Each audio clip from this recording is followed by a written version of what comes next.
we are always shining bright. Take me home tonight.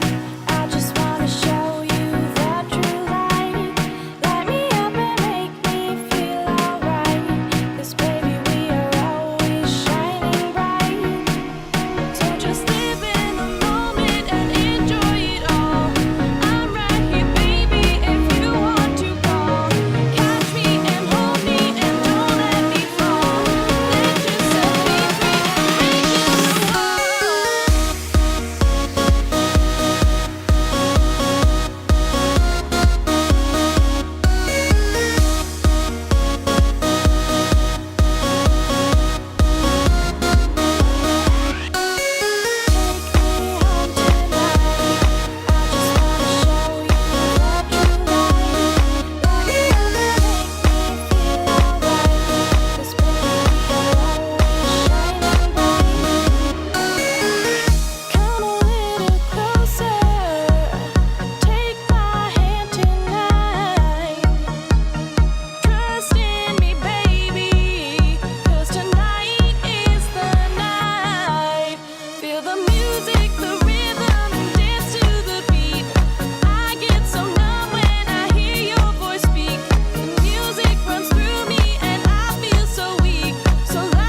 Hello, everybody. Happy New Year for those where it is the new year. It is still New Year's Eve for me, but doesn't matter. Give or take a couple of hours. Anyway, hope you all are doing good. Sorry, had to close something out real quick. There we go. It is gone. Be gone. Anyway, hello, Stephanie from the Cauldron Witch. You never returned my text. I sent you a Merry Christmas text. You never sent one back. So gosh darn you. But anyway, hello, Christy. Hello, Josue. How are you guys? I hope you are all doing good, not getting too toasty or wasted or anything like that. And yeah, merry belated Christmas. And yeah, just thank you guys for hanging out with me. Hello, Dragon Dancer. Welcome. So I actually wanted to go live yesterday, but I changed my mind and I wasn't gonna do it today, but I because I received some bad news about a friend of mine, and it was just like, "Ugh, well, here we go." But I decided, you know what? Let's go live. Let's have a little bit of a celebration. I'm certainly not going to stay up until freaking 12 a.m. I'm not doing that. I'll just stream for maybe an hour or two. And hello, Simona. Welcome. And yeah, I'll stream for an hour or two and try to get the festivities going on, get some positive energy because, let's not take anything negative to this upcoming year, this 2024. Let's not do that.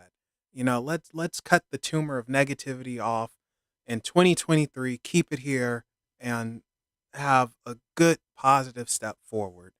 And yeah, and I want to do that and hopefully you guys do it with me. I know you will.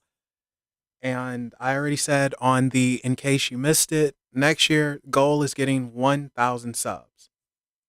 That's gonna happen, no matter what. We're gonna get there, even if I gotta go to the street and in some hot pants or whatever, shake my tail feather. I'll do it. So 2024, we're gonna hit that 1,000 mark. And hello, Nick. Welcome. Hi, Sherlyn. Welcome. So thank you guys again for being here. And yeah, who wants some cards pulled? If anyone, or you might just want an oracle, or maybe both. I don't know. Whatever you want. You guys are in charge. I just do what you say. And okay, Stephanie, you are up first. Just busted out the me. So let's turn this on. Hopefully it's not frozen. Hey, there it is. Nope, not frozen. And after Stephanie, we have Dragon Dancer. I probably should write this down. And then you'll be after Dragon Dancer, Josue. Actually, let me be smart for once. I am going to write this down because I know me and I will forget. Oh, where's my tablet? Oh, here it is. All right. And Nick will be after Josue. Wait, this is the wrong tablet. This is the notes tablet.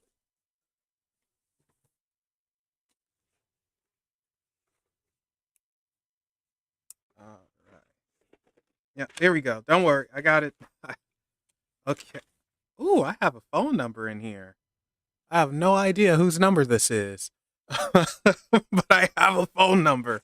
Maybe I should call it up on stream. Like, hey, who's this? Who's this? Who is this? I don't know. All right, so Stephanie, Dragon Dancer,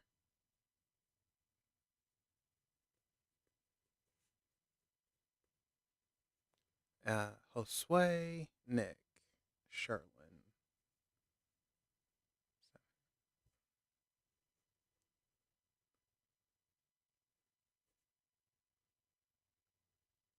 Oh, I don't work with anyone. I'm just a weirdo who just likes talking about this stuff. This way. Okay, there we go. Got it.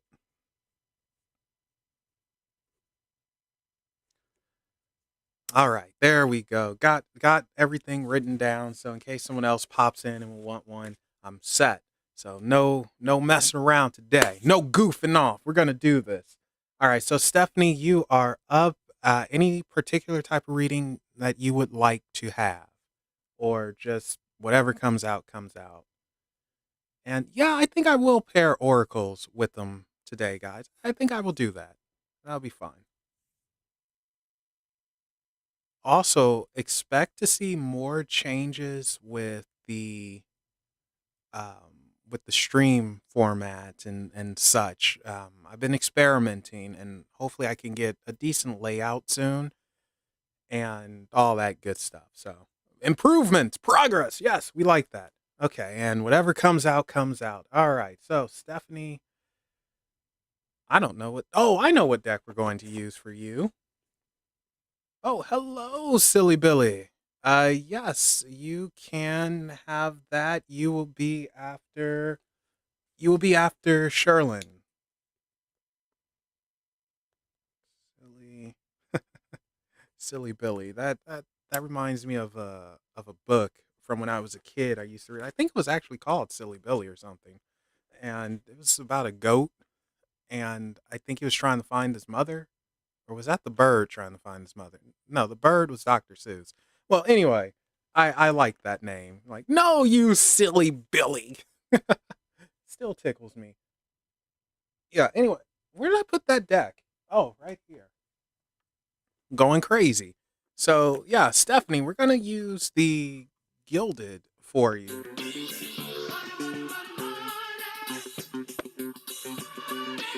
Oh my God. Thank you so much. Holy smokes. Thank you. Jesus Christ. Thank you so much, Stephanie. I really appreciate that. Thank you. Thank you. Um, all right, let's do this. Let's knock the energy up. Oh my God, thank you so much. I really appreciate that. All right, so this is for from the cauldron.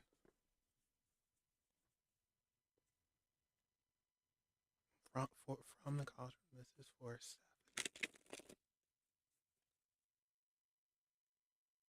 this is for Stephanie. What message do you have to say? What do you have to deliver to her? Hello, doll. Welcome. What message do you have for Stephanie? What message do you have for Stephanie? What will come out? What does she need to know? Doll, you will have to be after Silly Billy. So you have you have quite a few people ahead of you. Okay, let's give it one more mix. Ooh, this deck is shuffling good for you. Okay, I picked the right one. Sometimes, like with the decks, I don't know how to explain it, but they get kind of weird where they're like, no, I don't want to do this. They get stubborn or something. Like, I don't know. But this one, shuffling very nice, smooth, doesn't have an attitude. I can dig it. Sounds odd, I know. Okay, let's see what you got. Huh.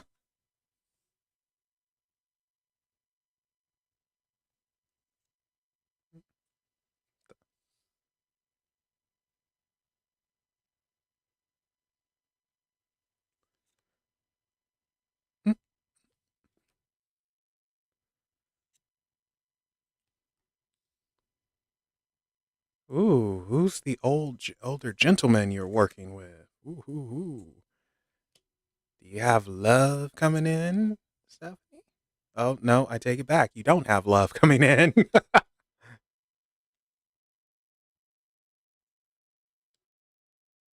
Oh, I don't think you can see that last one too well. Actually, you know what? I'll just make 2 rows.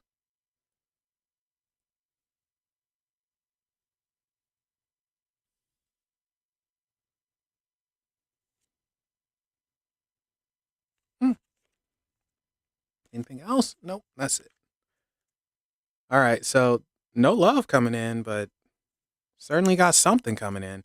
Alright, let's do this. So again, if anyone's interested in this deck, it is called the Gilded Tarot by Ciro Marchetti.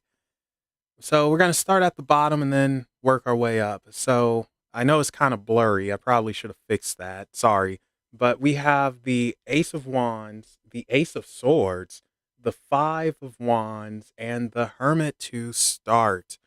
So the Five of Wands and the Hermit jump out first for me, mostly because, the Five of Wands usually deals with conflict or maybe even some type of blockage, like, dealing with people who are kind of in the way and they're annoying and might be dealing with that right now. You might be trying to break through something, get through a block. You might be dealing with a lot of stubborn folks. Either way, I think you get through. We have that Ace of Wands and that Ace of Swords. So I like to say that aces are gifts from the universe. Wands, magic, swords, aggressive, cutting your own path. And it is the Gilded Tarot, Nick. And I feel like, yeah, you are nuking it with magic. That's the only way to put it. You drop the nuke and it's being aggressive with it. Very, very aggressive. Yeah, there might have been some resistance. There might have been things where it's like, no, we're going to fight this. Like, it's almost like someone that you work for or work with or trying to do or whatever, they're stubborn and it's like getting through a brick wall. You got to bang, bang, bang, bang, bang. So it looks like you're going to have to break through someone's defense or, yeah, I feel like it's someone. I don't necessarily feel this is related to your spiritual workings itself. You're fine. You feel light and clear. I feel like this is just trying to get your magic and your spell work to do right for someone else, other people. So, and it's just like a brick wall. It's like, oh my God, I'm dropping a nuke on you. Boom, boom. What is wrong with you? And it's kind of annoying, but it will get there. With the Hermit, to me, it's saying you will succeed. Now, normally the Hermit is being solo, being by themselves, saying, I want nothing to do with this. Leave me alone. I need to reflect. But in this case, it feels like the Hermit is walking through. It's like, all right, this was a long journey. I'm exhausted, but I made it. Even the snake isn't going towards the Hermit. He's leaving the Hermit. And the Hermit is going west. And I always like, or excuse me, east. And I always like to say east is towards a new beginning, meaning that whatever you've done, you've ended. You're cool. So now you get to bring in this new energy. So the correct energy, the correct magic is being directed in the right direction. All the danger out of the way. Everything is clearing out of the way for you. So, whatever you're doing, it's going to work, but it's just like trying to break through a brick wall. It's just running into it, into it, into it. And with the Ace of Swords, like I said, it's being aggressive, it's cutting your own way through. It almost feels like that. And that Ace of Wands is dropping that nuke where it's like, okay, that's it. I'm dropping the nuke. I'm hitting the button. So everyone gets it now. But you get there. It's annoying, but you get there. All right. So next four for you.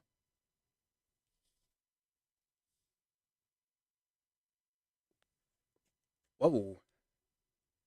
Maybe I should back this up some. There we go. That's a little bit better.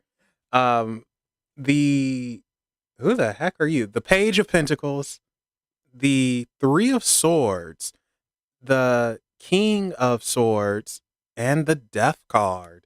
So the King of Swords just jumped out at me right away before the other three, mostly because it's like someone who lives in a fantasy world and maybe a little delusional, and you are kind of, or you're going to have to pretty much bring common sense to them and slap them back into reality and say, stop being stupid, which you will have no problem doing. But it's almost like dealing with delusional people. And with the King of Swords, you got to cut through that mess. So, yeah, your work is cut out for you, unfortunately. Like, a lot of energy is going to go into it. And it's mentally exhausting because it almost feels like you're going to start repeating yourself. And no one likes repeating themselves because you don't have to. It's like I said it several times. What is wrong with you? Why aren't you getting it? So they're not getting it because they're a little delusional, a little afraid, and they don't truly understand how things work. That's the issue.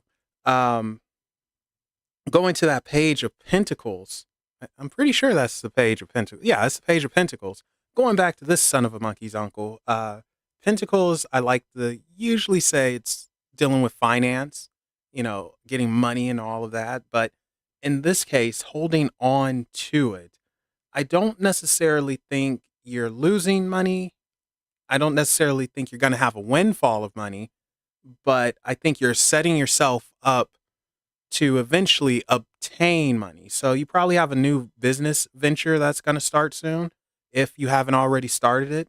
And it's invest in that. It pays off in the long term. I don't think you're going to get your return in the short term, but in the long term, you will. And it's like, yeah, start setting up. The peacock, he doesn't have his feathers showing just yet. So the investment is still going. So, yeah, probably a new business venture um, in 2024, which, hey, awesome. If so. Now, that Three of Swords is a little weird. And the Three of Swords, it's weird because I always like to say that's the heartbreak card. But in this case, I want to say it's the heal card. I think it's healing. Um, Again, I don't necessarily think this is for you. I think it's for someone else that you're working with or doing things for. I think they are hurt, but I feel like those daggers are slowly starting to come out of the heart so it can actually heal. Someone is finally going to start letting go. It's like that's the thing. You have to let go. It's okay to hurt. It's okay to just be in pain. It's just human, well, unless you're an alien, then maybe not. But I feel like a time of healing is about to happen. And I think the person comes to you for that healing help. So be prepared for that. Be prepared to work with folks who need that healing. Like you are going to be their doctor or their confidant, whatever we want to call it. I think the daggers are being removed. And I also think we can see this another way as whatever magic you're working for healing, it's coming through. It might be a slow process and an annoying process, but it's coming through. And no, you can't be bumped. There are folks who are here before you and they ask, and then, you would have to talk to them. If they're okay with it and want to trade spots, then cool. But I can't just bump you. That's not right or fair. No. Friends or not. What's fair is fair. Finally, that death card. So, death, of course, you already know. Death doesn't mean death. Death is evolution. Yes, it can be an end, so we can have a beginning. I think thanks to this King of Swords, you are going to bring delusional people to an end to where it's like, you finally get it, buddy. We are doll, but what's fair is fair. Yeah, so it's like you finally get it. My gosh, it took forever. So again, I don't necessarily think this is for you, Stephanie. I think it's for people you're working on or your clients, and they get it after a while. But this King of Swords is definitely saying they're a headache. They're an amazing headache. And you have to just be straightforward and honest with them, which you always are, and just say, no, stop being delusional, stop being stupid, stop working against your best interests. Death will be there to have that transformation, that evolution, and bring things to an end. Now, here's the funny thing with death, it's not going to discriminate. Like, if it's something, whether it's good or bad, that you don't need, or they don't need, rather, it's going to palm it and say, be gone. And it might seem like the whole world is crumbling. And yeah, maybe it is. But that's so they can have that evolution, that rebuild. So I think death is going to interfere with one of your clients. And yeah, they are going to experience a crumble, not a tower crumble, but just like, oh my gosh, why is all this stuff? It seems like it's closing and ending. So we'll have that transformation. So we could see it as mostly a positive. I think whatever they're going through, it comes to an end and something new and better will open up. It depends on them if they want to take it or not, of course. But death is saying that the transformation is already occurring, already happening. The process is in motion. It's no stopping it. It's just don't be like an idiot and delusional, and not you, Steph. I'm not calling you an idiot, but they shouldn't be an idiot and delusional and this and that. You got to be this king of swords and just slap sense into them. But yeah, there you go, Stephanie. That is the reading. So yeah, like I said, I don't think it's for you. I think it's for people, your clients who you're working with, trying to help them, and a lot of healing, which is great. Heal, heal, heal, and investing in yourself. So, like I said, don't think you're going to get a windfall, but I think you are going to get something long term because you're investing now. Oh, you know what? Let's pull an oracle. Um, oh gosh, where did I put the oracle deck? And Dragon Dancer, you're up next, so be ready. Here's, we'll use this one. Yeah, yeah, we're getting wild tonight. That's right. I did say I would do some oracle. So, all right, what do you have to say? Okay, what is the message for Stephanie for 2024? What is the message for Stephanie for 2024? I am using for you, Stephanie, the Oracle of Emanations, and we'll see what comes out.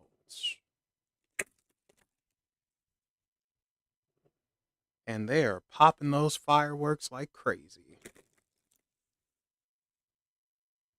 Hello, Bonnie.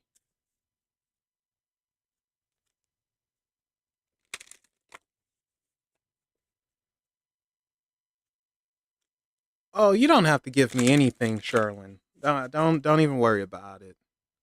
Like, but I feel like a prick saying this now. But the links are in the description, and every now and then a bot should pop up, and it shows you how.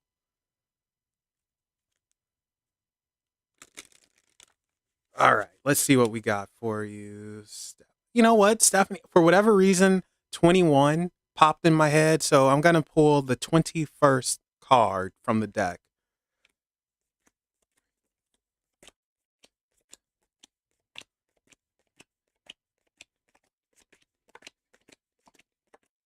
21. Ooh, interesting. You have Tiferet, Heart, Beauty.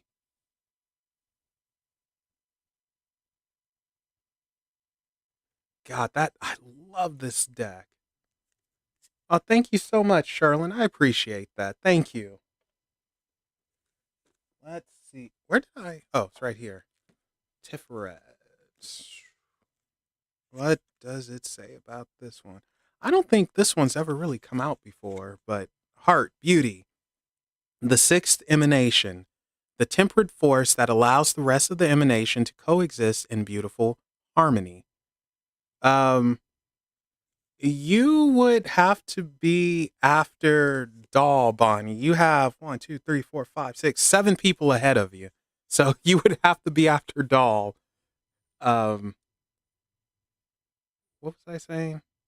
Oh, yes. The sixth emanation, the temperate force that allows the rest of the emanation to coexist in beautiful harmony. Tiferet is without extremes or absolutes.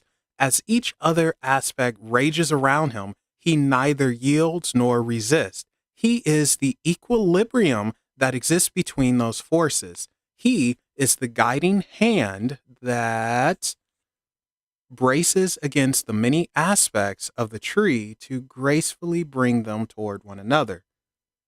Forming the midpoint between Katir and Malkuth, he defines the pillar of balance. At the glowing center of the tree and the midpoint between all of its relationships, he distributes energy from each emanation back across its paths. It's a careful balancing act incorporating such extreme opposites, but this is the nature of the tree as a whole. Tiferet mirrors the structure of the tree, existing as a microcosm of the whole, and he's found in art, health, community. So, essentially, what's going on here is for 2024, you're all about balance. Not necessarily your life. Your life is fine. You have that in tow. You got that. But it's balancing other people's lives and energy. So expect to be the judge, the magistrate, the one who makes sure things are fair, equal, and distributed properly. You're going to be a busy lady in 2024.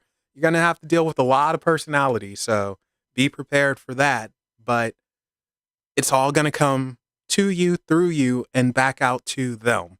So that's going to be interesting. A lot of personalities coming to you. So, yeah, there you go, Stephanie. All right, Dragon Dancer, where you at? And hello, Doug. Hello, Melissa. Welcome, welcome, welcome. Oh, you're welcome, Stephanie, and thank you as well. I'm serious when I say that for everything, helping with Sweet Pea and just being there. I really appreciate that. Thank you. All right, Dragon Dancer. Yes, I can, Melissa. You will be after Bonnie if Bonnie is here because I know she's. Ooh, I almost said she's a working girl. That's not good. We don't want to say that, but um, I know she's busy with work. And Doug, you can be after Melissa. Where did I put my pen? Are you kidding me? I lost my freaking pen. But yeah, Doug, you'll be after Melissa. Um, as soon as I find my pen, Dragon, what type of reading would you like to have?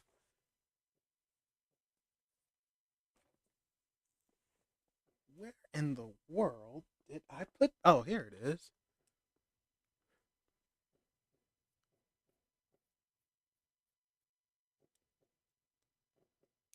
Jeez, Louise. I don't know if you guys can hear the fireworks, but they are just boom, boom, boom. Thankfully, they're not gunshots yet.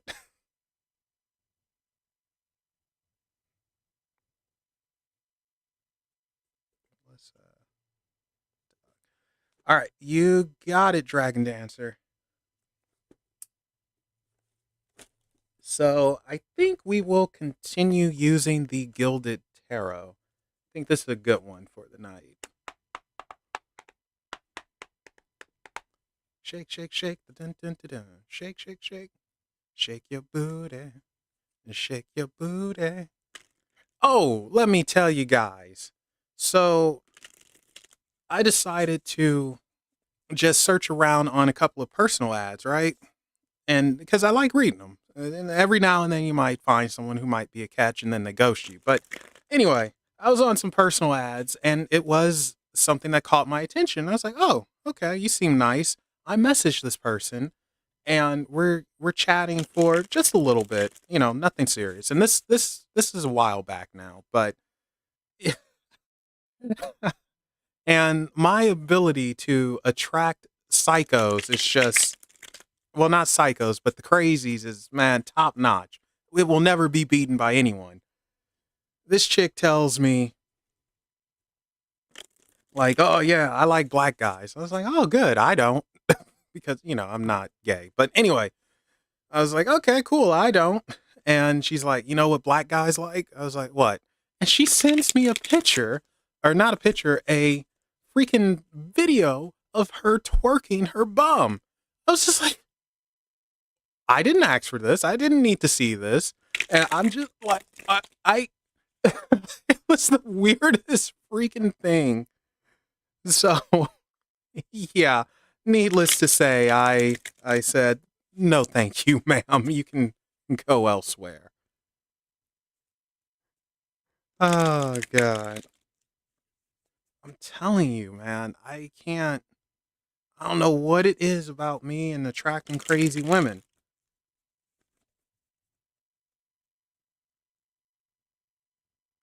All right, let's give it one more mix.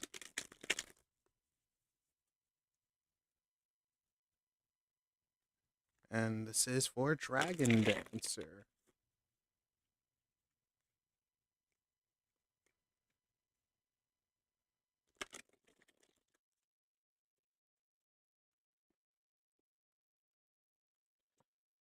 Ooh, okay. Starting off hot, Dragon.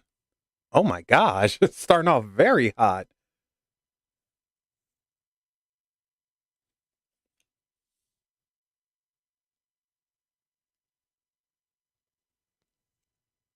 Mm. What the heck? Why are there so many major arcanas for you?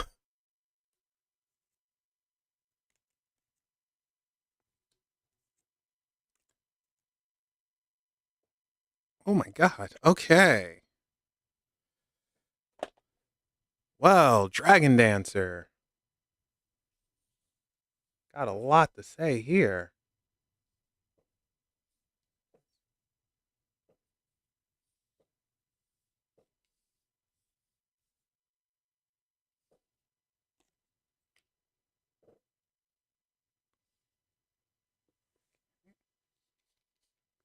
Sorry, just trying to get this so you can see it a little bit better.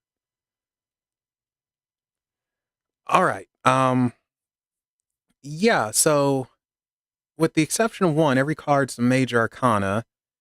And yeah, I know you see that sexy buff devil there. He's over there. Yeah, look at my pecs. Anyway, um yeah, oh, actually, this should be on the end here. It's a little hard doing this when you're looking at the cards upside down.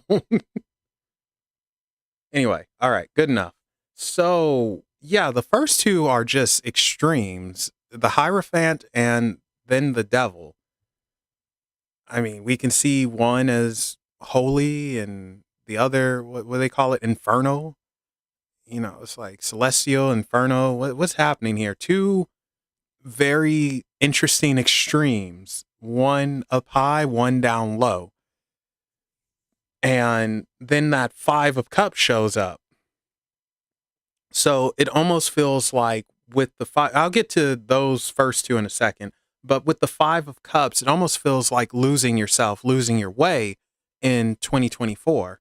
Like you somewhat lose yourself, you lose your way a little bit. And I think it's because you might be looking for too much. You might be looking for a sign here or there, or forgetting who you are and missing out on the simple things that's behind you. So just doing too much and not slowing down, or rather just putting a lot in your hands. And it's like, hey, hey, hey, hey, put some stuff down. Put some stuff down. So it's almost like that. It's almost like you do too much. And this almost feels like it's more so spiritual than it is physical. It's like spiritual mental, and just too much. Not necessarily too soon, but just too much where it's like, hey, you're in a position where you could slow down now, where you can drop something here, there. So just be cool with that. Don't overburden yourself and don't try to do the most complex thing in the world. Just go with something simple and let it evolve into something complex. Now, with this Hierophant and Devil, uh, Jesus Christ. Oh, yeah, I guess he fits.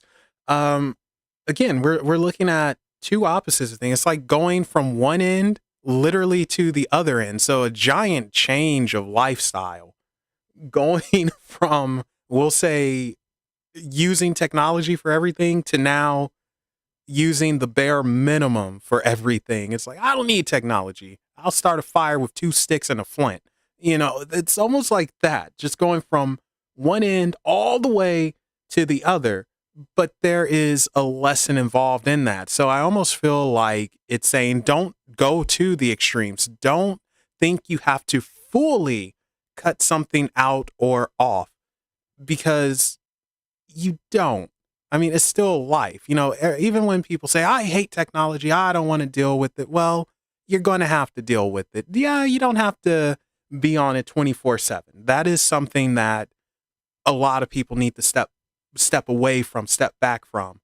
And we do need to get more so into nature. Whereas on the opposite end of that, you could be too much into nature and life passes you by to where you might need technology for something and you're not going to know what to do. It's like, what is this? So I feel like these two are trying to say, don't go to, I mean, here's the compromise. If you go into the woods to live in a tent, have a satellite phone with you that's powered by solar energy. There you go. Boom, compromise. But but I feel like they're saying don't go to extremes. Don't try to cut something completely out because you think you should in order to get more in touch with this other thing. You don't have to cut out the angelic side to get in touch with your devilish side, and you don't have to cut out your devilish side to get in touch with your angelic side. There is a balance to how things occur. And that actually is where this Wheel of Fortune comes in. And this Wheel of Fortune looks like a key to me. Every time I see it, it always reminds me of a key or maybe even a medallion. And that key, it feels like, is the balancer. Because for me, when I see the Wheel of Fortune, it's we are in control of our destiny and what we do. So I think it would be wise for you next year in 2024 not to necessarily feel like I can't ever use this again or I'm not going to. Don't try to force yourself to give up things that you actually enjoy because it's technology and it's something different than the lifestyle that you want to live now. Don't do that. I feel like that's something that you would do because I think you are very, very mentally strong. And if your mind's on, it's like, nope, I'm going to cut this out completely and I'm not doing it. I don't think you have to. I think with this Wheel of Fortune here, this key, it's like, no, you choose what you want to lock, unlock, but don't just give it up. Don't just toss it out. You're in control of this. And because of that, you can go either way. You can do whatever you want. And it's important to remember that. Otherwise, your balance gets thrown off. And then we have this Five of Cups situations to where you're going so hard to the left and trying to do everything here that, you miss out on some stuff on the right. And it's like, don't do that. Stop it. You're going to drive me crazy. I'm not even there and you're driving me crazy. I'd go nuts. So very interesting. Going a little bit more with this Hierophant and Devil. The devil tends to be contracts and, are you going to make a deal with the devil? Sometimes he's the sex, drugs, rock and roll. I don't think that's it in this case, but I think that you are tempted to go to the extremes. I think that's what he's trying to say. I think you are tempted to literally cut out some part of your old lifestyle. Whereas the Hierophant, I think it's, are you sure you want to do this? Are you positive you want to do this? You don't have to cut everything out. Like, just to be spiritual, you don't have to cut everything out. It's great that you're going to be in nature, in the woods, and all that. But, there are some things that are just convenient, like, yeah, let's order a pizza from hitting a button. I mean, I think that's freaking brilliant. It's one of the greatest and worst things ever made because that means if I ever get a lot of money, I'm going to gain 300 pounds because I'm just going to keep hitting that button for pizza. So you got to find the better balance and not go to the extremes and cut things out because you feel like I have to in order to understand this and really bring it in. So don't do that. Have more control, like this Wheel of Fortune. Have more control over yourself with that.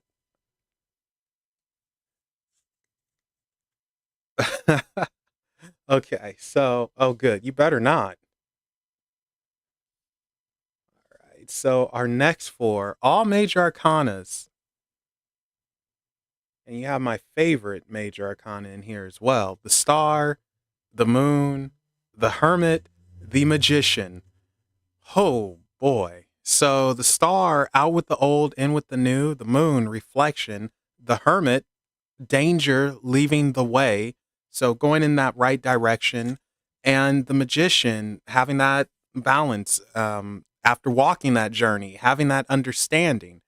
So I want to say currently you're where the Moon and the Hermit is. I don't think you're exactly on that part of the Hermit, but I think you're getting there. I think you're somewhere in between the Moon and the Hermit. So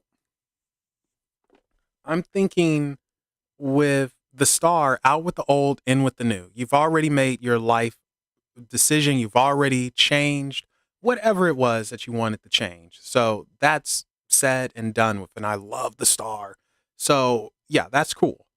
With the Moon, it's that reflection. It's still trying to understand and bring maybe some things out that you're afraid of, that you still have to learn, that you might have to accept. And oh, thank you so much. I'll check in a second. Thank you so much, Sherlin. Uh, you still have to understand and push forward with the Moon here. So it's still some understanding that you're lacking. It's still room for growth, and that Hermit is clearing the way for that. I think that's very interesting. It's clearing the way for that, and no, you've not missed out, Billy. Don't worry. Your time has not come yet. Still going down the list. You're good. Don't worry. And with that Magician, it is finally putting to use all that you've learned and understood on your journey.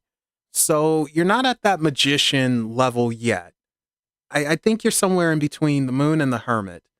And this Hermit is, like I said, it doesn't feel like he's by himself.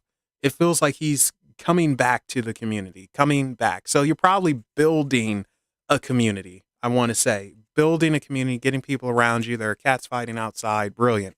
And the Moon is understanding that, having that inner reflection so you can understand yourself more and better. So next year, it's walking the walk that you've been talking. Oh my gosh, is that a cat or is that fireworks? Jeez, they're going at it. Anyway, you're throwing me off, cats. Anyway, as I was saying, with this Moon, it comes your understanding. That's interesting too with this Moon because it's almost like a mirror or some type of magnifying glass. So I think you're going to have to deal with things of your past coming back. I think you are going to have to settle certain things within yourself And next year, they're going to come to a head. They're going to come out, they're going to be in your face and say, all right, here I am. What are you going to do? And that will determine if that snake in the hermit's path stays or leaves. So you're going to have some fears that you're going to have to conquer and face.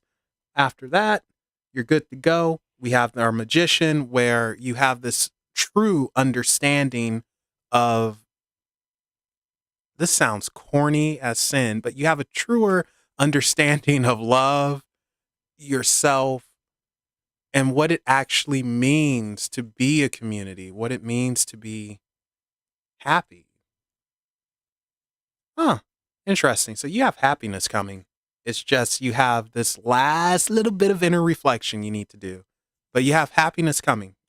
You're going to be happy 2024. It's going to be a positive year. But yeah, there you go, Dragon Dancer. I love this deck. All right. And hello, Harley. Welcome. Welcome, welcome, welcome. Oh, and Anima, hello. Welcome, welcome, welcome. Okay, so who is next on the list? You're welcome, Dragon. Josue, if you're still here, you are up. So, Stephanie, check.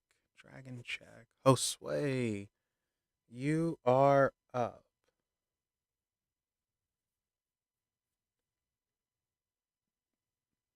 Josue, going once.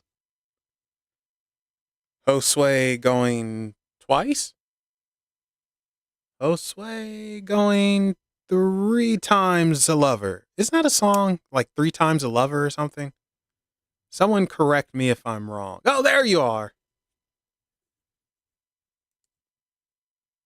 Harley, you will have to. It might be a minute, but you would have to wait probably closer to the end after Doug. All right, so there's your question. You know, I said I wasn't going to stay up until midnight, but we might have to with everyone. So, all right. Josue, you want to know what do I need to be aware of right now? Okay, let's see. What do you need to be aware of right now? I'll still use the gilded. I'm not going to change from that. And I think this is also a good question for an oracle. Yeah, seems that way, Nick. Whoop! Almost shot that off. Good lord. All right.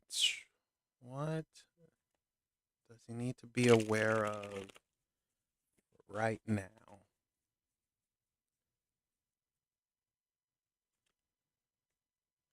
What does Josue need to be aware of right now? What does Josue need to be aware of right now?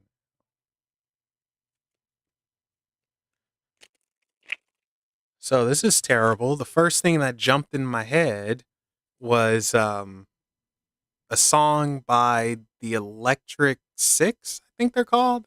Anyway, I only know one song by them, and it's like danger, danger, high voltage, when we touch, when we kiss. Oh my god, it's such a stupid song, but it's catchy as sin. I recommend it to everyone so it gets stuck in your head. But yeah, that's for whatever reason that jumped in my mind real quick. Josue. It has nothing to do with anything. I just like the song, and the lead singer sounds like he should voice a character in South Park. All right, let's give it one more mix. Danger, danger, high voltage. It's such a stupid music video too. Okay. Oh, oh Christ.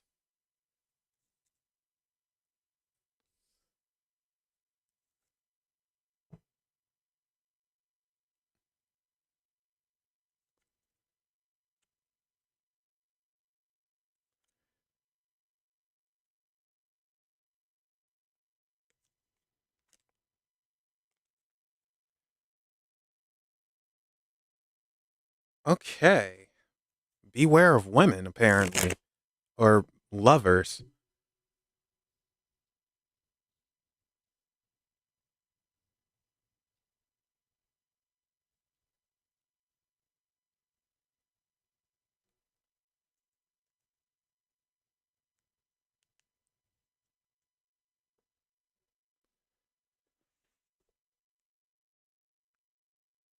Okay, so Josue, um, I don't know why that is so blurry on that side. I really have to figure that out. Anyway, we have the King of Pentacles, the Tower, and the Chariot to start. At the top, it's the Four of Cups and the Five of Pentacles. And at the bottom of the deck, it's the Lovers. So, to answer your question, beware of love. Beware of people entering your life under false pretenses. So it doesn't necessarily mean beware of, every single girl you come across or anything like that, or guy, or whatever floats your boat. I don't know what you like. But don't be taken in by someone offering you the world. Don't be taken in by snake oil salesmen. You need to be aware of, I feel like, people in general who are offering you things because they expect something in return. They're not offering out of the kindness of their hearts. It's almost like they're looking at it as a transaction. What am I going to get from you? How can I use you? So I would be cautious of who you open yourself up to and who you communicate with at times about personal matters. The the King of Pentacles, this one in particular, he's on his throne, he's up high, he's looking down, he's in charge. But this tower that collapse, going back to the foundation, then that chariot coming, after you or leaving you, whichever one. So for me, this is like someone who is offering the world and they're on this throne. They seem so powerful and it's like, ooh, but that collapse is there where it's like, it's not what you think. It's not what you think. And you will fall right back down trying to climb that freaking tower and they'll just leave you.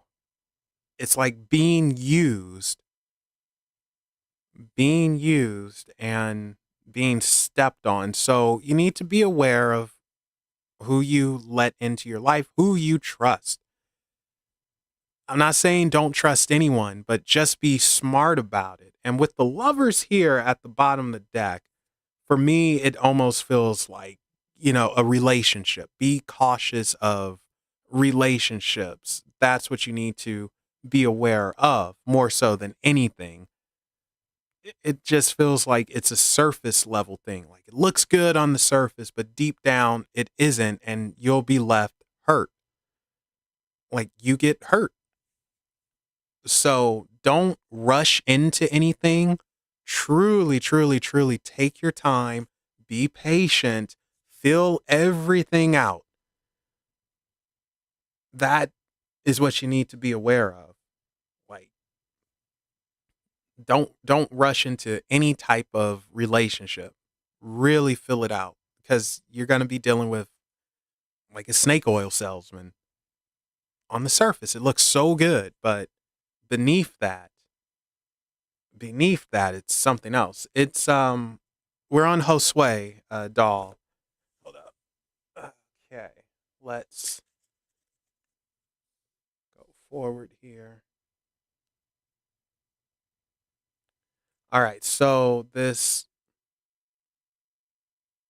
there we go.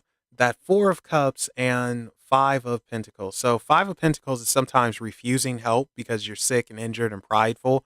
And the Four of Cups is not necessarily paying attention to what you should be paying attention to. Something's being offered to you, but you're not taking it because you want something bigger and better.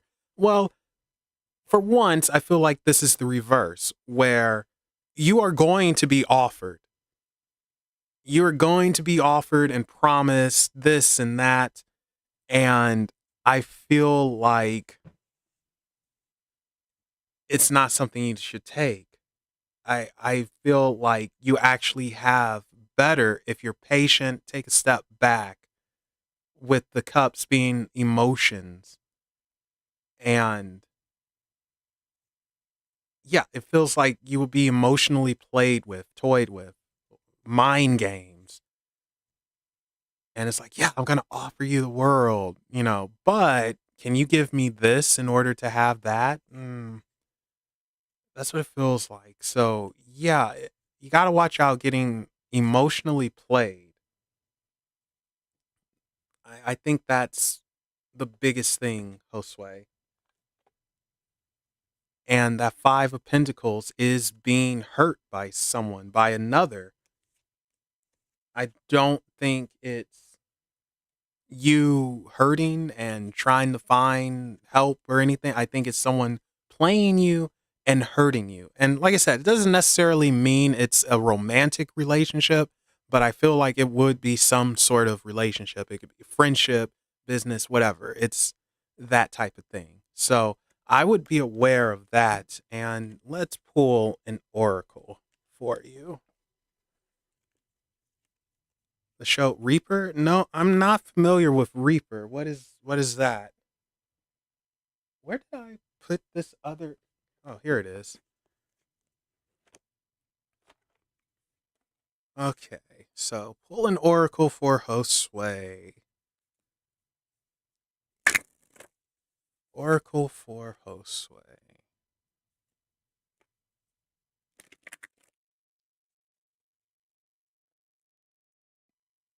Okay, and Nick, you are coming up the bat. After I pull this oracle, it'll be your turn.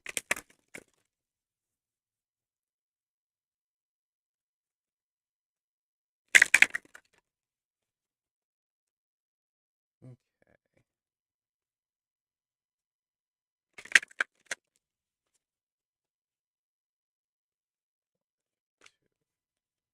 3, 4, 5, 8, 9.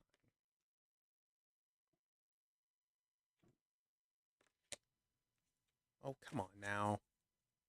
Josue, give me a number between 1 and 45. Unless you want me to pick, which you don't want me to pick.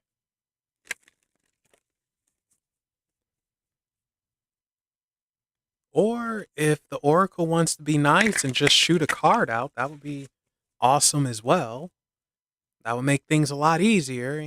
So can you just have one pop out? Please? People are waiting here. I said one pop out, not 4. 33. Okay. We'll go with that. 5, 6.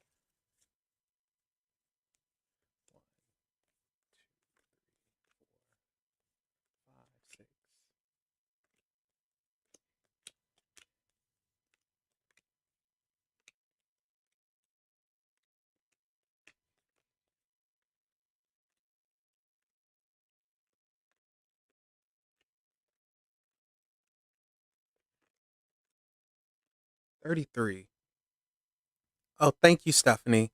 All right, so you have the Violet Duchess, stifled, bored, and stuck.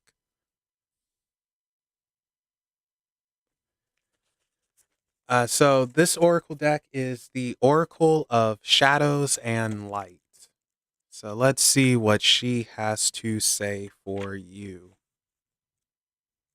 And forgive my terrible reading skills. Ooh, this is a long one. Bored, stifled, stifled? Yeah, I guess it is stifled. Ah, yes, she's trying to be good and nice and polite, but it's not working. This lovely and very passionate aristocrat has her fairy wings tucked firmly in, not visible at all, and is sitting stiffly. Yeah, sorry, I was looking at something. And sitting stiffly, listening to someone give a lecture on manners. She's polite on the surface, but it's easy to see and feel that she is bored, frustrated, and ready to fly away at the first opportunity. She is tired of the stuffiness of people around her, of being proper, formal, and ever so ladylike. She finds herself restricted by a world where manners and protocols have become more important than spontaneity. Words, I don't speak them. Spontaneity, spon- being spontaneous, magic, and freedom, and she longs for that. For now, she will bide her time, but you can see the frustration growing beneath, and frustration is, after all, only your own life force turned within and longing to break free of its restraints. And this is her speaking. In your admirable quest for balance, you can actually become too neutral, pretending to be serene, acting polite, not making waves, and not speaking your truth. Now that I've arrived showing you exactly how you feel, it's time to discover or rediscover a raw and honest emotional reaction you had to a person or to an issue and express it.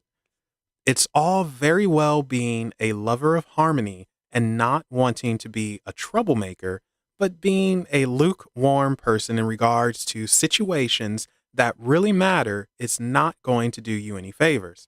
Bottling up your true self in turn leads to unhealthy relationships, aches, pains, and even illness.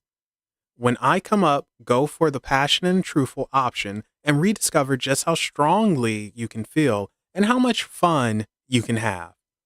And here is the message: your desire to be liked, to please, and to be seen as a lady or a gentleman is cheating yourself out of something wonderful that you deserve to experience. Sometimes there are rules that simply need to be broken.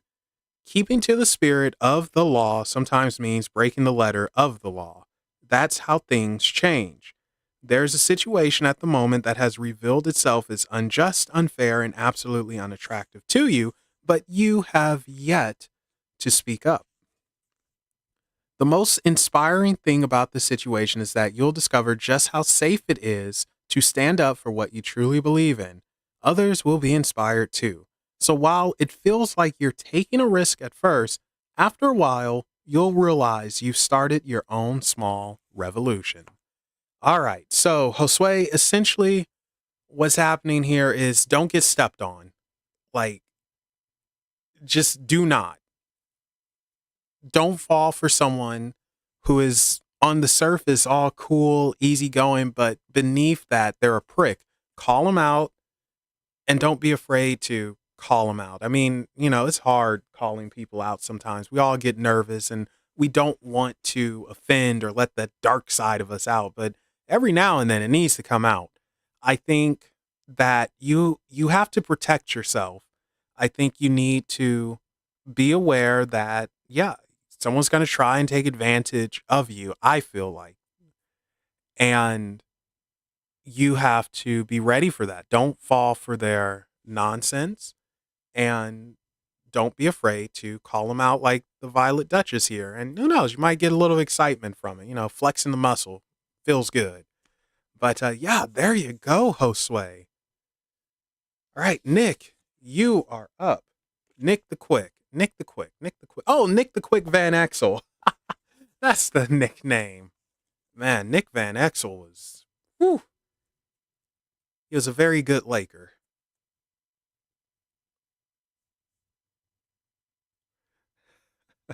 All right, so Nick the Not So Quick. All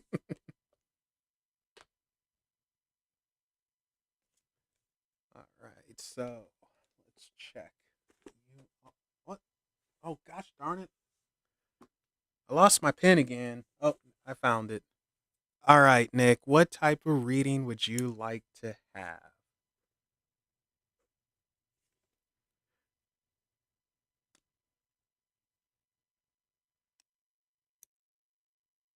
Yeah, no problem, Josue. Oh, well, anything you want. General, love, finance, money, spiritual, whatever you want. You're in charge. Next year, what's gonna possibly happen in 2024?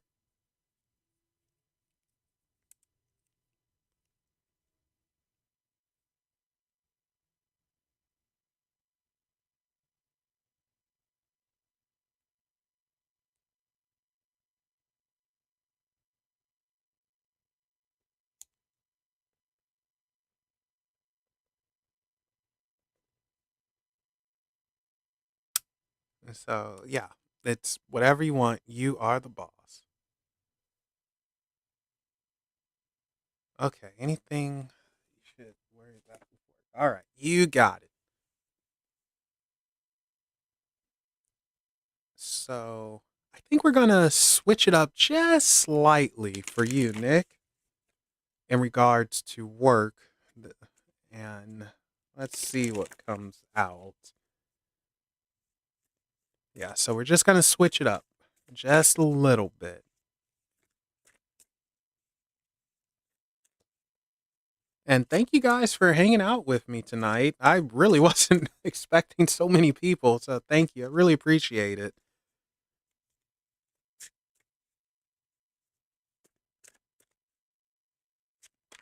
Whoop, that went poorly. Butterfinger strikes again.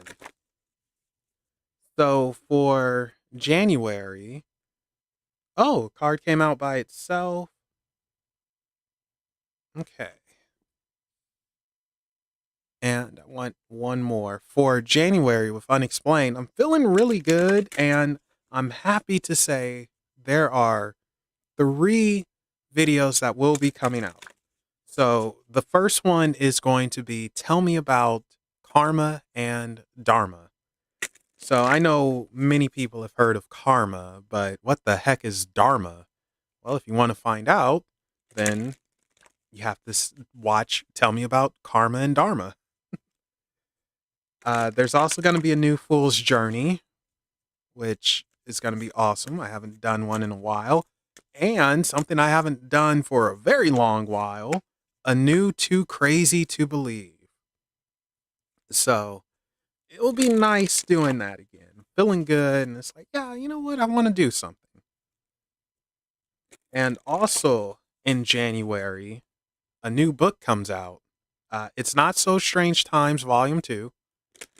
That's not going to be for a little bit longer, but it's something else I've been working on. Woo! Uh, these are oracle cards. They're called the Oracle of Emanations.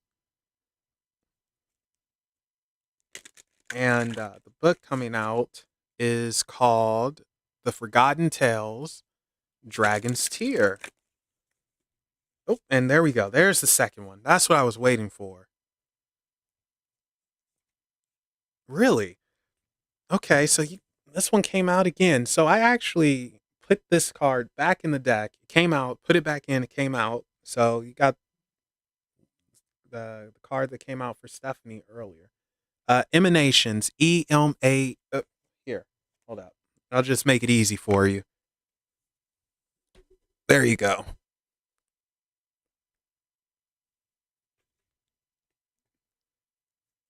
That's the deck.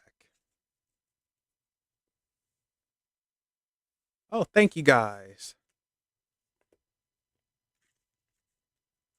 All right. So,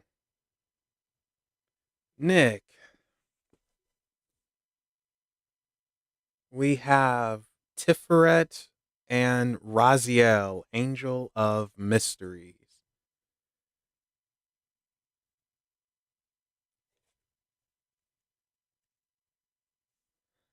Heart, Beauty, Angel of Mysteries. Okay, let's see what it says. So Tiferet, second time coming out, even though I pushed him right back in, but for some reason he came back out. So he just wants to talk to you. I know, second time reading this, but it's all right.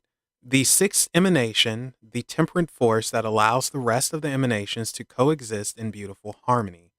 Tiferet is without extremes or absolutes, as each other aspect rages around him. He neither yields nor resists. He is the equilibrium that exists between those forces. He is the guiding hand that braces against the many aspects of the tree to gracefully bring them toward one another. Forming the midpoint between Katir and Malkuth, he defines the pillar of balance at the glowing center of the tree and the midpoint between all its relationships. He distributes energy from each emanation back across its paths. It's a careful balancing act, incorporating such extreme opposites, but this is the nature of the tree as a whole. Tiferet mirrors the structure of the tree existing as a microcosm of the whole, and he's found in art, health, and community. So this almost feels like, in regards to work, kind of like Stephanie, where things are going to come to you, they flow through you. What you give out is what you've been receiving. So expect people to come to you. I almost want to say you're probably going to have more of a leadership role, or start putting yourself in the role of a leader, and maybe even being more vocal about things you dislike or what can be better. So, yeah, you might be blowing your trumpets to rebel. But let's see what Raziel. I sound country. Raziel. Let's see what the Raziel has to say. Angel Angel of Mystery, the Keeper, the Speaker of Truth. All knowledge is pressed within the binding of his book. Raziel stands at the foot of the tree of life and observes all creation, ever the diligent witness, forever transcribing the whole of creation. The book is passed to Enoch through his journey into the tree of life. There are some things we simply cannot know. Such is the precious narrative of life. We can know the parts of the play, but not the story's end. Secrets and hidden endings keep performance right and dancing through the universe. Raziel, wrapped on high, our ever present observer.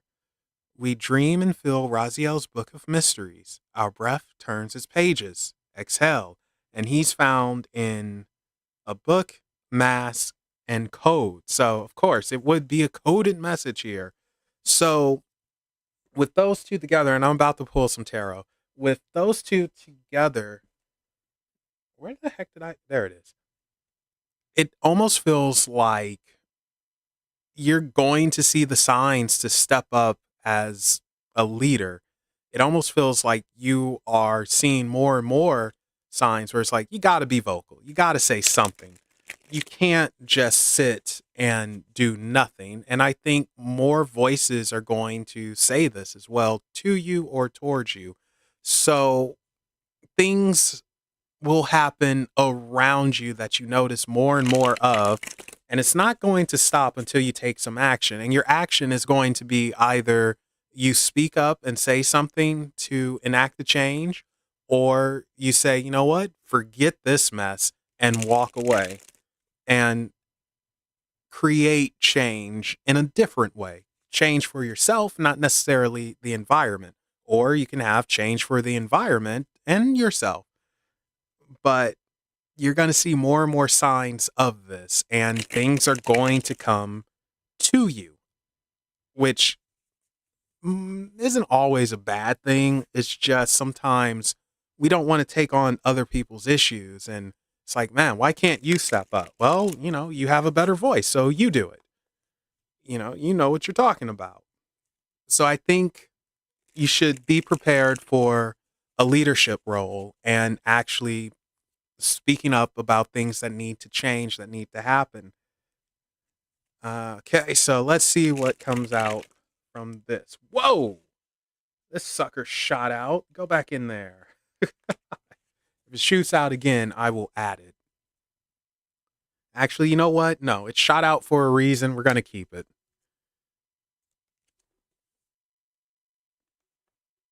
Okay. Something else just shot out. A freaking moth just came out of nowhere. Scared me half to death.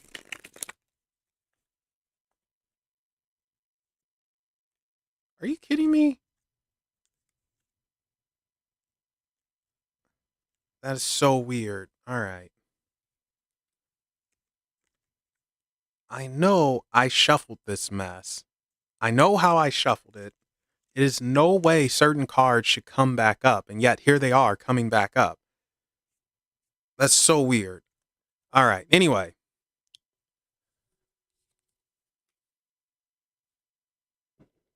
I'll put them on top so you can see them better.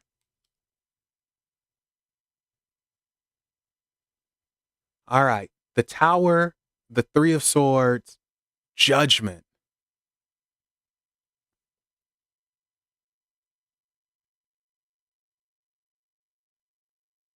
There we go. So the Tower is a collapse. It's, going back to a foundation, but we can also see it as a barrier being removed. With the Three of Swords, it's again, traditionally, it's heartache, it's hurt, it's pain, but I'm seeing it again as healing, and Judgment is everything coming out, like that last step before the world. Every single thing comes out, and okay, even more interesting.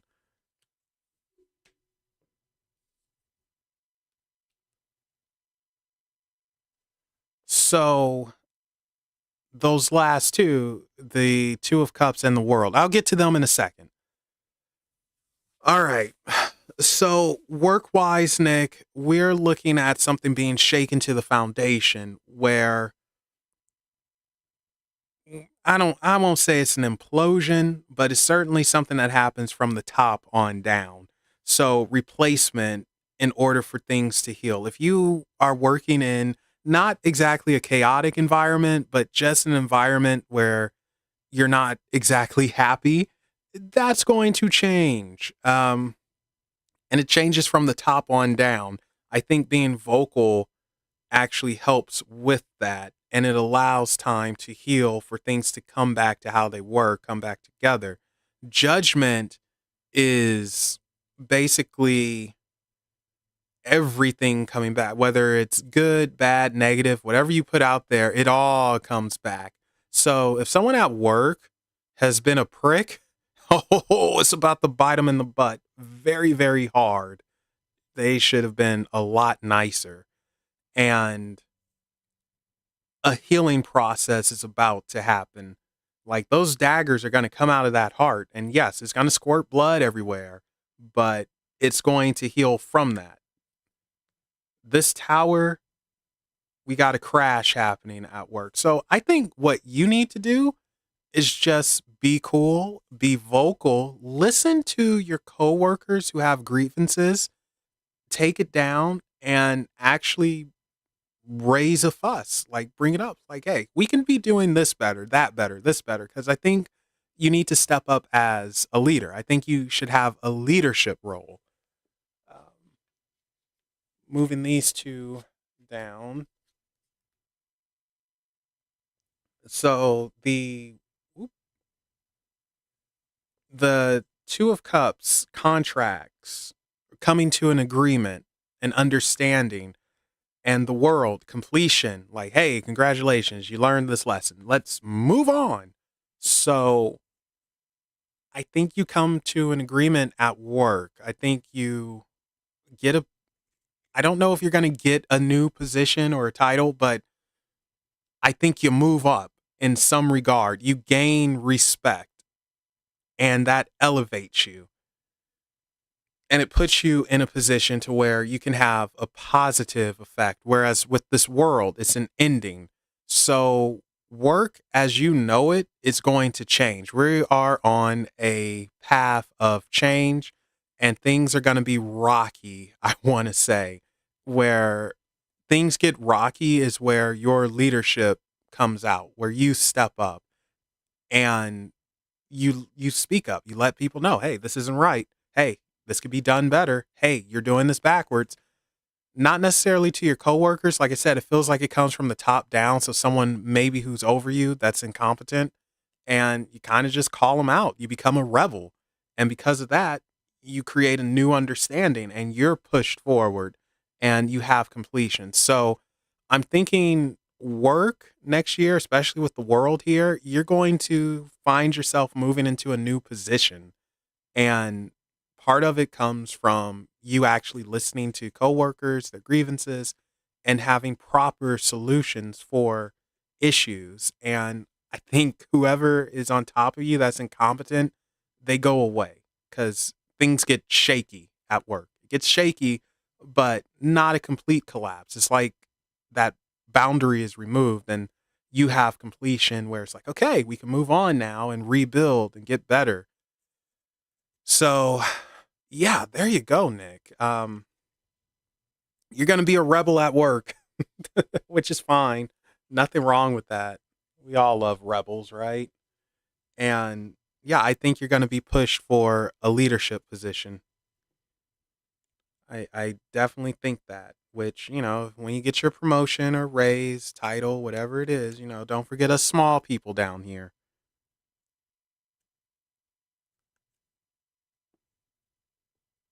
Okay, well, raise it up with them. Like, don't be afraid to speak and say, hey, there are problems here with these people, and these are some solutions. I think you are going to move on up. Curtis Mayfield, right? Move on up. Yeah, I think that's Curtis Mayfield who sung that.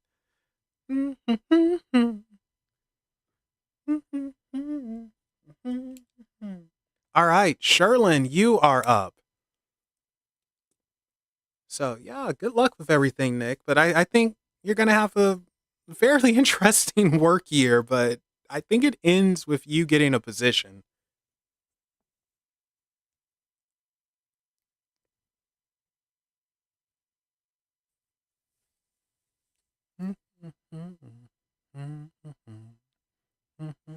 Hi, Sherlin.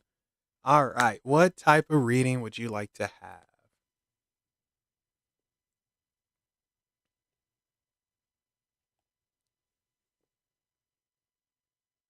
And again, thank you guys for hanging out with me. And I don't know if you're still here, but Silly Billy, you will be after Sherlin, and then Doll, you are up if you are still here.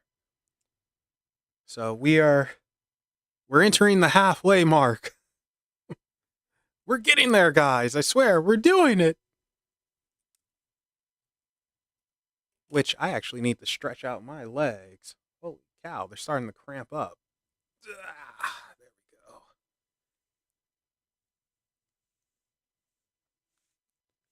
Like, I tell you, it is not good having long legs and sitting Indian style.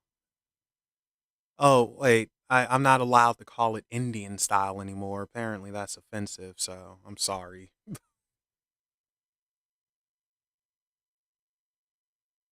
What can you do to remove obstacles? Oh yeah, Stephanie's freaking awesome, man. I told you she would do her thing. So Stephanie, she'll definitely slap a hoe for you if need be. All right. Cross leg. Thank you. So yeah, that's so weird. You can't say Indian style anymore. Like growing up, I always said that, but yeah, I don't know. Things change. Heck, now apparently people get mad when you say any little thing, but no, well. All right. So, what can you do to remove obstacles at work? What can Sherlin do to remove obstacles? You know what? I think we're going to actually switch decks for this.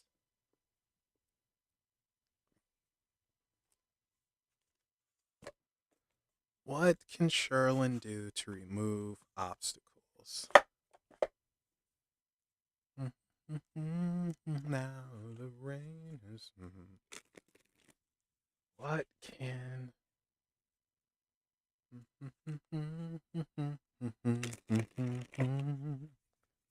What can Sherlin do? Engine man. Hey, that works. Engine mouth.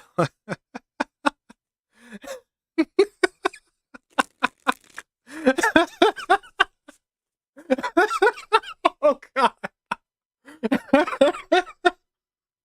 I'm sorry.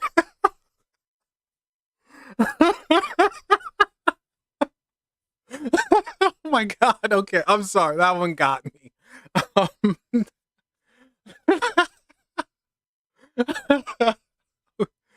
whew. All right. I'm removing obstacle. Engine. Whew.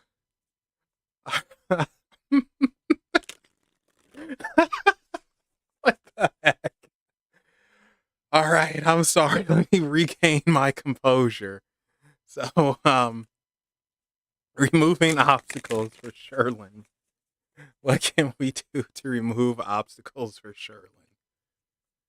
Oh God.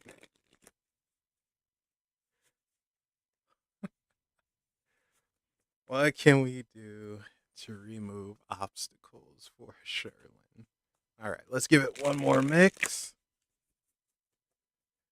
and let's see what we got. Oh, interesting.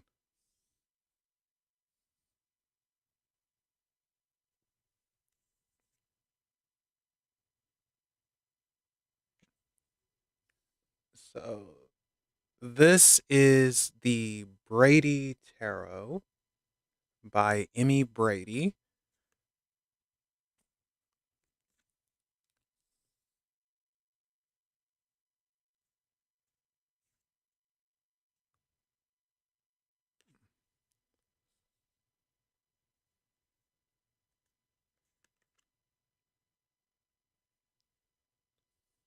Hey, Afro Samurai.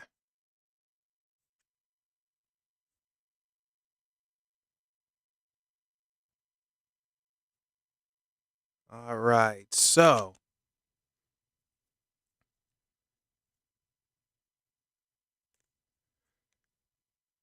this interesting one.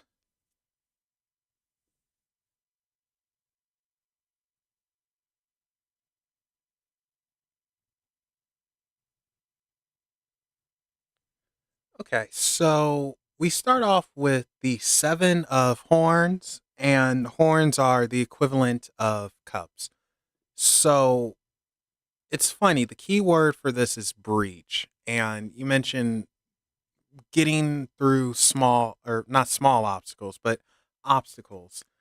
And the Seven of Horns, it, in a weird way, traditionally, it's about having choices and picking and choosing. Not every choice is a good choice, but I feel like we have a domino effect here where one thing change is going to go to the next and go to the next and go to the next.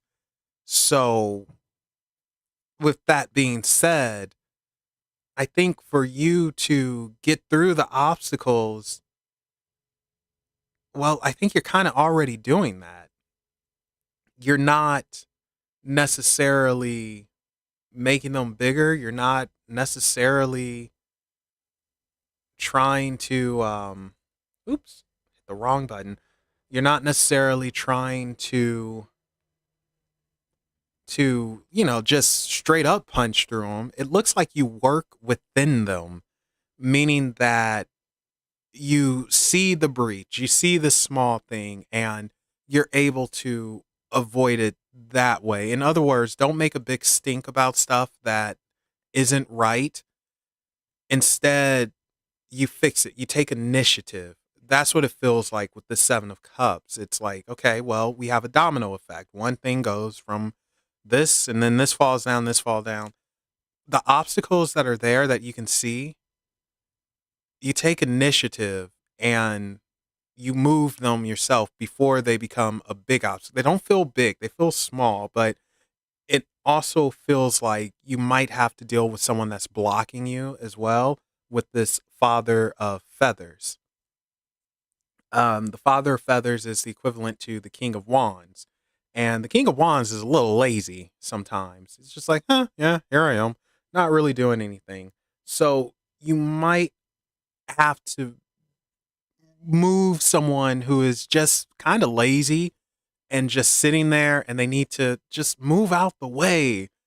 It's like they're holding the power and they're just sitting and watching and taking credit for everything, whereas you have to fix things before they go berserk. So I'm thinking you work within them. You show them, well, not show them, but you take proof, or you write down, or whatever it is that you do. You have proof of things about to go nuts if you don't fix it, which you will fix it. You take initiative of that, and then you bring it up to someone else to show the incompetency of this father of feathers, this block, whatever it is that's in the way, that's blocking you. Because the father of feathers is literally just kind of sitting here and watching a fire happen and doing nothing. Whereas with this breach, it's all this water flowing. It's like, hey, stupid, get the water and put it on the fire.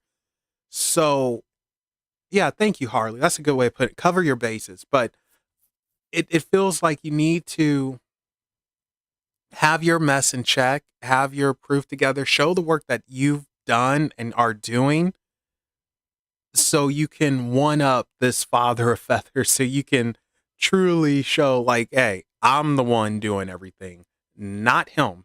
He's kind of just there and he's blocking you. It really feels like someone is blocking you, and they got to get kicked in the balls to get out the freaking way. Now, we have the magician here as well.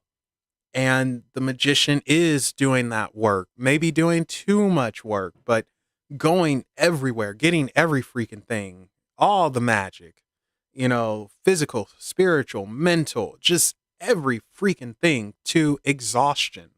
So I am going to say, don't exhaust yourself by doing too much. Sometimes it's best to do nothing and just let everything burn. We don't necessarily want that, but sometimes it is best. If you feel you're close to burnout from doing every freaking thing, let it burn. Like, seriously, let the sucker burn, let it breach, you know, but have all your bases covered before you let it burn and you let it breach. So maybe that's what it is. That's how you get through those obstacles, by first fixing them and showing that you fixed them, and then letting this father of feathers, let him burn it down and show, like, hey, here's my thing. I'm competent. I did everything correct. It's very interesting. It's almost like a weird game of chess, and you're thinking 3, 4 steps ahead. I could never do that in chess. I like, okay, I'm gonna move this pawn, and well, that's about it. That's how I play chess. But yeah, it feels like it's a chess game, and you're dealing with someone who is reliant on everyone else doing the correct thing so they don't have to. So, yeah, to get rid of that obstacle, I would say solve all the breaches, stay ahead of the obstacles, and then let it burn. You know, because you might be overworked. So let it burn, and then show off, like, hey, why didn't you do this? Why didn't you do that? Why didn't you do this? Then you call them out, and it's nothing they can do because they're kind of lazy. This father of feathers. All right. So these next two, interesting. We have discipline, the 8 of roots, and the fool. So the fool is new beginning, starting over, starting from scratch, a new journey. Discipline, this 8 of roots, growth, tremendous growth, and you actually feeling it, seeing it, having it. So I think what's going to happen next year, I think you are going to have a raise or a promotion of some sort, like, or you start something new, a new project or whatever it is you do, with the Fool here. Oh, hello, Ball. Welcome. I think your discipline pays off. I think you're prepared. And I think you get noticed, and your hard work actually does pay off. Obtain, you get. So those obstacles, yeah, they're not going to be in the way forever. I think you do get over them next year. I think you come up with a plan, and I think you're rewarded with this Eight of Roots and the Fool. The Fool is starting something that's new to you. I won't say it's starting from zero, even though the Fool is zero. I won't say you're starting from zero. Oh, thank you, Ball. It is the Brady Tarot. I think I think it's just something different. I think it's you starting a new position, and it's like, whoa, but it's something that you've earned. It's not just given to you. You've earned it through your hard work, through your dedication, through all of your growth. And it's tangible, it's practical. You can touch it, you can feel it, it's yours. And I think you get that next year once you jump over these obstacles and dealing with whoever it is that's blocking you. Once they're out of the way, you're good to go. And I think they definitely move out of the way next year. Their goat is toast. But let's go to an oracle for you real quick. And then Silly Billy, if you're still here, you are up. You might not be here though. You might have left, which if that's the case, we will go to Doll. Doll, if you're here, which you might have left as well because you get impatient, but it's okay. And then it would be Bonnie, but I'm pretty sure Bonnie had to go back to work. So it's going to be interesting seeing who's here. Yeah, you can Afro, but you are you're gonna have to be after Harley, so got some ways to go.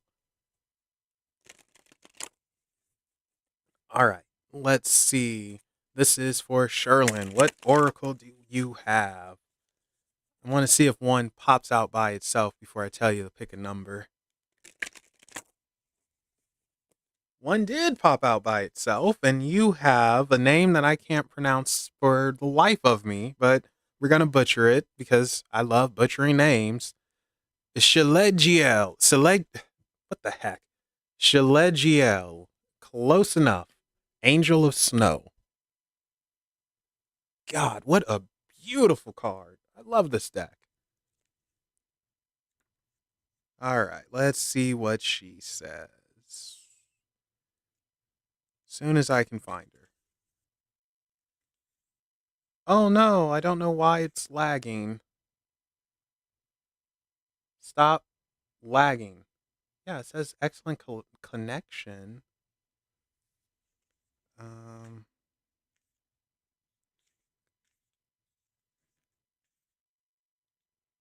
let's see. Ah, here it is. Okay. Whoop. The This is for you, Sherlin. The bravery of happiness in the face of sadness. Happiness that stands against the stark cold and does not shiver. The winter is heralded by the fall of snow as Shelgiel, close enough, dances, each step as unique as the snowflakes that frolic about this angel. The quiet reveler of winter, Shelgiel, I think I said her name wrong 3 freaking times, and 3 different times at that. Shelgiel moves over the rime, a bright and joyous visage amidst a harrowing landscape. Its presence brings relief to those seek escape from an overburdened bleh. What the heck? I cannot talk. I am so sorry. Let me try this one more time. Its presence brings relief to those seek. Oh, I think he was supposed to say to those seeking escape. Ah, that's what it is. Okay. To those seeking escape from an overburdened world. Take refuge from what ails you. It is time to recover. And the signs are a snowflake, a seed, a pine tree. So essentially, she's saying, don't worry about the obstacles. Worry about yourself for right now and just relax. Everything is going to work out the way it's supposed to work out. It's already doing that. The wheels are already in motion. All you have to do is just follow through with it and just, make sure you don't steer yourself off of a cliff. That can happen. Not fun. Don't want to do that. But everything is in motion. You just relax and let things happen. I like I said, I think you're going to get a different position with the fool here. And I think it's something tangible you can touch. I think you can like taste it and smell it. It's like right there. Whereas the obstacles and everything, I wouldn't worry about them too much.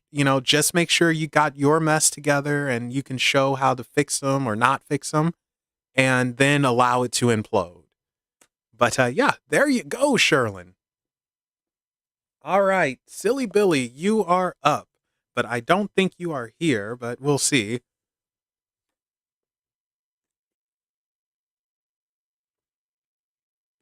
My leg is now falling asleep. That's brilliant. Wake up. Why don't you put on a little makeup? Where is that? What song is that? Is that System of a Down? Oh, Bonnie, you're still here. Thought you were gone. All right. So I think Silly Billy is gone, which is okay. That's all right. Doll, are you here? Doll might actually be gone, but I'll give her a second. Bonnie, you're actually going to be up if Doll isn't here. So let's see. Let's find out. Oh, trivia question for you guys. How many licks does it take to get to the center of a Tootsie Pop? There are studies on this, and it's honestly, it's weird because it's no real answer. Each one came up with something different. So I guess it depends on your tongue and how much you lick that sucker, like how hot it is or some mess.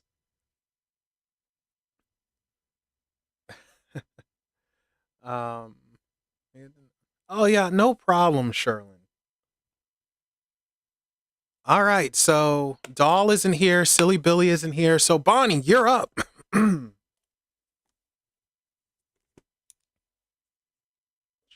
check, check.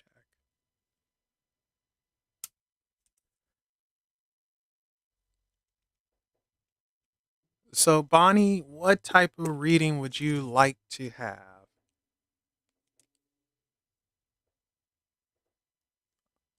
Oh, well, that's something they haven't done in a while. So some moron is driving by and he's shooting fireworks out of his car. So that's brilliant. I am very happy not to be a corner house. Oh, people, people, people. Like what is wrong with folks? I mean, come on now. Don't do stuff like that. What if a fire starts and like what if something gets damaged? It's insane. The only partying I will be doing is eating some frozen lasagna and playing XCOM. That's my partying.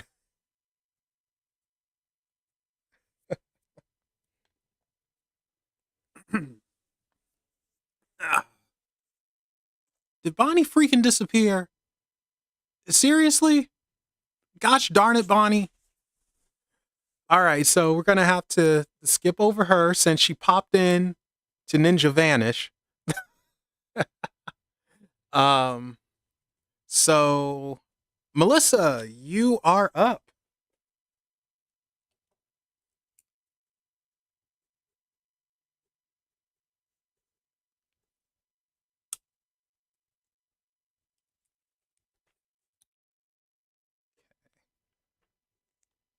All right, just checking things off the list. And I know Melissa says she was lagging, but I know she's here. She'll pop up in a second. So, any of you guys going out, shaking your bums, or doing anything like that, or you're going to be like me, just home in the dark, watching I Dream of Jeannie, eating some lasagna, or playing XCOM. God, I love I Dream of Jeannie. That is one of my favorite shows next to Green Acres and Bewitched. Bewitched is another good one. Dick Van Dyke. Great shows. They'll never make shows like that ever again. All right. What's the overall energy for 2024? Okay. We can do that. So we'll go back to the Gilded Tarot. All right. This is for Melissa.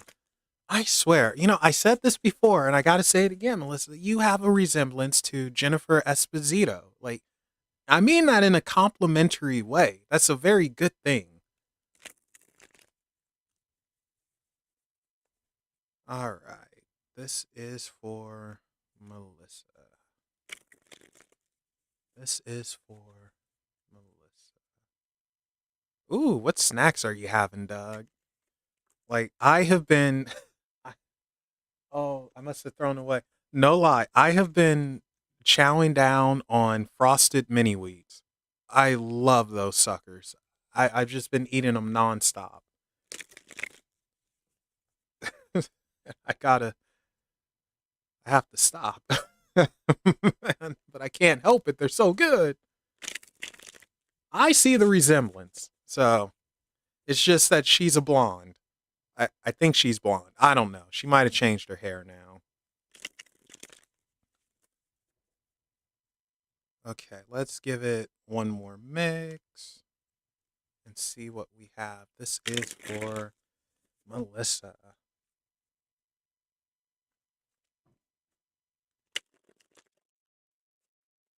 Let's see what we got.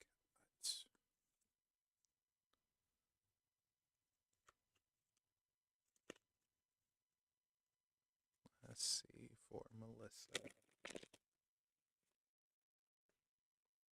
Oh, there you are, Doc. Well, when I was calling you, you didn't show up. And, like everyone heard, I was like, okay, is she here? Is she here? Okay, so I'm already drawing for Melissa. So after Melissa, I'll come back to you, doll. Don't worry, Harley. You're still on the list. Like we didn't skip you.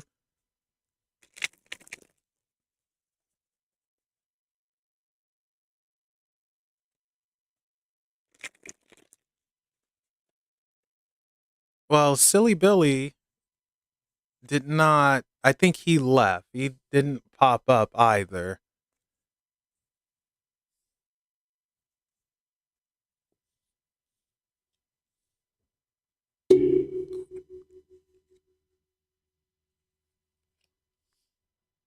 Hmm. He was next, but he wasn't here. So then I went to you, and you weren't here. We were calling you, and then we went to Bonnie, and well, Bonnie disappeared. And now we're on Melissa, but I'll circle back to you, doll. Don't worry. Like, I want to be fair. I will circle back to you. It's just I started to draw for Melissa.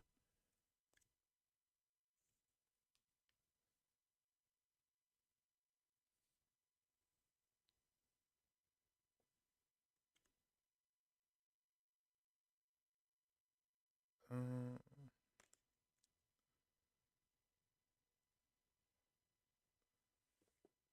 hmm.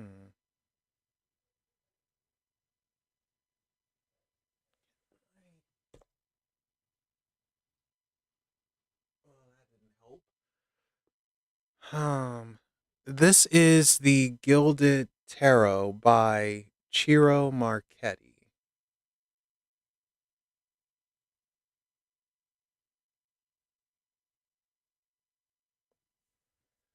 All right. So, Melissa, we have the 7 of wands, the 3 of cups and the tower. All right, don't worry, doll. After Melissa, you'll come right up. Oh, thank you, Nick. Thank you so much. Thank you. Well, that's really nice of you. Thank you. Melissa, it looks like you're going to experience some failure, but that's okay. All right, so we'll get to the tower in a second, but to start off with this the 7 of wands, it's hold your ground. Wands, sometimes being magic wands, we can almost see it like that, or creating art, that type of thing. And it's hold your ground. Mess is going to come at you. Hold your ground. I think you're going to have moments of weakness and feeling like, I can't do it. I absolutely can't do it. But that's where this 3 of Cups comes in handy. Now, traditionally, yes, the 3 of Cups is feminine, but in this case, I think it's a literal sisterhood that helps you and pushes you and tries to keep you going. Like, this is just straight up feminine where you feel like you can, and you got these wands coming at you. There's a window behind you. Oh no, I'm going to fall out the window. Kind of like what's happening here. I think you are going to have some failures. I think you are going to try things, and I think you're going to fail. And I know that sounds harsh, but oh shoot. Thank you again, Nick. Thank you. Wow. Thank you. You don't have to do that, but thank you. I really appreciate that. Um yeah, I think you are going to have some fails, but it's because of your own blocks. I think this tower is symbolizing your own fears and your own mental blockage getting out of the way. And that's hard to do because that means we have to have a conversation with ourselves, and we have to sort of tear down the walls, and you'll have to be stripped down to your most bare in order to build yourself up. So I do think next year you're going to experience some massive failures, but it's so you can have true growth. And it's so you can understand that you are stronger than what you think you are, than what you know. It's so important to understand. And that sisterhood is what gets you through, what pulls you through, who's going to be there and support you. So you have a good support system. And it shows that because you're going to be dealing with some mess. It's going to come at you, but stay strong, stay firm. Yes, it's going to tear you down in order to build you up, and the sisterhood here is going to be there with you and for you. And it's like, no, you're not alone. I think that's something important too, to understand that you aren't alone. Now I'm thinking of an Avril Lavigne song, Keep Holding On. I love that song. I think that might be the only song of her. Oh, no, no, no. It's the second one. But anyway, yeah, it feels like 2024 is a keep holding on. Oh, now you're back, silly Billy. Well, now that's so great. I had to skip over you. And now, okay, so Doll and Silly Billy are back, but I said I would do Doll after Melissa, so I will do that. And then I'll get to you, Silly Billy, and then back down. So, all right. Um, yeah, it's definitely going to be a challenging year in the sense of, oh my God. Thank you, Nick. Thank you so much. It's going to, good Lord, thank you. It's going to be a challenging year in the sense of finding your own strength and learning how to walk on your own 2 feet. I'm not going to forget, don't worry, doll. And this support helps you get there. So you definitely grow. You definitely grow, but you get taken down a peg. But it's supposed to happen. It's that ego being destroyed almost.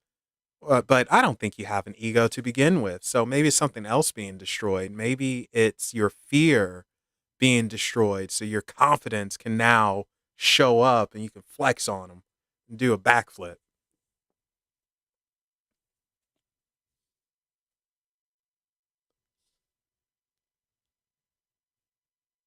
All right. So, Seven of Cups, Seven of Pentacles, the Star.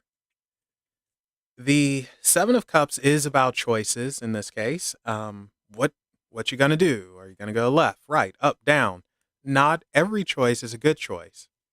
The Seven of Pentacles is about growth and seeing your potential, but not realizing it just yet. In other words, you're not there yet. The Star is, well, for me, out with the old, in with the new. So with the Star, I think you are still in a transitionary process. You're still transforming. You're still trying to understand yourself. This is for Melissa Doll. I think you're still trying to understand yourself. I think you have to figure out who you are. I'm not sure if you know exactly. You I think you have to truly figure out who am I? What do I want? What do I need? Like what do I want in life? What will bring me happiness? What will make me smile? So 2024 for you, it's definitely going to be one of those transformative years because you truly find out who you are and you step into your own. And that's why these choices are here because your path has not been decided. This is going to be a very decisive year for you, Melissa. Are you going to go left? Are you going to go right? Am I going to buckle down and do this? It's a very decisive year. And that's why that Seven of Pentacles is here. It's like you have an idea, but it's not there yet. It still needs time to grow. So this isn't something that you can force. So it's going to take the entire year pretty much for you to get it. And again, you will have support for when you have those things, those times when you fall down, because you are definitely going to fall down, but you'll get up, just dust yourself off, get up and continue on. Very transformative year. Let's see. Let's get you an oracle and see what comes out. All right, this is for Melissa. Okay, so Doll, you're going to be up next. And then Silly Billy, I'm going to circle back to you. I think Bonnie is still gone. And then Doug, I'm sorry for the delay. We're going to get to you and everyone else. So sorry about that.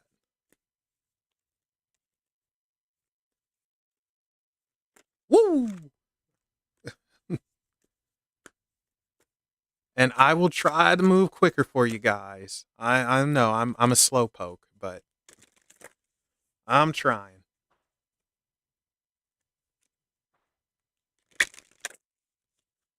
This is for Melissa. What is the oracle?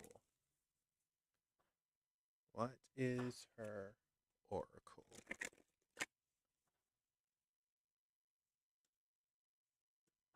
Oh my gosh. You're just not going to come out, are you? Come on now.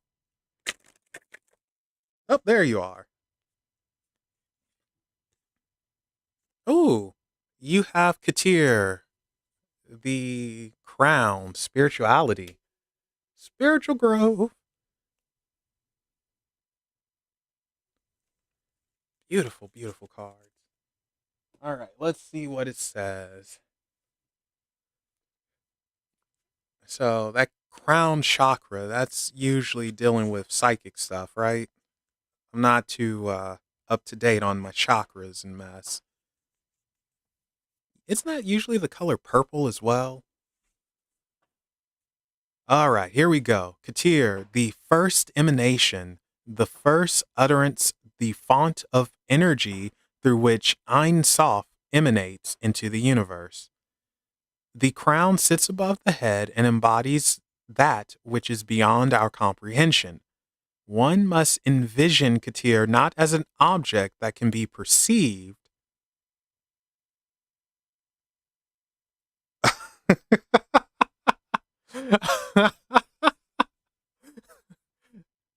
I can't handle any twerking.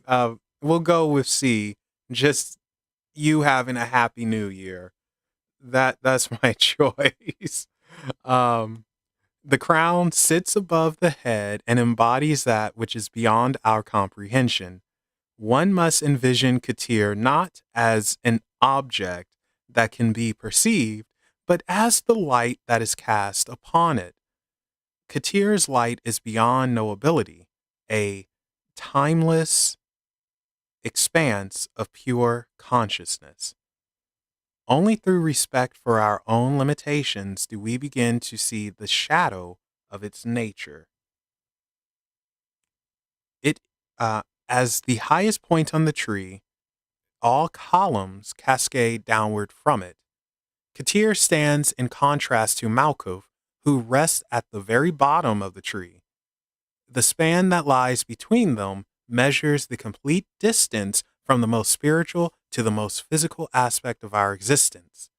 Journeying downward from this point, all other emanations become increasingly close to our present experience. And he's found in spiritual epiphany, faith, humility. Very interesting for you, Melissa. And this is actually the first time Katir has ever come out in a reading I've done using this deck. So, woo, you got him for the first time. And Happy New Year, Nick, and thank you so much. You have a good one. So, essentially, Melissa, next year is not only transformative, but spiritually, you are probably going to have an awakening. So don't say nothing if you wake up sweating in the middle of the night and just coughing your lungs out, like, oh my God, I understand. So, because spiritual awakenings suck, they're never fun, from what I gather. But an understanding comes from that. So, yeah, you are definitely having a transformative year and you find your path and you have growth. You have a lot of growth. And that's awesome. So there you go, Melissa. Oh, and of course, you have your girl support group too. Yeah, you're welcome. Thank you. All right, doll, we're circling back to you. And you said that you just want to know what's coming up in 2024, I think.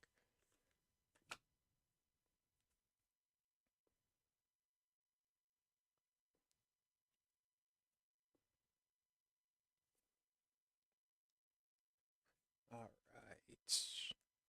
What changes will happen in 2024?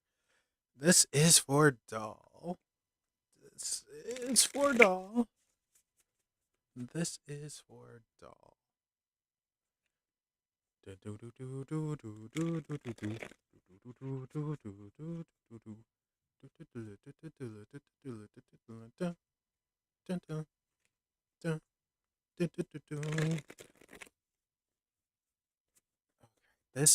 for doll. This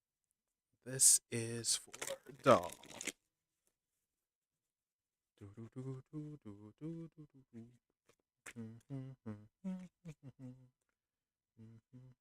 doll.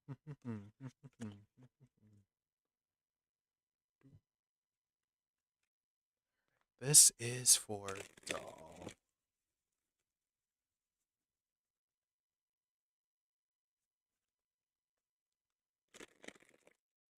All right. Let's see what we got.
All right.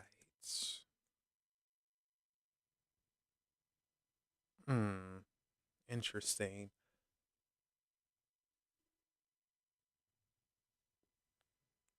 So this is interesting, doll. Bottom of the deck, we have the tower, and this is a terrifying tower. So being that that's at the bottom of the deck, sometimes it's how we're feeling, and this might symbolize that you just feel everything's going to collapse, and there's not going to be something positive that happens. It's just mess burns down, and it sucks. So I just thought that was very interesting that this one was at the bottom. But going to the top,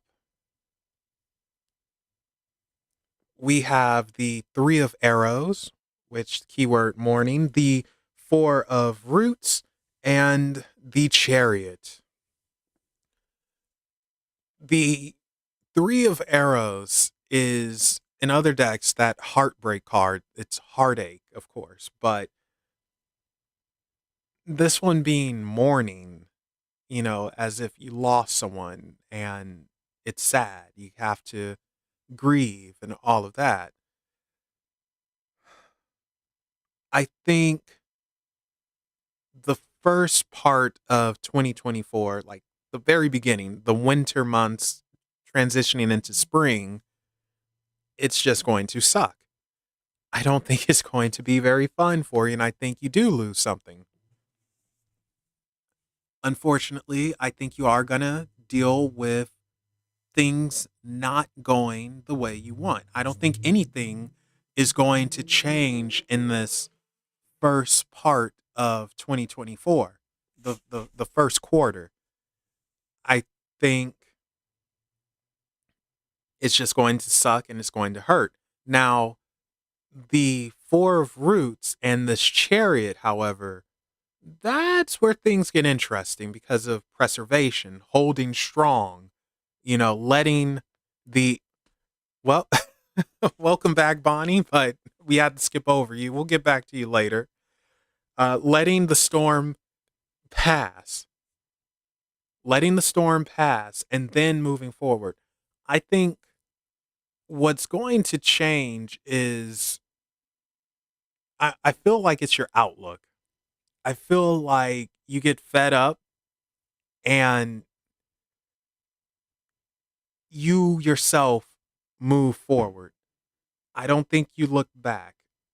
You will have opportunity with this chariot to just go forward, just leave. I feel like you're going to leave. You're going to have opportunity to leave, just everything, and start fresh. Now, whether you take it or not, it's a different story. I think you should take it because you need a fresh start. You need a redo.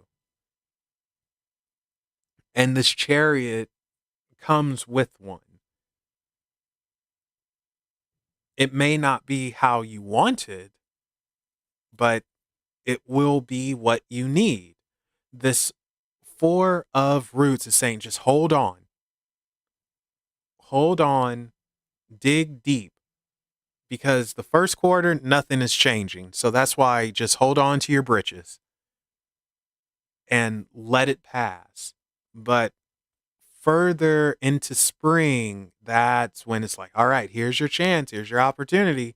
You either take it or leave it. And if you take it, yeah, you leave mess behind. It's like, oh well, so long, farewell. I'm out. You get away from that burning tower. Whoop. Well, I'm just messing up here. Come on, stop sticking.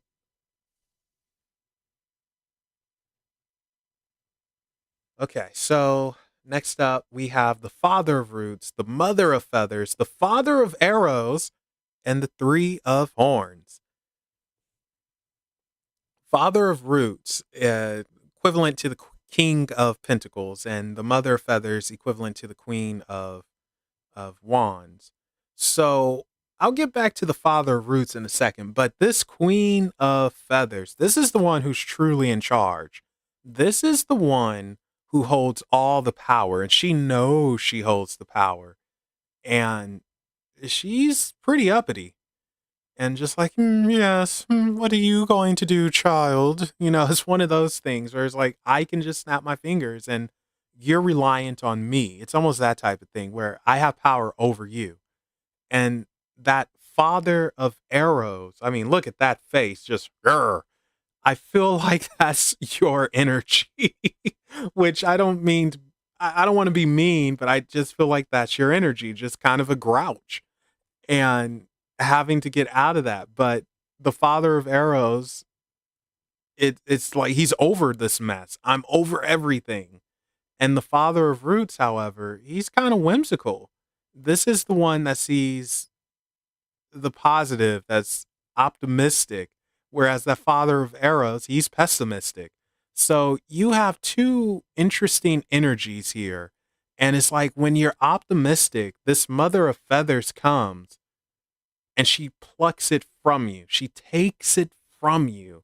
And then you turn into this father of arrows that's just a grouch. Grr. Um, I think you have to get away from this mother of feathers. I think you have to get away from her because it drains your optimism. It drains your outlook, and you get into this dark place of nothing's ever going to change, and it can and will change. You have to get away from that mother of feathers. I think that's why the chariot showed up, trying to say, hey, if you want change, you have to get away from her. If you don't get away from this mother of feathers, nothing's going to change. Simple as that. You are going to continue having your optimism stolen. And this father of arrows energy is just, grr, I'm a grouch. I hate everybody. I hate everything. I hate my life. I hate this. I hate that. Grr, like, got to get out of that. If you want your change, you got to get away from that mother of feathers. And the thing is with her, it almost feels like sometimes it's a put on. In other words, she pretends to be nicer than what she actually is. And I don't know, she's a nagger. She feels like she nags. Nag, nag, nag, nag, nag, nag, nag. Ugh, that would drive me up a wall. So we have to get you to this father of roots. We have to get you feeling good and seeing like, yeah, there is a positive outlook. And that's where that three of horns comes in, the celebration. You are going to have more reason to celebrate. It's going to come to you. And I think that alone helps you out. Now, unlike the other deck, this is not a feminine card. I mean, they're freaking swans or ducks or something, whatever they are. Geese. Oh gosh, I hope they're not geese. Geese are mean. I've seen them chase people. So, anyway, you have to have a reason to celebrate, a reason for it. And I think you're going to get your reason with this three of horns. I think you're going to have a reason to leave and a reason to try and find your own happiness elsewhere. I think you will have that. I promise you will have that. And that feels like it comes up towards the later half of 2024. You find your reason, and that chariot is your reason, and that prompts and creates that change because this mother of feathers is stealing your optimism, stealing your energy. So you find a reason comes to you in the form of this chariot. That's your reason. That's your opportunity. It's up to you to take it or not. Free will, free choice. And you go with it. The thing is though, you have to pretty much take a scary step. You are going to have to be by yourself. I think that's where it is. That's the fear. You have to truly be by yourself and away from all of it. If you don't, she continues to rule and just take everything from you. And it's like, it's my way or the highway. And it's always going to be my way. But choose the highway this time and you'll find happiness. So, opportunity for happiness is coming, but if you don't get away from her, nothing changes. Like, absolutely nothing. So, your change is going to pretty much, no, Billy, yours is about to come up. Your change pretty much shows up in the opportunity with the chariot, and it's up to you to catch a ride or not. Like, I think you need to move if you can. Um, yeah, I think you need to move, and uh, once you get away from her, you'll have more opportunity, you'll have more change, and you'll be happy, and you'll celebrate and do a backflips and cartwheels. But yeah, there you go, doll. All right, Billy, silly Billy, you are up, and you want to know. You're welcome, doll. All right, so you're gonna apologize to Jacinta next week. Will Jacinta forgive you and reconcile? I will give her the red rose too. Ooh, all right. Well, let's see. We'll go to this one for that. Okay. What is going to happen with Silly Billy reconciling with Jacinta? Um, Doug, you are up next, and then Harley Afro Bonnie.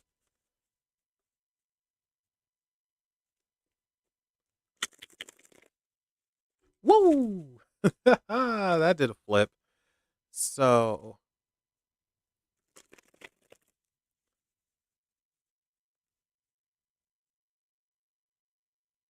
let's.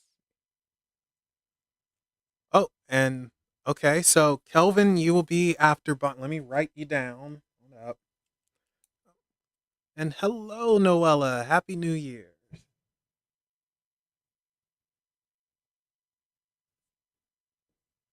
There we go. All right. Oh, sorry, forgot. Wait, give me 1 second, Billy. Forgot to pull an oracle for doll. I knew I forgot something. Sorry. Let's see what we got before I get to silly Billy. What oracle do we have for doll, real quick? Whoa, whoa! Oh my God! The deck blew up in my freaking hands.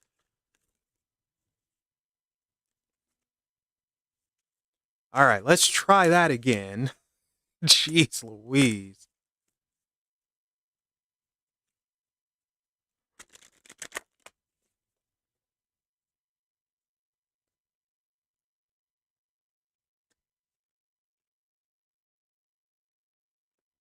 Let's see. Let's see.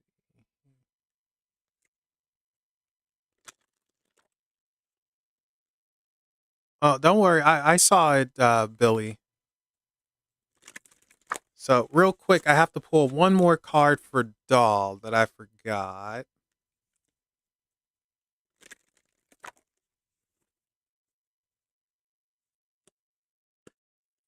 Whoop. Oh, just one, please. Just one. Not three or four. Just one.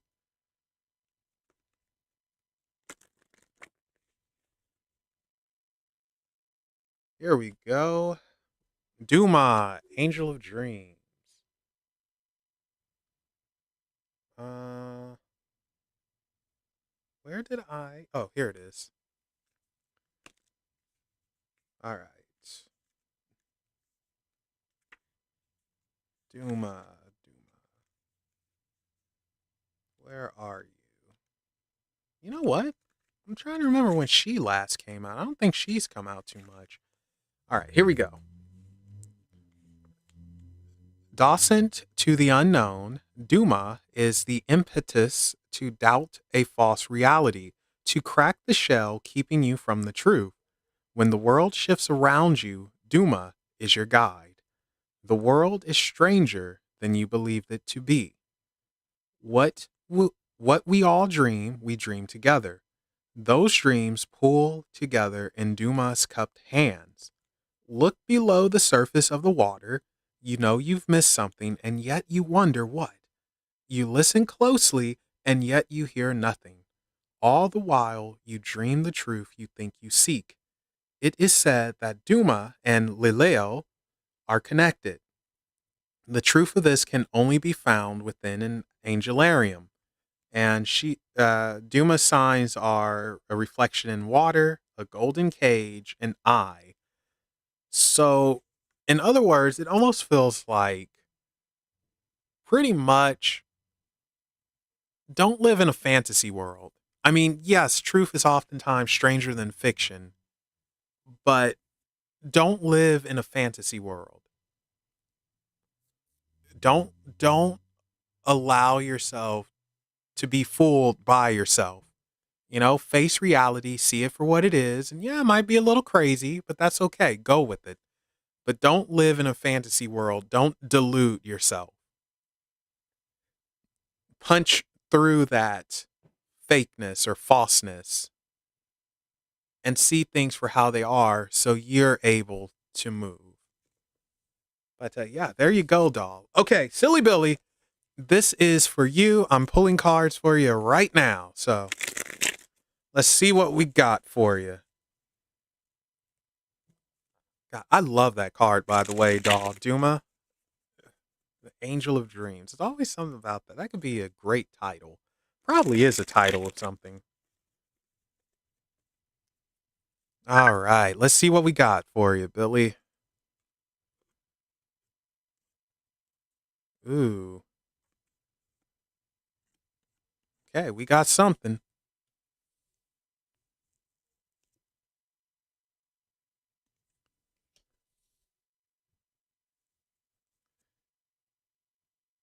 Hmm.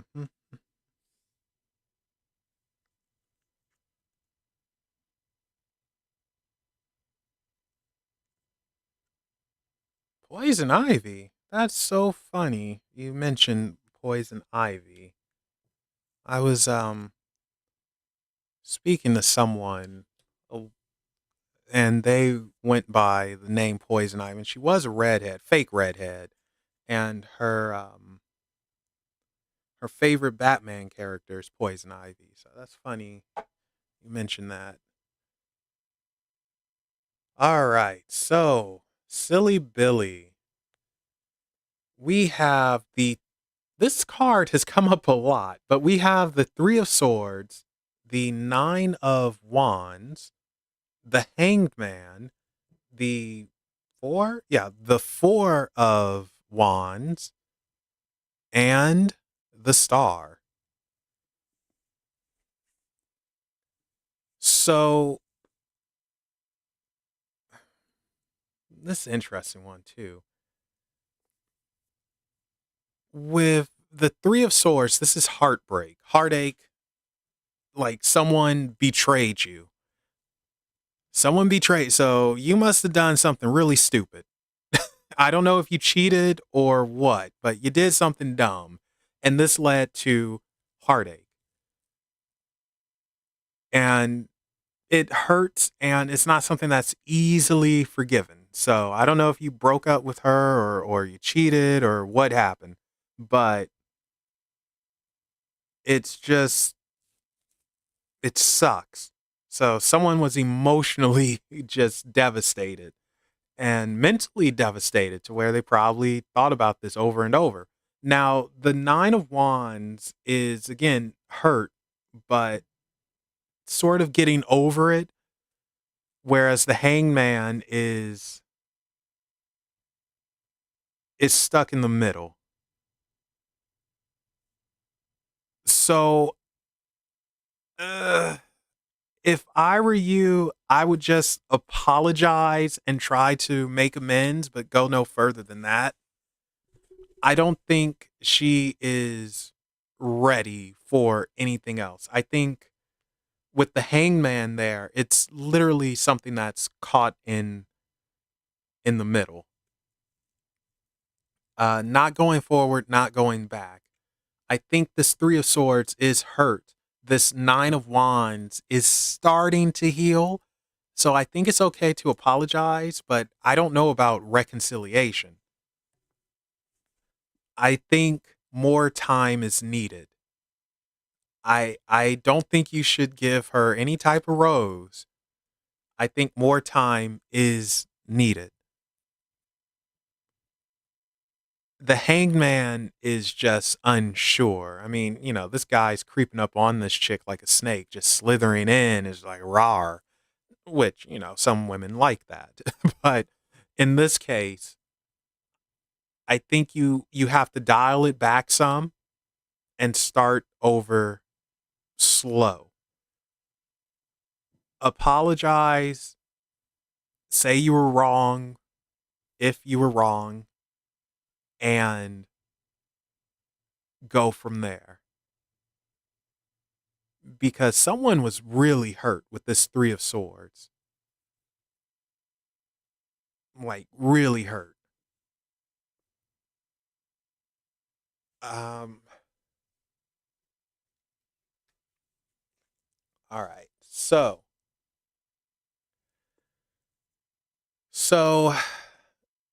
the Four of Cups here, pleasure, but the Four of Cups is also, take what's right in front of you, whereas the Star is out with the old, in with the new. So with this, I'm feeling like don't try for too much too soon. Be more simple in your approach and take things slow because it's going to take a minute to get over everything. Oh, hello, Fire Spawn. Happy New Year. It's gonna take time. Yeah, we can we can add you. Boy, this thing is growing again. I was getting towards the end and people came. So, all right, Fire Spawn. Got it. Um yeah, I think you have to take it a day at a time, step at a time. Apologize definitely. I think that will be accepted. A reconciliation will come over time because the relationship isn't the same as what it was. It will come over time. Don't try to force anything. Don't try to be overly lovey dovey and all that mess. That's not going to do nothing. Keep it simple. And don't even say, like, I was hurt, you were hurt, you hurt me, so I hurt you. Nothing like that. Step at a time. Just take it a step at a time. And you will reconcile over time. Just don't try it immediately. Definitely apologize and rebuild that connection, rebuild that friendship. She's not going to accept everything right away. That's just not going to happen. She'll accept the apology, maybe, but reconciliation, that happens over time. And then you'll be okay. I think you guys will be friends again. I think everything will be all right in the end. Just don't try to force it so soon right now. But yeah, there you go, Billy. And let's draw a quick oracle for you. And Doug, you will be next.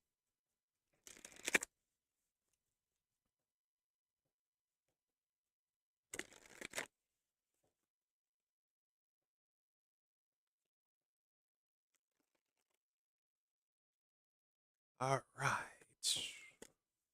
Whoa. Okay.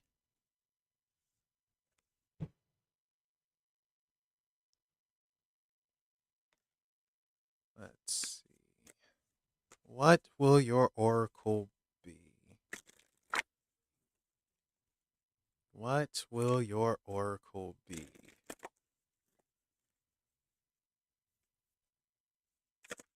Oh my gosh, what is with this deck? Everything is just popping out like crazy.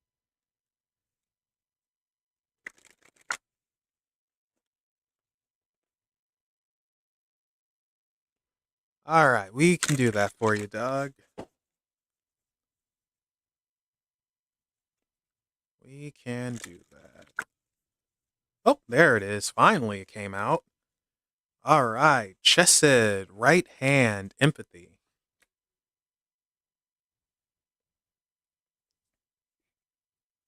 Where did I put the. I did it again.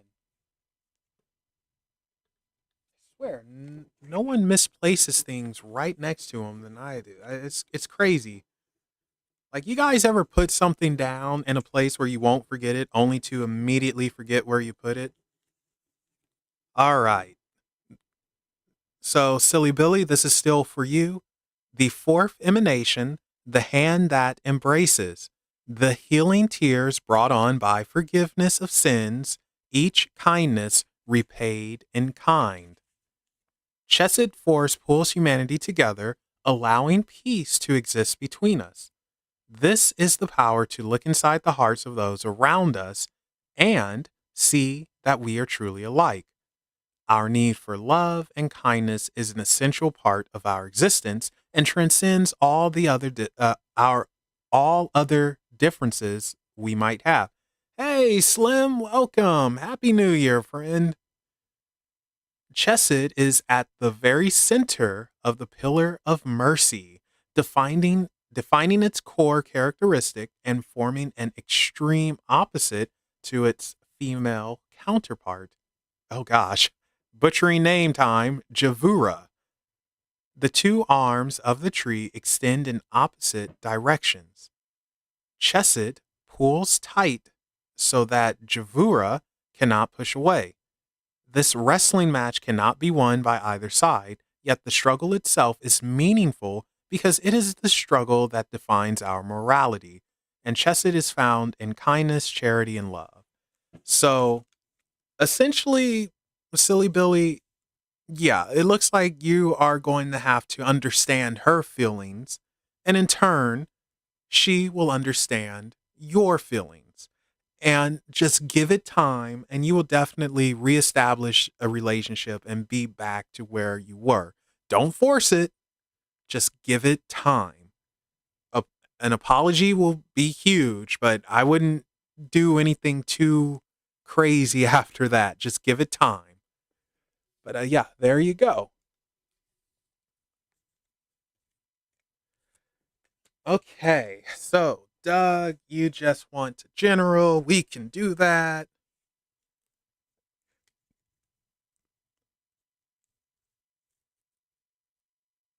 How are you, Slim? I hope you are having a good night. Thank you for dropping by. Always a pleasure.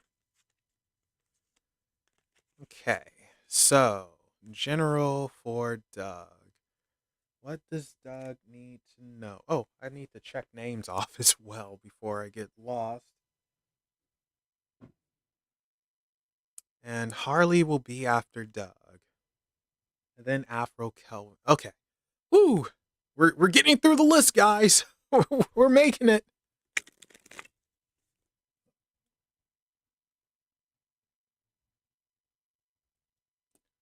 We're gonna make it. This is for Doug. This is for Doug. This is for Doug.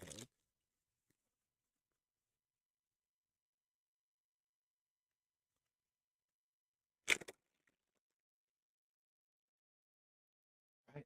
Let's give it one more mix. Oh, that was pretty cool. Never shuffled it like that before.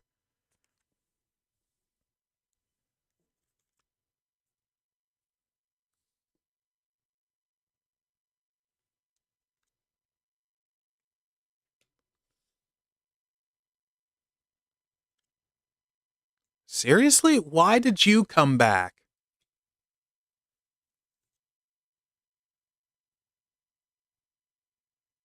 Hmm.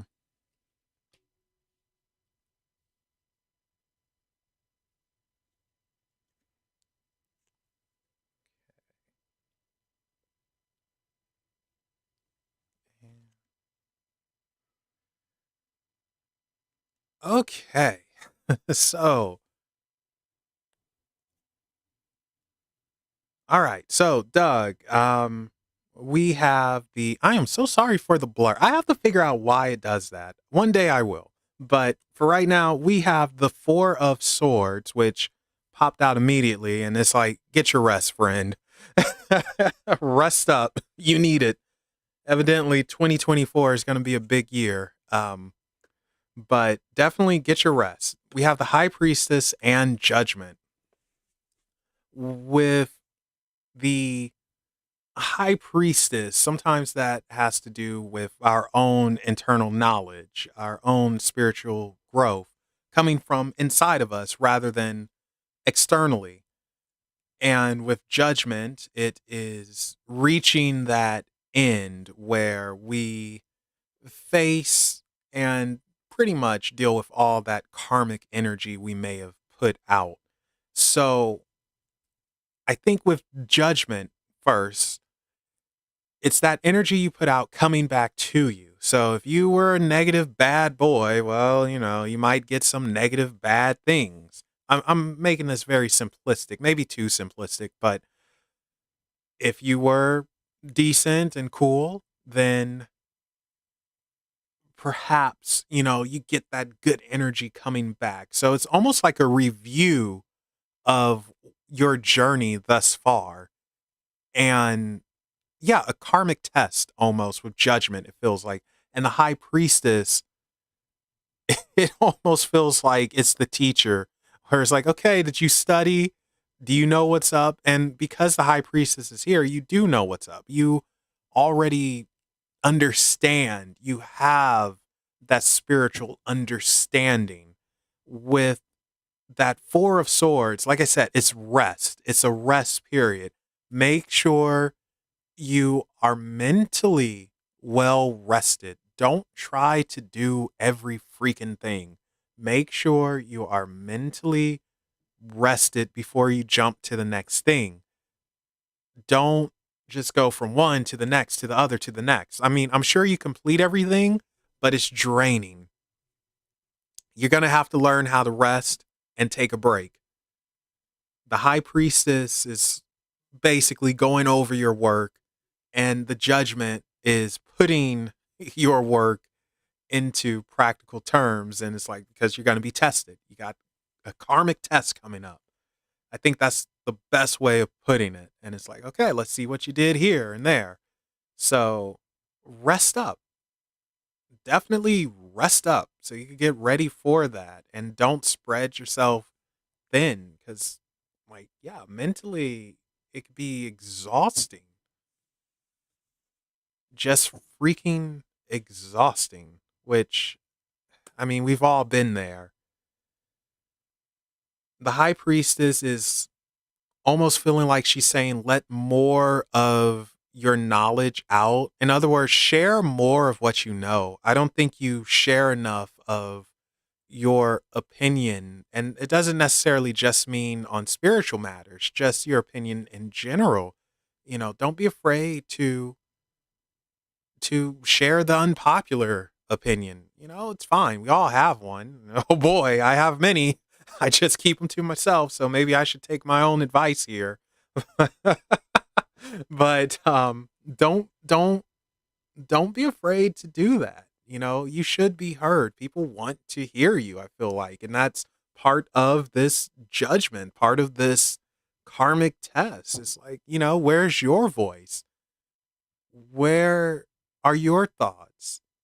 So I think you're going to have more opportunity next year to share that, to let things out. So again, rest up and be ready for it because it's coming, and it's not going to slow down, it seems like. But yeah, karmic test is the big one with judgment.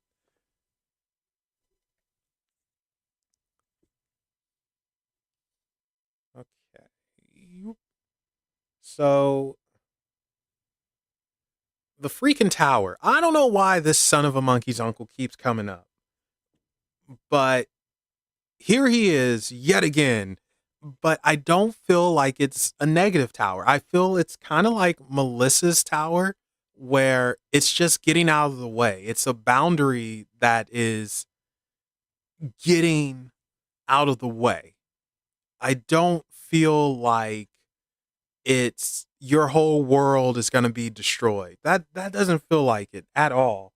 Which, cool, man, cuz sometimes the tower's a pain in the rear, but I don't feel like that's the case this time. I think I think it's just a boundary that needs to be blown up so you can proceed forward. Interestingly enough,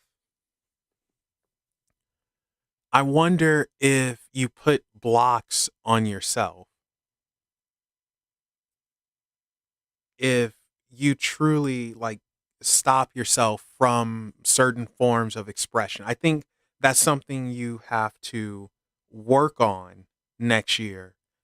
Removing your own blocks that hold you into place, that keep you grounded. It's okay to, be a little airheaded, to go up in the air a little bit. I think you have to remove certain blocks and limits you put on yourself. And I think that's also part of the spirituality. You might have restrained yourself too much. And now it's like, okay, let's come out of that shell. Let's blow this boundary up. So it doesn't feel negative. Now, the Seven of Swords, however, is an interesting one because this tends to deal with trickery and deception, and it's next to the Hierophant, aka the Pope. And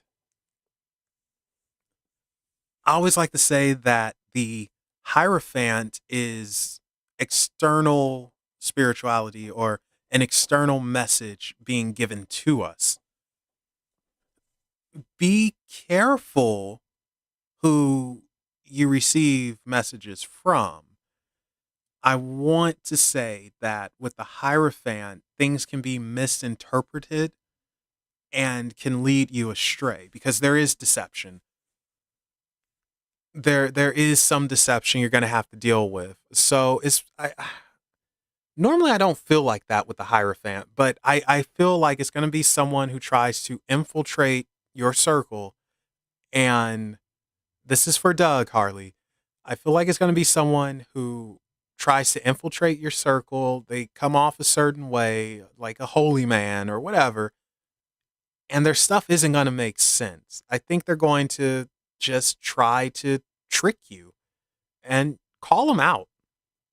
Call him a dirty son of a monkey's uncle. You have my permission to do that. You can use my word, son of a monkey's uncle. I give you the power to do that. But for real though, I think this Hierophant is someone who pretends to be someone that's enlightened. They pretend to know what they're talking about. And with the Seven of Swords right next to it, it's trying to get one over on you. So, yes, I think you're going to meet someone. You're probably going to get along just fine, but they aren't who they say they are, or they don't represent what they say they're supposed to represent. And you can call them out on that. Doesn't necessarily mean you have to end the friendship or anything, but call them out on their nonsense. That's actually what friends do. I would hope my best friend would call me out on my stupid, and he does. My best friend, we've known each other since we were 12, and we're both crazy, very opposite as well. But he calls me out on my mess, and I call him out on his. So I think it's that type of thing where it's like, dude, I know you're trying to get one over on me. Stop it. Now we could be friends, we could be cool, cordial, but you're not going to do that. So stop the nonsense. It's almost like that. And it's a respect that is created. And it's so funny because, wait, you have? Well, son of a monkey's uncle. I don't recall. Well, shoot. Okay.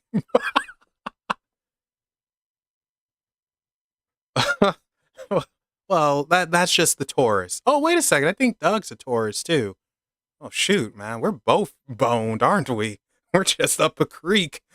Anyway, I do think that you can learn something from them. When did you do this? What? When the heck did this happen? Oh, well, I'm sorry. I feel so bad now. Okay, well, you better be, man. But yeah, I do think there is something that can be gained from this Hierophant because no matter what, you learn something and you do have spiritual growth. Like the Hierophant is giving you that. It is bringing with it wisdom and understanding. It's just don't be completely taken in by it. Don't be fooled by it, which you're a smart guy. You're not going to be fooled by it. But that Seven of Swords, yeah, it's a bit of trickery. A bit of trickery there, trying to get one over. Just call them out and say, stop it. Stop the nonsense. You're not going to get one over on me. So we can learn together, grow together, but don't try to do that. Three strikes, you're out. If they try it again. But I do think you're going to be able to learn something from someone, however they portray themselves as something they're not. But that could be the catalyst for you dipping further into your own studies, into your own understanding, which is brilliant how that stuff works. And that's why you get you obtain the knowledge to call them out. So it all comes around. But let's go to an oracle for you, Doug. Let's see. But definitely come out of your shell. It's time for you to be more vocal, express your opinion, whether it's spiritual, whether it's on a baseball game, whether LeBron James is overrated, which he is. That's not an opinion, it's a fact. And, we'll go from there. All right. Well, you know what? For your oracle, pick a number between 1 and 45.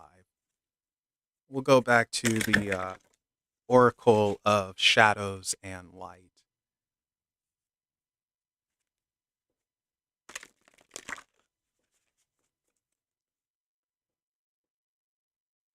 36. All right.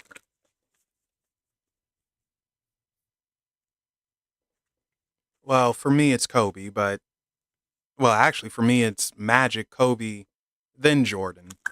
But that's just me.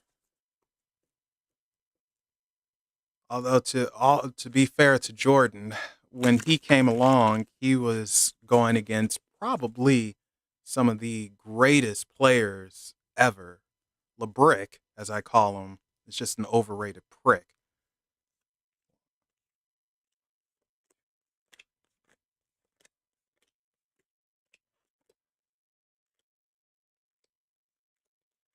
16.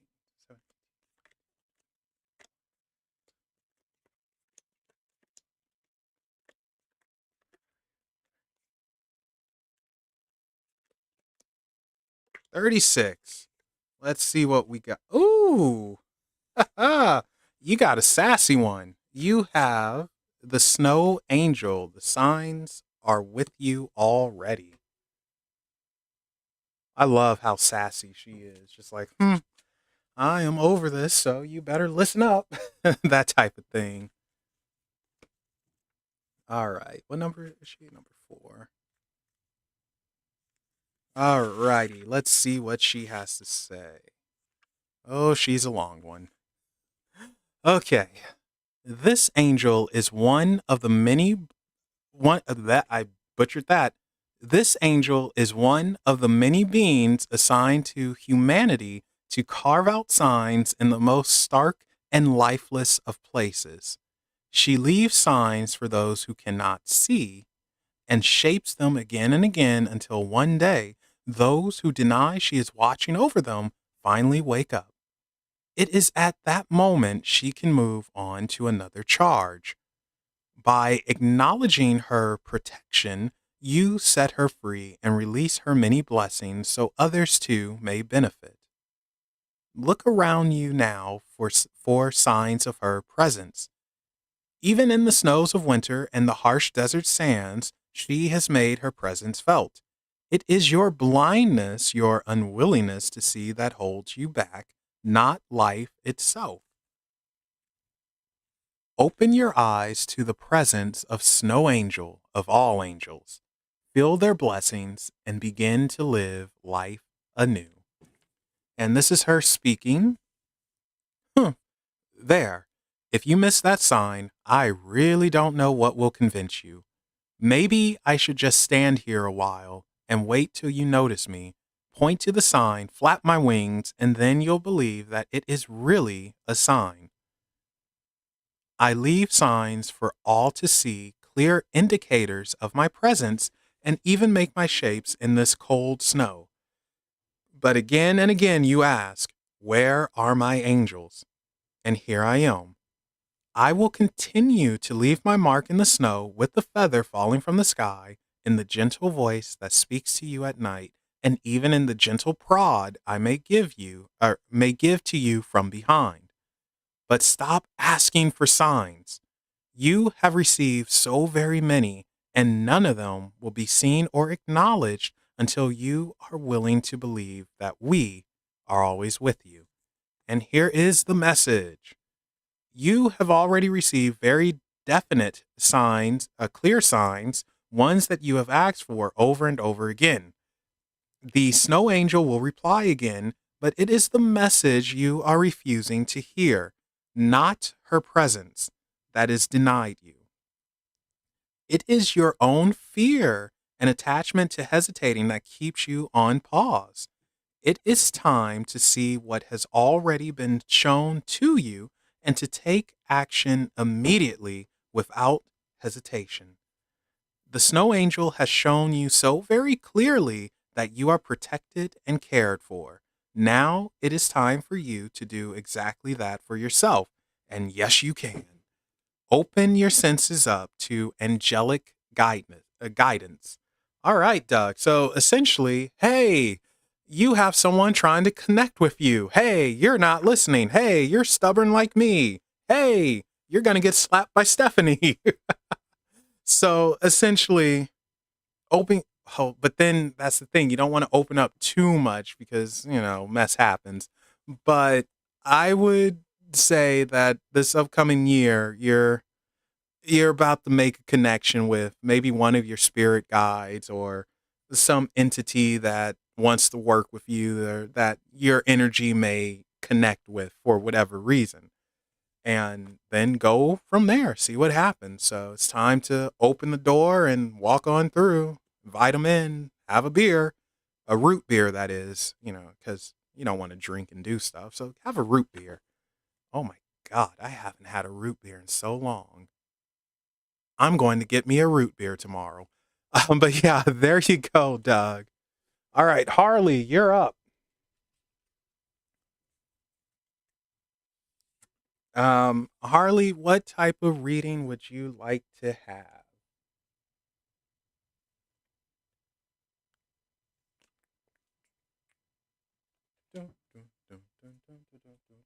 Oop, time to stretch the legs again. My God. Yeah.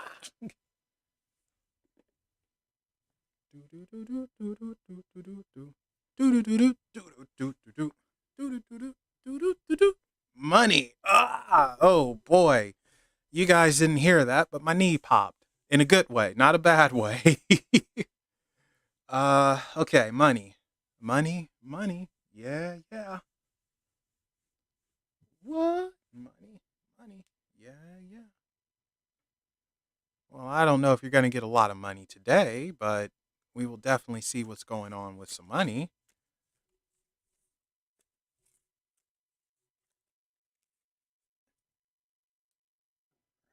Check. Okay, three people left after you, Harley. The end is near.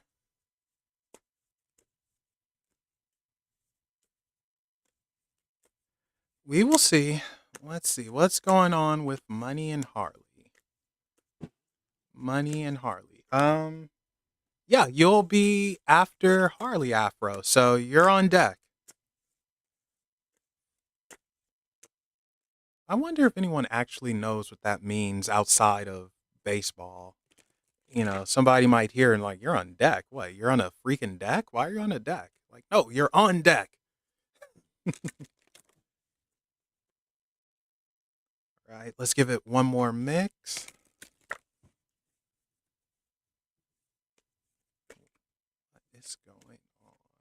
Harley and money. Harley and money.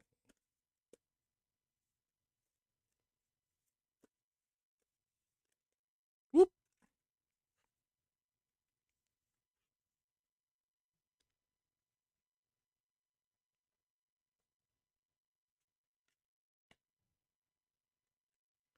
Let's see. Give me 1 second here. 1 second. I'm just checking something out.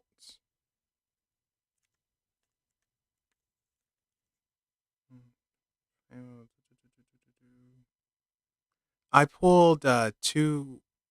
You got kicked out. Well, oh, don't worry. I didn't say anything, so you didn't. You didn't miss anything. You're good. I pulled two oracles, and I just wanted to check them out real quick.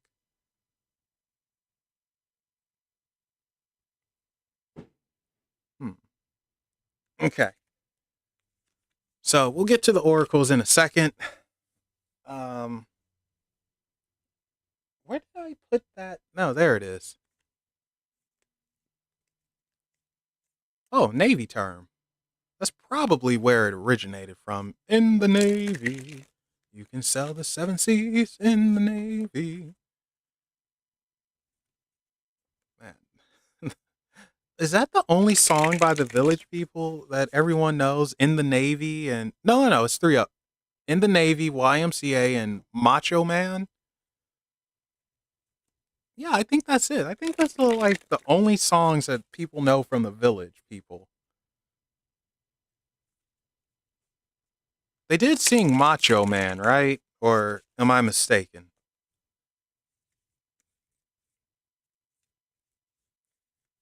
Hey, hey, hey. Macho Man. I want to be a macho man.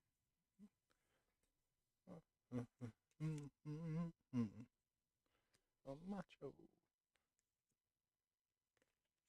Oh, wait a second. I did that wrong. 1 second.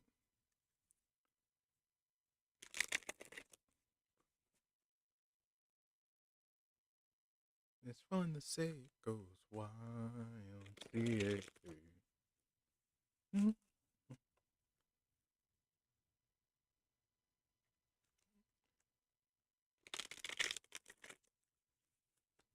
All right, there we go. That's better. Are you kidding me?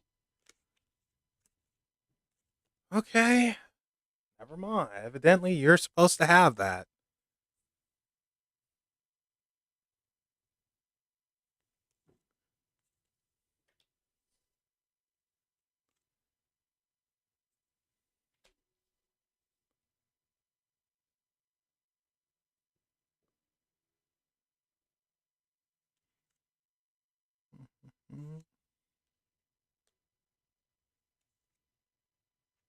Hmm.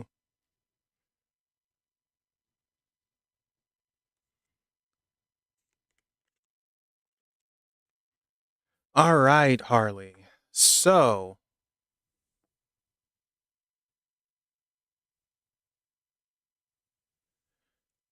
um, in regards to money, we start off with the Seven of Cups. So, choices yet again.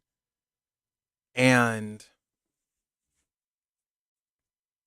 well, that's so weird. I don't know why you're getting booted out, but yeah, we have the Seven of Cups, and this is about choices. Not every choice is the right choice, and not every choice is a good choice or a bad choice. But you are going to have options. So you are going to have options for money for a job. Now, here's the thing: we have this Five of Swords here, and I feel like with the Five of Swords, it's not going to be glamorous. It's not going to be in a crazy high paying position, but opportunity for a job, I believe, will show up. And Happy New Year to the East Coast people! So, yes, whoever's on the East Coast, Happy New Year. Go ahead and sing that song. Uh, Yeah, so with the Five of Swords, it's not going to be the most glamorous thing in the world, but opportunity for a job will present itself for more money. It's just not going to be glamorous. With the devil here, now the devil's temptation, and I almost feel like this is taking out a loan or something like that, and I feel like you should avoid that. Don't take out a loan. Don't do anything temptatious like that because you're going to get the raw end of the deal. The devil is always going to get the best deal, and you will be put into a position where you're going to get squeezed. So don't do that with this devil. This one's tricky. I think you're going to have to just look for something that's just like I said, it's not the most glamorous thing in the world, but you can obtain it. But, it's nothing wrong with a job not being so glamorous, whatever. You're working, it's making money. That's the bottom line. Oh, you're already in. Oh, well, that's not good. But yeah, it's just I don't think it's going to be anything crazy high paying, but I think you will obtain something. You're not going to win the lottery. That's just not going to happen, and I don't think you're going to become the CEO of something or a manager.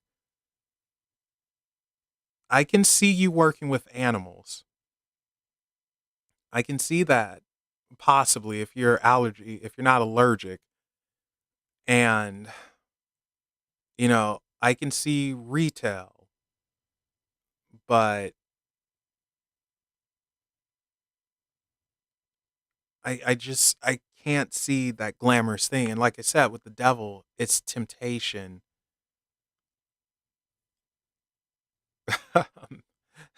Yeah, I'll do it after I finish up everyone. I feel like it's temptation that got you with the devil. But I can see you working with animals. I think that's what you need to look at. This devil, it's temptation. You got the better end of the deal of the contract, and it's just like dancing around. It's like, well, what are you gonna do? So this guy, he got you.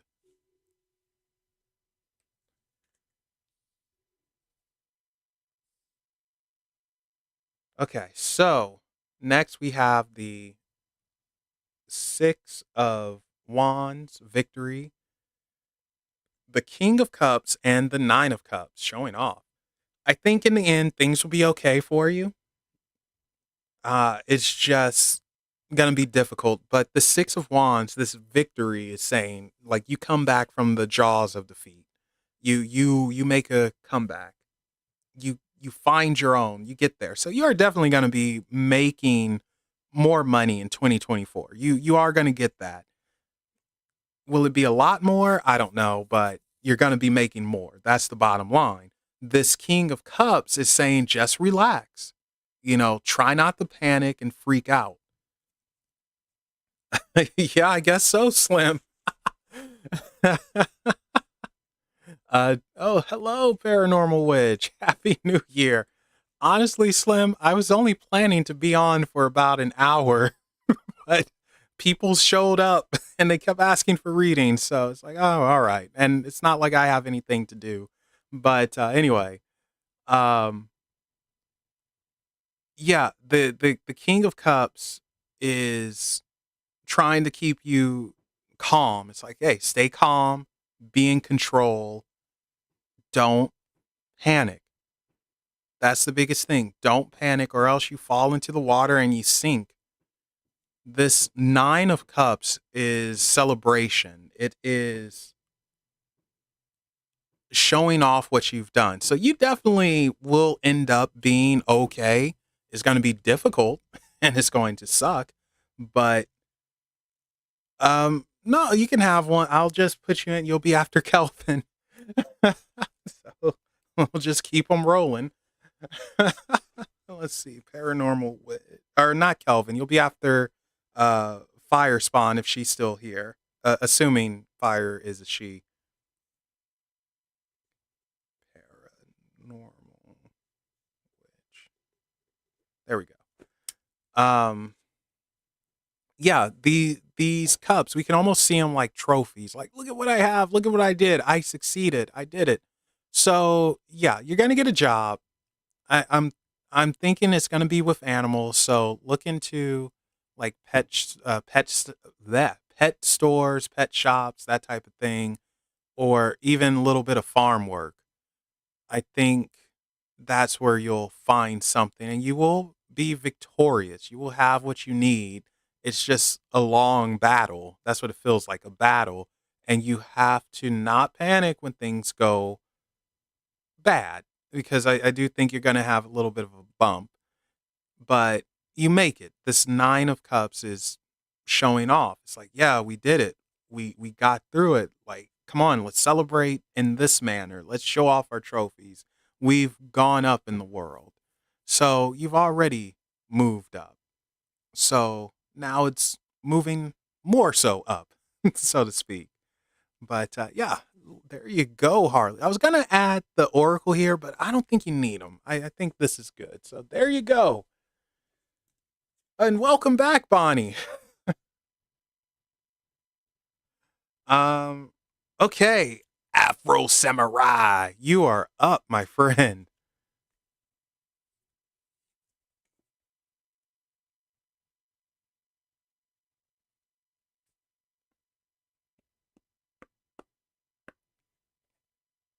Where did I put? I did it again. Where the heck did I put this thing? Oh, here it is. Love involving a Taurus woman. You are a brave soul, and just feed her. That's how you get into her heart.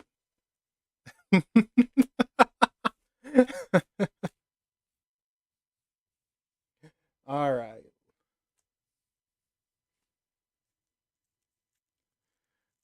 All right. Love involving a Taurus woman. Oh my God, it's 55 degrees. Love involving a Taurus woman.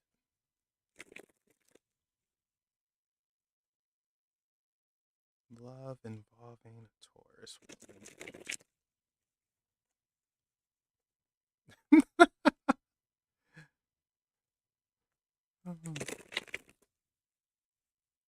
Yeah, you got to deal with that Venus energy.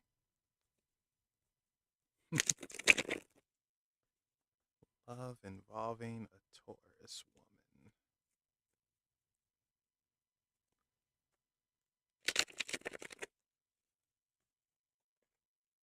Love involving a Taurus woman. Let's give it one more minute.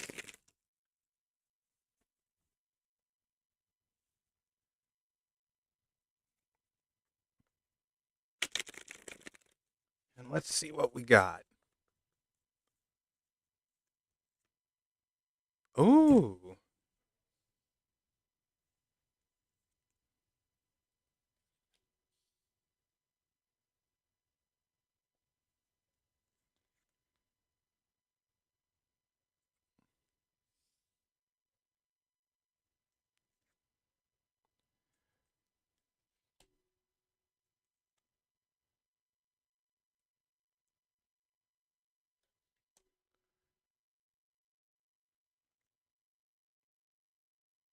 Hmm.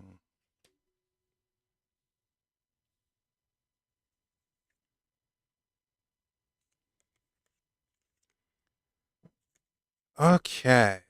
So, um,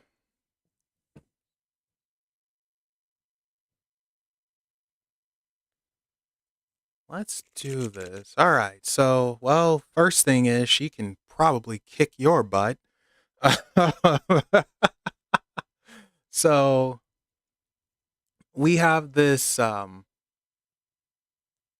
Queen of Cups here that comes out, and this particular Queen of Cups is interesting because even though his head is in her boobies, it's it's affection here. Like I'm looking beyond that. It's a caring. It's like, no, I want to hold you close. So we're looking at possessive. I think your lady quite likes you and she can become possessive. I don't think she means to be possessive, but she can be that way. It's like, no, you're mine. She can be a little needy. And it's like, can you show this to me from time to time? Because right next to that, we have this Six of Cups. And the Six of Cups, we're looking at imagination, we're looking at emotion, this connection, and drawing my ideal world, my ideal guy, my fantasy. So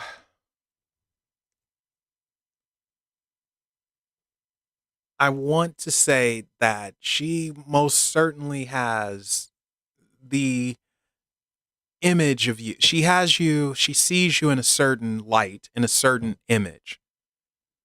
It might be hard to live up to, but you might be getting put on a pedestal. And like I said, it's like she could be possessive, but that's because she likes you. If she's possessive, she likes you, but she can kick your butt. And that's where that Six of Pentacles comes in. This is someone like she's not going to take your mess.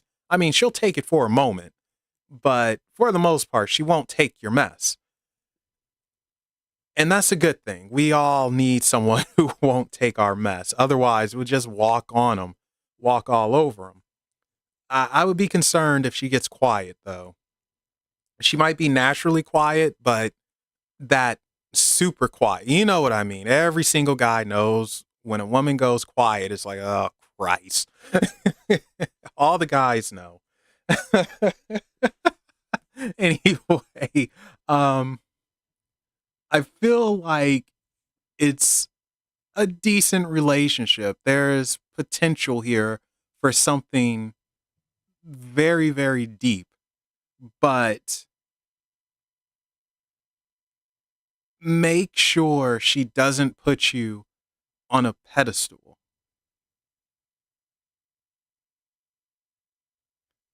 Like make sure it's potential here. It's potential for something deep, but I would I would just how can I put it? Like just make sure she sees you for you and not a fantasy with the Six of Cups because sometimes we all have that issue. Like we will put someone, oh, I wish you didn't tell me she just broke up. Oh, well, that kind of ruins this one here. But we'll get to this one in a second. Um, we have that potential to just put someone on that pedestal and see them as a savior and caring and all of that. So, got to be careful with that. Watch out for that. But yeah, she is, man, she will kick your butt.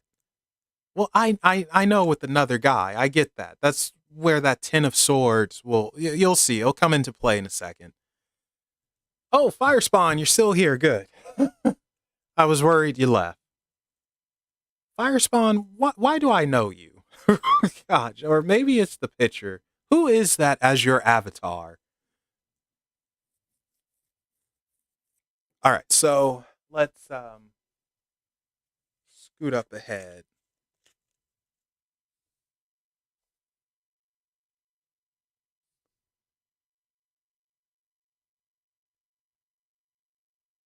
Maybe that's what it is. I'm getting, yeah, okay. Marilyn Monroe.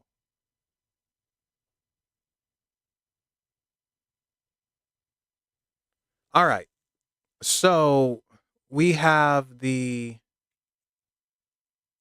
Four of Cups here. Emotion, looking for something that's right in front of you, having a darn good time, which is awesome.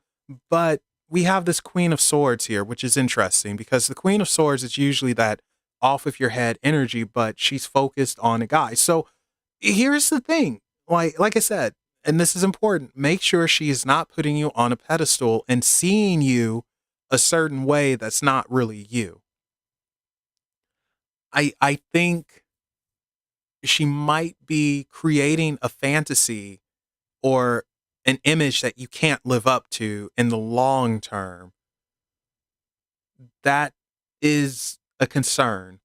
With this Four of Cups, however, it's like taking what's in front of you, actually realizing and seeing what's in front of you, enjoying it. It's like, wow, I can have it all. This is awesome. So there is an emotional connection that will come about, which is what we want. That's great. But this Queen of Swords is just make sure she sees you in the correct way. Very, very important. And this Ten of Swords, this one is the star of the show because tens are usually endings, but the Ten of Swords is hanging on to something and being hurt, not being fully over it. So I would say take things very slow because this Ten of Swords is saying she has not moved on yet. She is still hurting and things could go too quickly. And that's what creates you as this savior. And that could just cause things to go down the toilet before it even starts. She is still hurting and just needing to feel something, feel a presence, feel that love. Like, I'm wanted, right? I'm needed. You know, I think she's a cool chick. I'm not seeing anything really negative here, but she's holding on and not letting go just yet. For you, and there's potential here for a very good relationship. And she's stubborn. So she likes you. She's not gonna let go. It's like, no, you're mine. She could be possessive, like I said, and she's creating an image that you want to make sure it's the right image. But if I were you, I would try to make sure you take things slow, step by step, talk about some of the hard stuff and say, hey, if you're not ready for this, that's cool. I'm not ready for this then. And let's just day at a time, step at a time. Let's do it this way and not jump into it because I don't think she's ready for a full on relationship just yet. Maybe a little dating, but she's still holding on with this Ten of Swords. She's still holding on. Once she lets go and is finally truly able to say goodbye to the past relationship and have a little time on her own and everything, then she'll be ready. Like this is she's going to be a catch. So, you know, I wouldn't personally I wouldn't let her go unless she's like, you know, doing some crazy stuff, but I think you have potential here. Like it can lead into something very deep, but she has to be ready and not put you on a pedestal or see you as the savior and create a false image of you. So make sure you guys are on the same wavelength and it's like, hey, this is me. I'm not savior. I'm talking to you, getting to know you, taking it a step at a time. So you're going to have to take the lead here. And that's the thing. I think she can be passive and is okay with someone else taking the lead. And like I said, just feed her and you'll be straight. Um, let's see what Oracle comes out for you. Like that's the secret to getting a Taurus. Just feed them. Uh, what Oracle will come out for you? Let's see. We'll use this deck. It's right next to me. And Kelvin, you're up. Kelvin, I think you said you won the general. So after this Oracle, it'll be Kelvin. He wants the general. I'm mostly saying this aloud for my own benefit so I can remember. Okay. Let's give it one more mix. Oh, Afro, since you're a gamer, man, you know what I just started? I'm playing with my friend in co-op, Borderlands 3. We went through part 2, prequel, sequel. Love part 2. That was amazing. And we're finally doing part 3. And Oh man, talk about graphically improved. It's so different. But then it isn't different. So have you played Borderlands 3 by chance? Okay. So, yeah, we're at the very beginning, but we're I'm liking it. So I'm curious to see where it's going to go.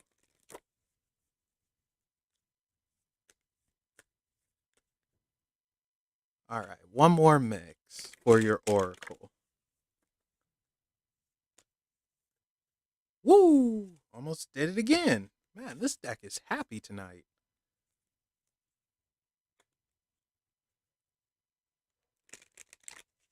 I'm happy I ate my Wheaties too. Or, well, wheat thin, or frosted wheat, not Wheaties.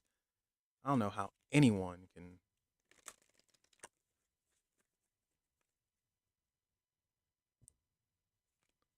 Oh, okay. Thank you for the tip. We'll definitely be doing that. Yeah, on the gaming channel, I'm currently doing XCOM and Mass Effect Legendary Edition. I just finished up Fable Anniversary, and I decided to get on that. And eventually, I'm going to get back to Deus Ex. All right, so you have Mata Real, Angel of Rain.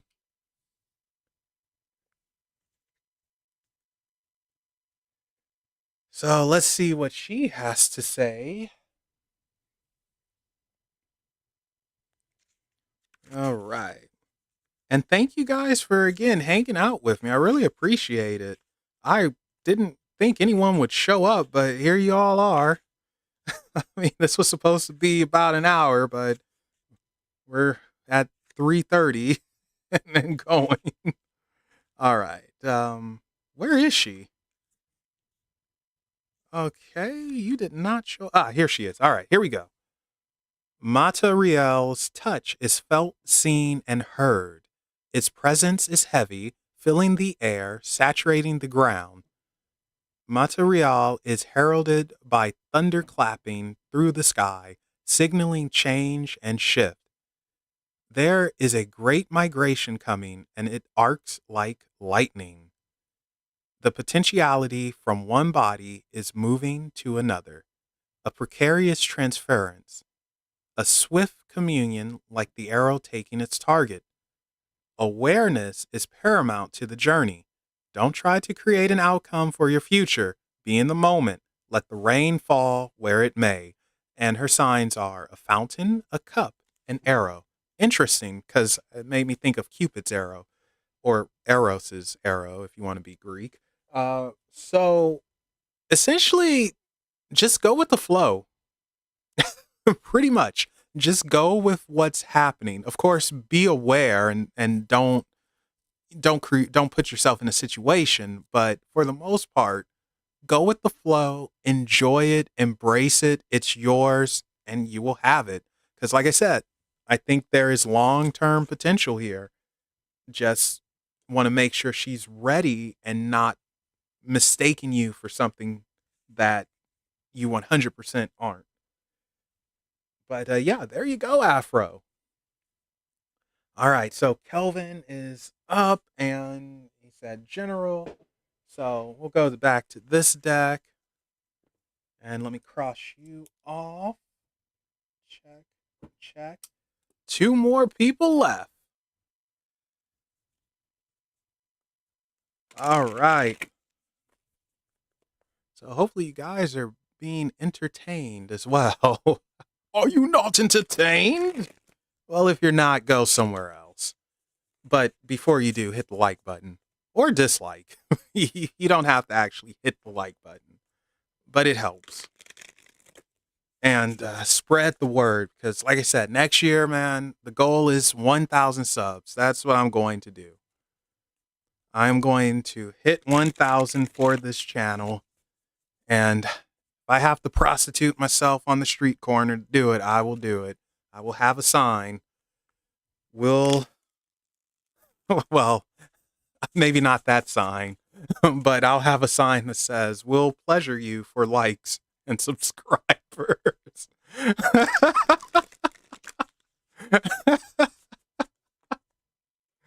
Oh boy. All right. Cards falling out by themselves, so that is my sign to stop.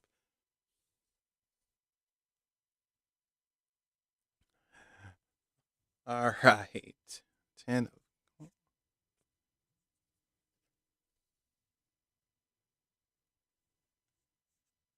Oop.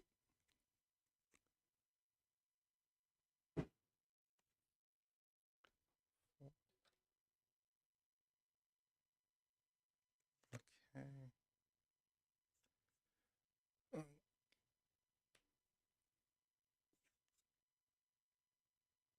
Daughter of Roots. Really? Any more?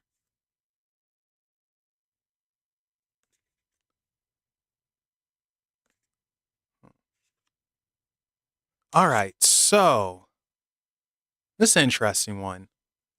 All of them are interesting, to be totally honest. But, all right. We start off with the Ten of Horns. And the Ten of Horns is the equivalent to the Ten of Cups in some ways. Sometimes we can see it as sending someone off to college. It's a bittersweet goodbye sometimes. In this case, I feel like this is excitement.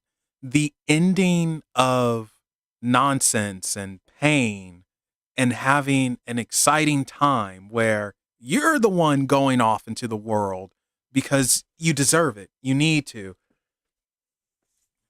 and catching up on things. So I think the Ten of Horns is representing some type of journey, travel, and experiencing life and what you might have missed. With the magician here, I feel like that's part of it. Really learning about yourself and seeing that you have the power, we'll say. Maybe not all the experience, but certainly the power.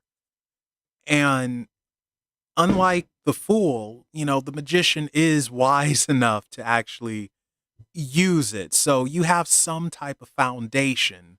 Whereas the fool, they have to build the foundation. So it's interesting that it's the magician. So I think you might have travels in your future for next year. You might be moving around. And I think it's exciting. It's excitement. It's catching up on what you missed out on. And with this Four of Horns, even though it's apathy, I think this is you no longer sitting idly by if you were sitting idly by. Like if it were out of your control. Now it feels like, hey, I'm awake. I'm going to live life. I think 2024 is when you live life. Do what you've not done before. If you've never been on a roller coaster, it's time to get on one. I will. I don't know about roller coasters though, man. I have a terrible fear of heights. So if you can get on one, Kelvin, ride it for me, darn it. But in all seriousness, it really feels like living life. Like I'm going to make this my life, my best life. This is happening. I'm going to enjoy it because I have some catching up to do and opportunity is here for it and it's really coming into your own power. This is flexing your power. It's actually using it. Like I said, the experience isn't there, but the knowledge and the power is. So experience comes from you traveling. So you gain experience. You become a world traveler of some sort. Like I don't know, you step out of that comfort zone and you do mess. Where before, I don't know if you were in position where you could do anything. Now you can. Like this to me 2024 for you Calvin feels like it's your year to do everything.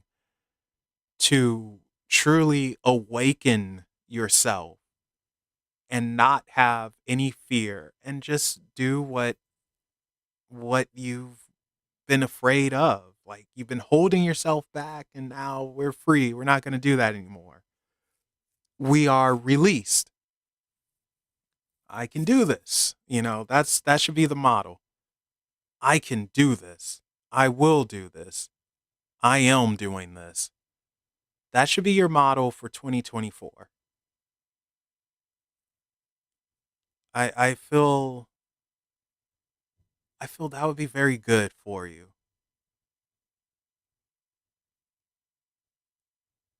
Yeah, especially with this magician. That's power. All right.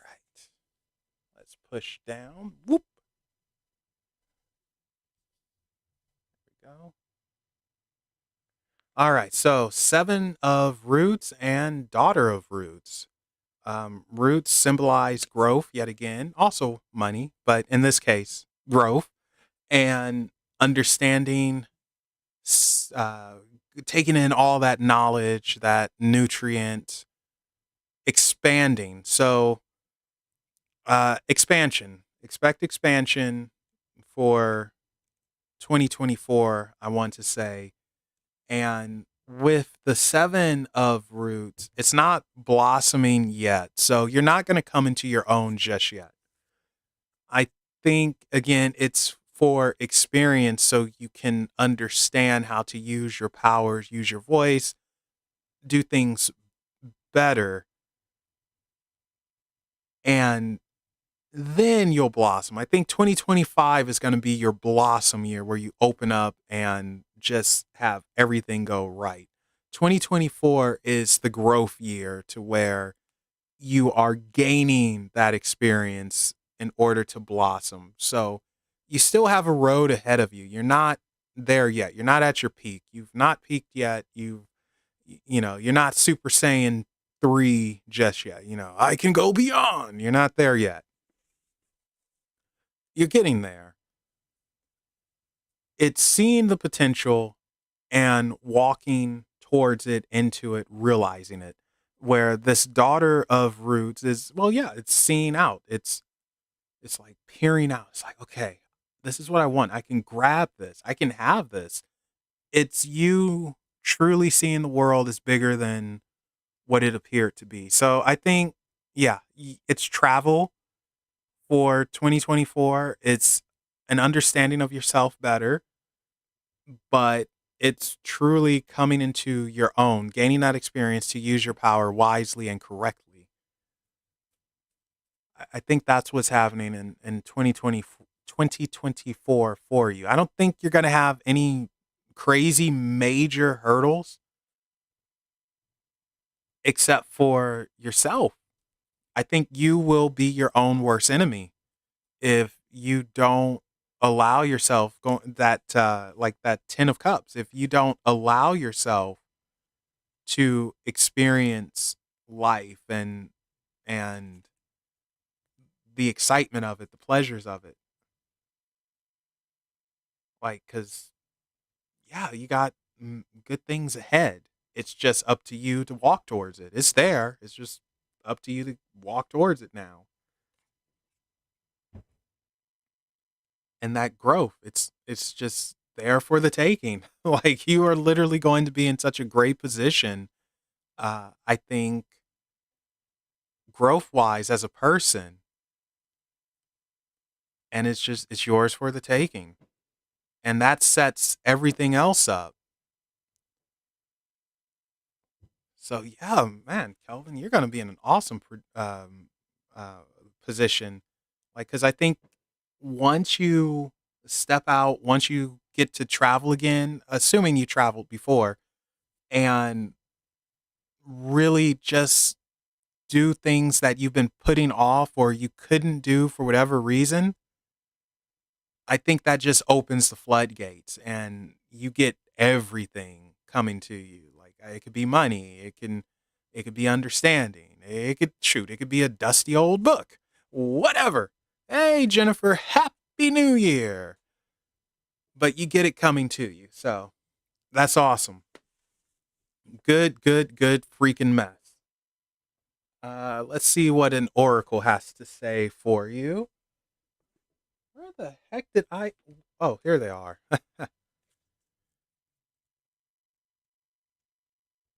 The Beast Coast. Uh-oh. That could go places.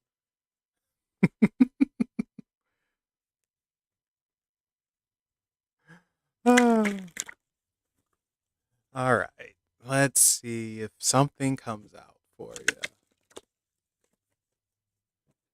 All right, and Fire Spawn, are you still here? If you are on deck. I like that name, Fire Spawn. Yep. Okay. Oh wow, you're a trooper. Stayed here. Okay, cool, awesome. Well, I appreciate that.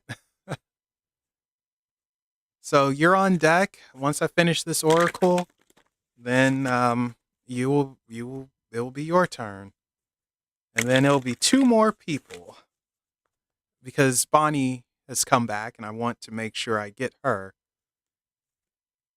And then paranormal witches before Bonnie, and yeah, then we will be done. Oh wait, I think Noella asked me to do something for the group, so. Oh well, okay. Let me write you down. All right, Jennifer will be after paranormal witch. Oh no, it's fine. All right, there we go. Okay, so Kelvin, you have Lady with the Bosch Egg, Ancient Wisdom. Where did I put that thing? Where the heck did I put this? I did it again. Seriously, this is. I mean, I'm in a spot where everything is right next to me, and somehow I still lose it. Like, oh, here it is. Okay, found it. Alrighty, let's see. Oh, 31, not 13, Melvin. All right.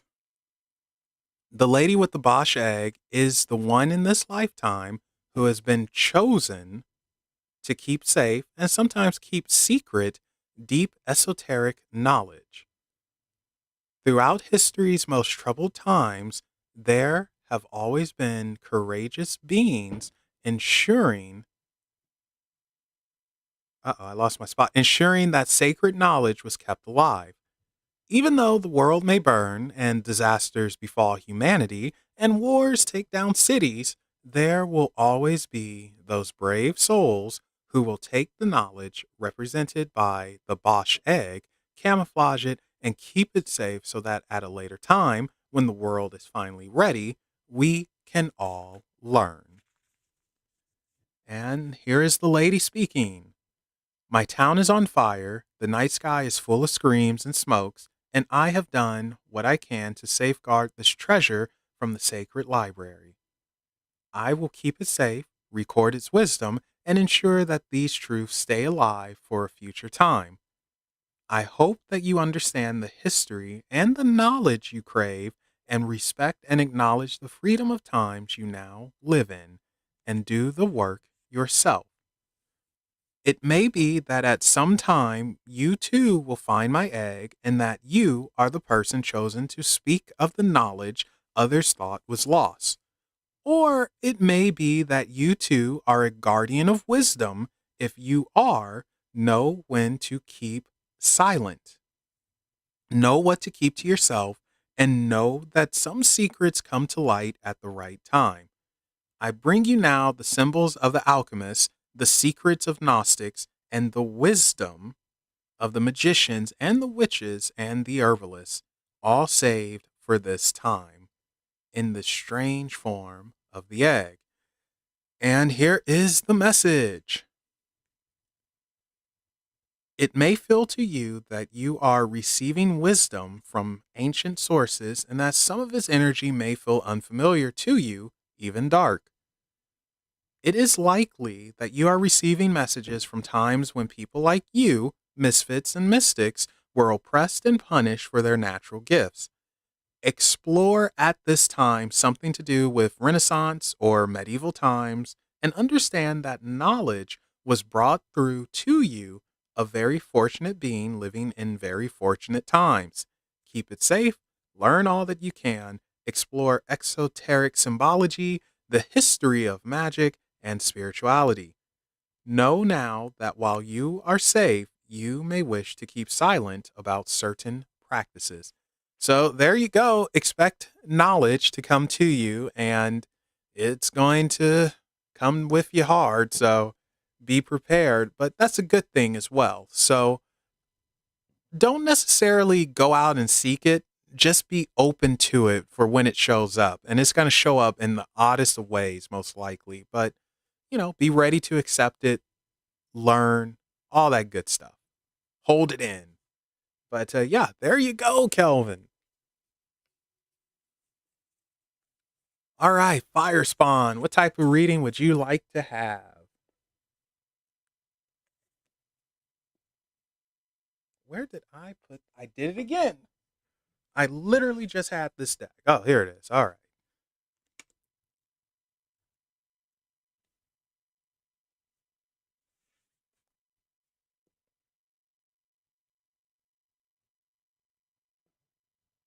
Uh oh.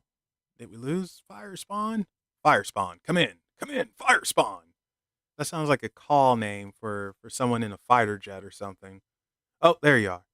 I'd like to ask Cars if the Pisces is planning to make a move towards me in 2024.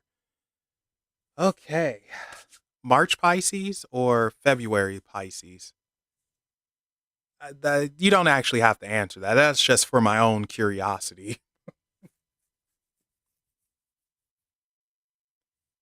February. Oh boy. Got some of that Aquarius energy in them. My mom's an Aquarius. Ugh. All right. Let's see what we got. Is the Pisces planning to make a move towards Fire Spawn in 2024? Ah. I am so sorry. Although, if you actually look like Marilyn Monroe, they better make a move. If they don't, I'll kick their butts. All right. Is the Pisces planning to make a move towards Fire Spawn in 2024?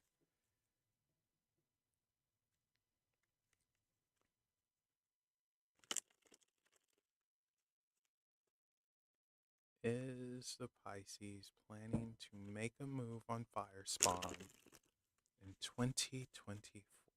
What can you tell us? Oh, thank you, Kelvin. I appreciate that.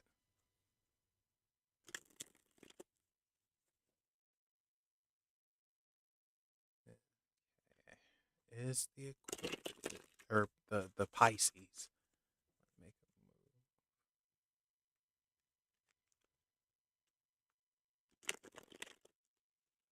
move? All right, let's see what we got.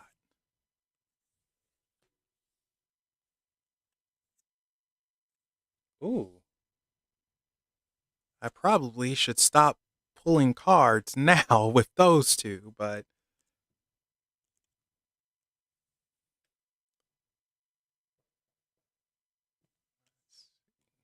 oh, you've come back.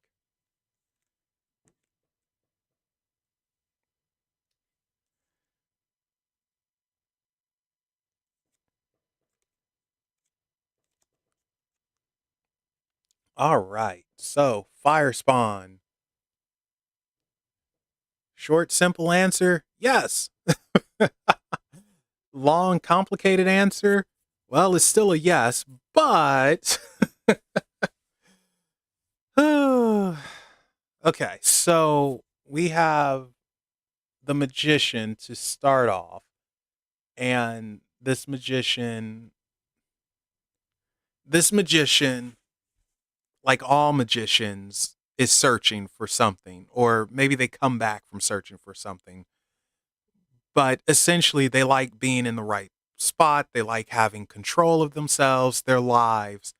they like control. It's just being in control and making sure it's right. Everything being set up this way and that way. So very meticulous. And oh yeah, this is the Gilded Tarot. And we have the Two of Wands here. Two of Wands is planning, not necessarily doing just yet, but it's planning, figuring it out. How am I going to do this? So we're going to deal with someone who is more cerebral than spontaneous. They want to make sure this is right. They're in order, in position, like, okay, now we can do this. With the Six of Pentacles, Pentacles being money, finance, it and well, the Six of Pentacles is, sometimes giving money away. And it's like, oh, don't expect to get it returned. Be smart who you give it to. So the Pentacles is like wanting to just have it set up, being in a position to where he can do it if he so wants to. It's having that position.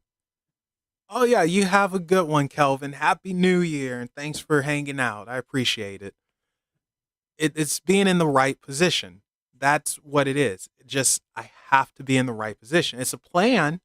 It's there. It's a yes. It's going to happen, but it has to be at the right time in the right position. I don't know if right now the person is there. Like I don't expect it to be in January, not necessarily February, probably spring. I'm leaning towards spring. I just think they want to be in a correct position, approach you the correct way, and do it the right way, and actually have something to back things up with. Because, let's be honest, you don't want someone to like, hey, baby, you looking good. Come over here to my house. And turns out their house is a tent under their bridge or something. That's extreme, but um I think he just wants to be in the right position, and he's just not there quite yet. But 2024 definitely going to happen. Now, going to our other cards here.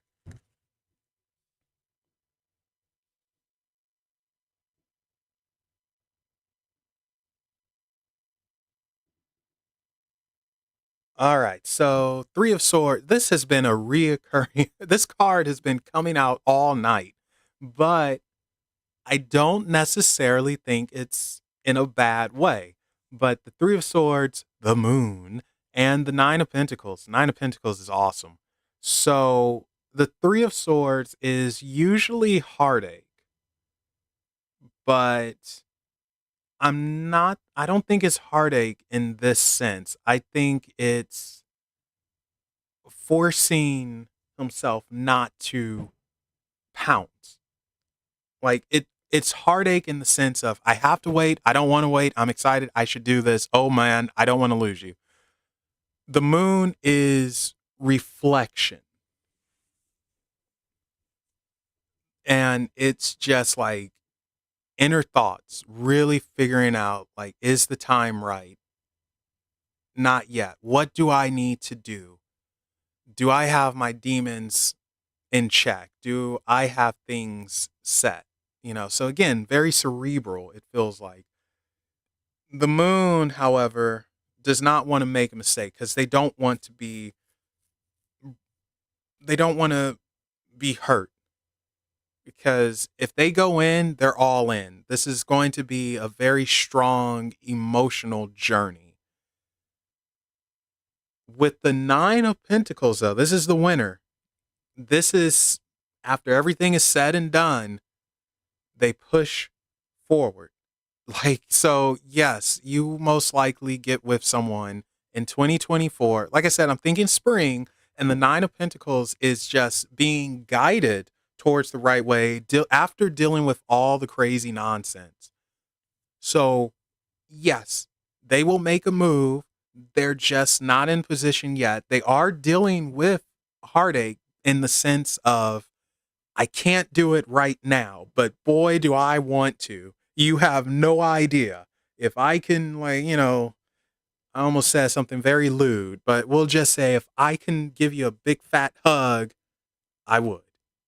So I'm thinking spring. I'm thinking spring. The moon is just still dealing with a few more inner things, understanding himself a bit more. But the Nine of Pentacles is pushing forward, doing it, being guided the right way. So I'm thinking spring and 2024 or spring of 2020. Well, of course, there's only one spring. So, yeah, spring. Let's pull out an oracle for you. So pick a number between 1 and 45, please. Oh my God, did I do it again? Oh, no, not this time.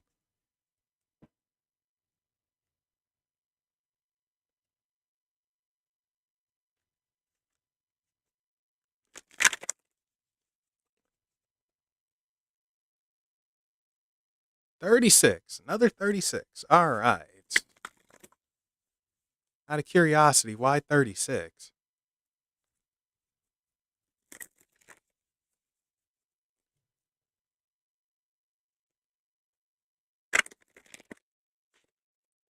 All right. 45, 4, 33, 32, 1.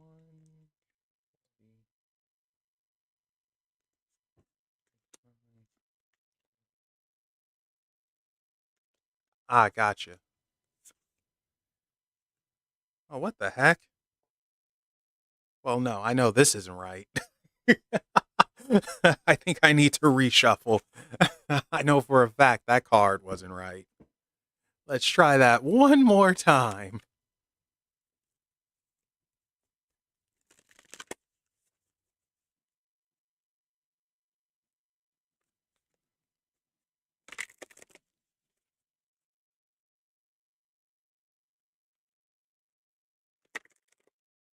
Whoop. Messed that up. Let's try that again. Whoa, that was a big firecracker.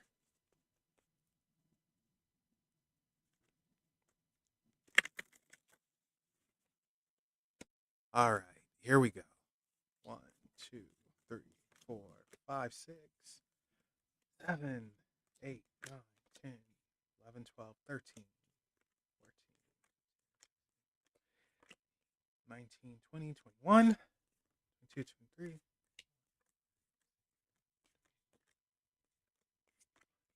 32, 33, 34, 35, 36. Are you kidding me? All right. Oh, welcome back, Nick. All right. So I don't know why, and this may not go with the reading at all, but I pulled this card two times. Like I put it back in, I shuffled the deck. I said it wasn't for you. Apparently it is for you. I don't think it is, but it came out several times. So you have the faceless ghost and the haunted girl, ghost people. I don't know why. Oh, I don't know who you are, Anonymous, but thank you so much. Thank you. I really appreciate that. Thank you.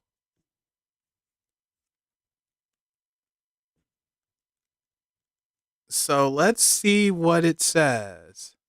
Uh, that's weird that it came out when I put it back in.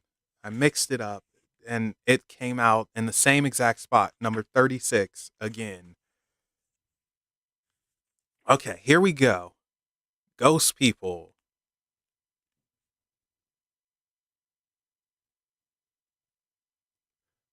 Well, that's kind of extreme, but sure. In this beautiful card, a lovely girl in the bare woods is being moved in on by two masked ghosts. They do not reveal their identity, but she can feel their presence strongly. She remains calm as she knows who they are. They are the Nopera Bo, the faceless ones who have no features and who take on the form of others around them. They wear a variety of masks and they regularly take up a new cause or identity without being aware, uh, being aware of their own need to grow and learn themselves. Because of this, they seek out energy from others who are bright, strong, and real. Now they are seeking hers, and it is likely they are seeking yours. Do not go into fear. They are sending her messages, but she knows that they are not what they seem, and that there are many like them in the world. And this is her speaking. These faceless ones are coming to me, trying to take advantage of what they see as my moment of weakness. But I do not fear them, as I know they are blank, formless, and simply taking on any energy they can find. I know who I am, and I clearly see that they do not. They are simply spirits who have lost their way, and so they feed off others. I may not be at my strongest at this time, but I am stronger than they ever will be. They will not feed off me, for I know who they are and what it is they seek. I do not wish them harm, but neither will I give my energy away to them. I will also warn you to do the same. All right, and here is the message. You may seem in need of help to people who actually have an agenda at the moment. People are around. Oh, thank you, Nick. Nick, what is happening here? Oh, thank you. Thank you so much. And yeah, happy new year to you as well. Thank you. You may seem in need of help to people who actually have an agenda at the moment. People around you are acting like experts and supporting each other in the group mindset and wanting you to join them for your own good, despite your misgivings. They either do not have fully formed identities or they are too easily taking on the beliefs and ideas of a powerful other. You, oh, okay, I'm happy you know because I don't. Um, You may be asked to join with others in their beliefs and be alarmed at mindset and belief systems that seem very blank and faceless, devoid of human joy and warmth. It is wise for you to keep your own counsel, remain detached, and wait for the faceless ones to reveal themselves. They will change when an even more powerful person for them to attach to comes along. Know that until they find their own selves and commit to following that path, they will be as blank pages, written upon by whatever hand comes near them. Do not be like this. Make your own mark on this world. There could be imitation taking place where your work and ideas and even your personality are being copied too closely. All right, there we go.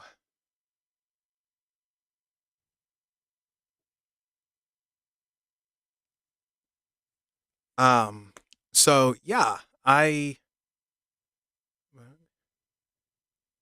Okay. Hey, if you understand it, cool, because I certainly don't. I'll tell you straight up. I don't know why this sucker came out, but hey, if it was for you, it was for you because it came out several times. And thank you, Nick. Man, that's awesome. You saw the ball drop and then you came back. That's so cool. Yeah, I can see that fire spawn, but there you go. Um, that's your reading. Let me check you off. Paranormal Witch, you're up. And I can't remember what type of reading you wanted, Paranormal Witch. What did you want? Was it a general or something else?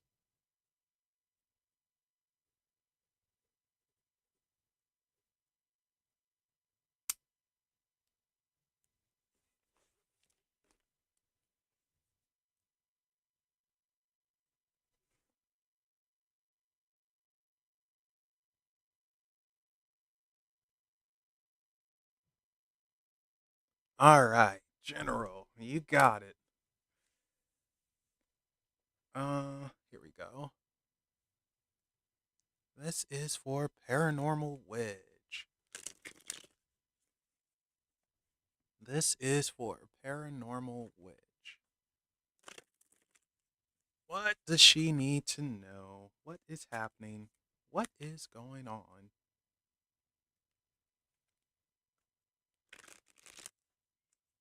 What is going on, Paranormal? What is going on, Paranormal Witch? What is going on with Paranormal Witch?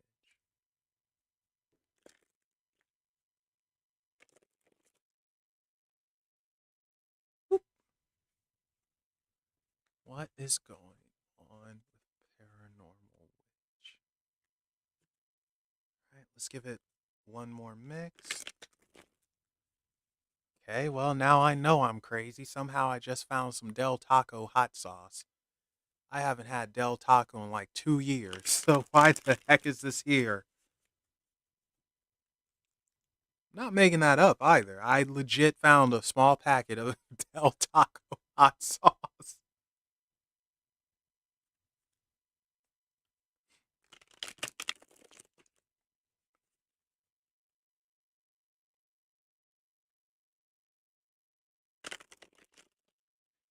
All right.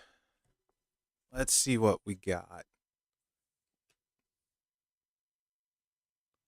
Oh, thank you. I appreciate that.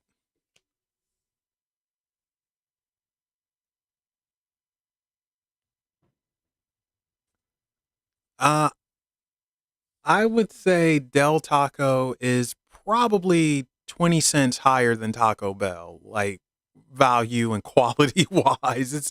It's not the best in the world, but it'll get you through the day.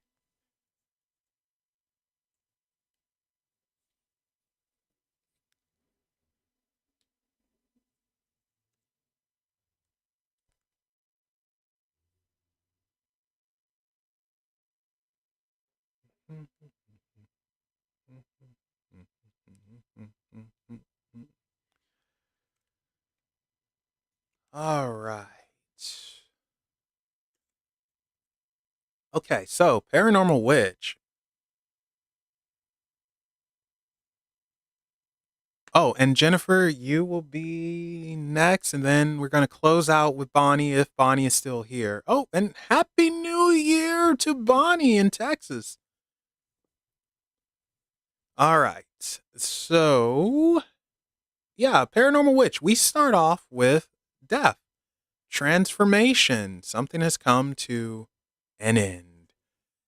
And, I mean, that's not a bad thing, but, ooh, don't hit that. Oh my gosh, I almost shut down the almost shut down the stream. Good lord. Um, Something has come to an end. A change is occurring. And right next to that, we have this Eight of Cups. And the Eight of Cups, of course, is walking away from something you really don't want to walk away from, sacrifice. And, oh, see, there she is. Happy New Year. And the Ace of Swords, cutting through mess. Like, here's your weapon, here's your mental fortitude. So, Paranormal Witch, it feels like to start off, like with the Ace of Swords, whenever the universe to me is giving you this, it's like, man, you got to be mentally tougher. You have to be mentally tougher. You can't break down and be needy and all of that. You got to be mentally tougher. You need more mental fortitude. With this death card, it is saying that yeah, you are experiencing change, and that's okay. Change is good. We have to have change, we have to transform, and you are going through it at the moment. And it appears like you had to leave behind something that you thought you would work. And you have to explore. You have to leave what you know behind. And that's where that mental fortitude comes on. Yeah, I'm still on. People showed up and they said, "Hey, can I get a read?" And I said, "Oh, well, sure." But happy new year. Uh no. Only resolution I have is just I don't know, get in shape and do a strip tease for the ladies here. Um. Anyway, you have to leave that comfort zone behind. You really do, and you have to be mentally stronger.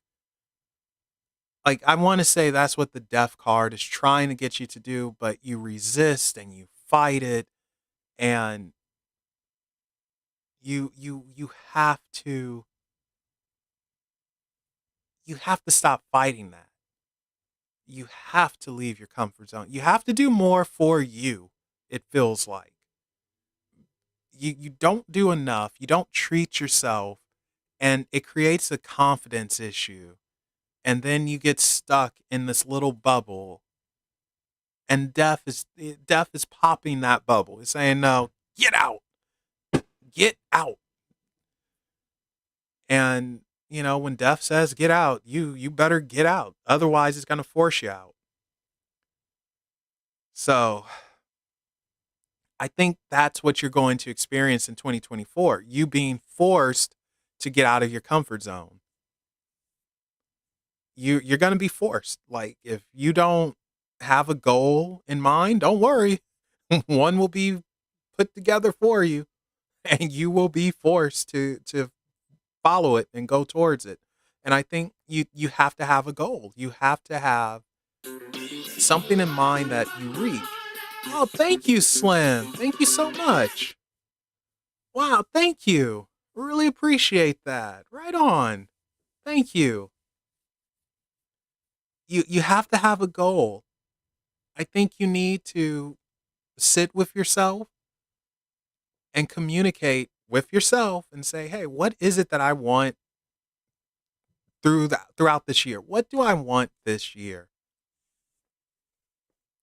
What do I want to make it to?" I think once you do that, things will be a little bit easier and you can be a little bit stronger from a mental perspective because it feels like you break down too easily or you want to give up too much. And it's like, no, you can't do that. So, yeah, death is paying you a visit and, you're going to have to sit down and have a talk with it. It's not there to hurt you, it's not there to scare you, but it is going to try and point you in the direction you need to go. All right. Here we go. Oops.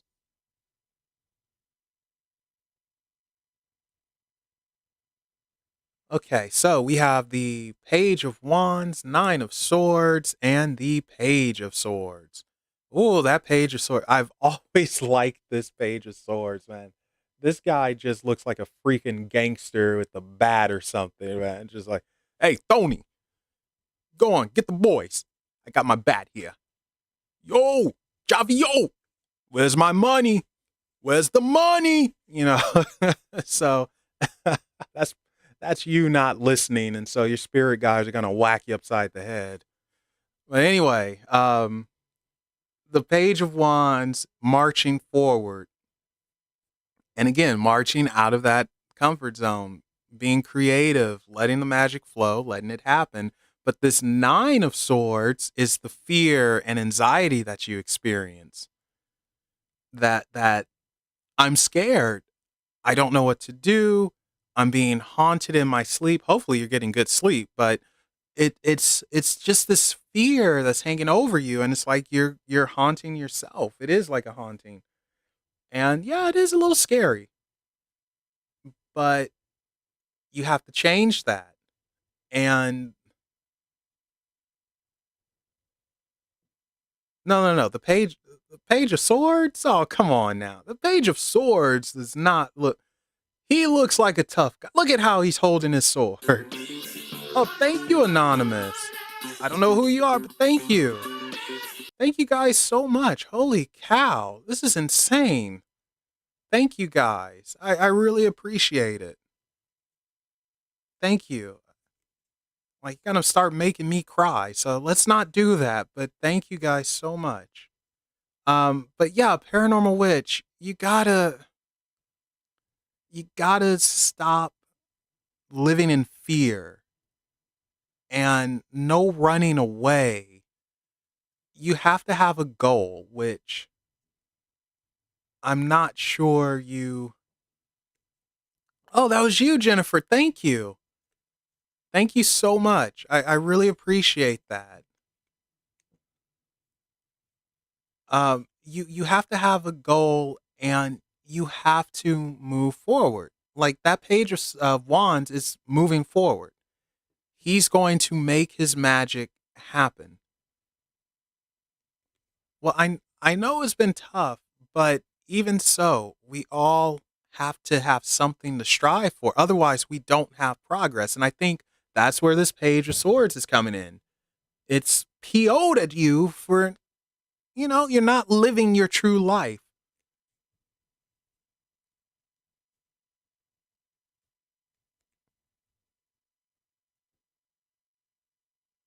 Oh, whoa, uh-oh. Was that Nick and not Jennifer? Or was Jennifer talking about putting the name in the I don't know what's happening. Whatever. But thank you to whoever it was. Um you have to create a goal for yourself. Like it doesn't have to be anything crazy big, just something that's achievable.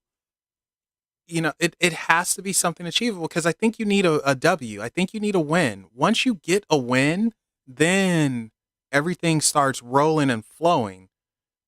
We all need a win. Oh, thank you. Thank you, not Jennifer. Um, Paranormal Witch, I I want you, and this is your homework. That's okay, Jennifer, but thank you regardless. Paranormal Witch, this is your homework. I want you to, when you have a break from work, and if you can have just a small break from your kids, I want you to just go out into the middle of nowhere, into the woods, or just something, and have a conversation with yourself, with spirit, with whatever it is you believe in, and ask for that guidance and ask, what is it that I'm not seeing? I think these two are whatever. Forget them. This is the one that's trying to get your attention, that's trying to smack you upside the head and say, hey, we got to do this. We got to move forward. We got to have something happening. 2024 is a year of action for you. So you need to do that. You may not get a sign right away, but you will get a sign. You need this. You truly, truly do, because you have to have a goal. You not having a goal means you don't progress. And you need that. And I think death is the one that will communicate it to you. But let's go to your oracle. And we'll go from the oracle of emanations, if I remember where I put it. Seriously, how did I do this? How did I lose a deck? It's right here. Where did I put it? How? Seriously? Oh, here. No, that's not it. Where did I put the deck? Give me a second, guys, because somehow I put something 2 feet or 2 inches away from me and I lost it. Where did I put you? Make me look crazy.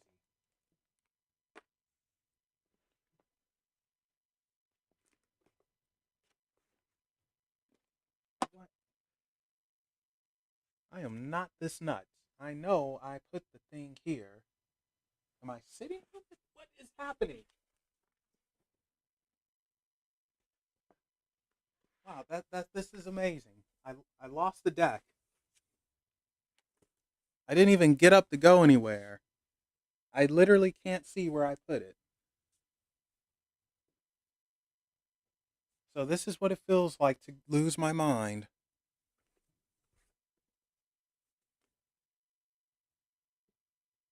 Oh my god, I actually lost the deck. I have no idea where I put this thing. Is it in my pocket?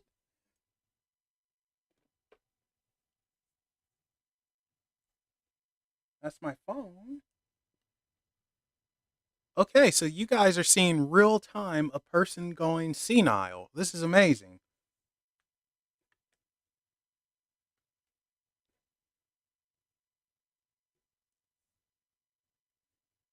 Where the heck? No, I can't. This is going to bug me.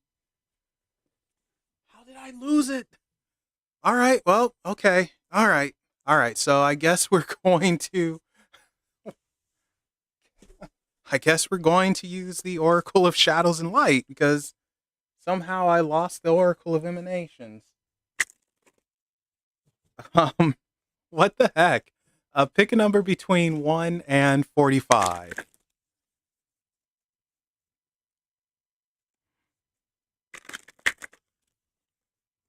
Am I crazy?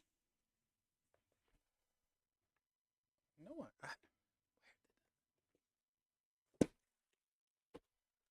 20. Okay. Good number.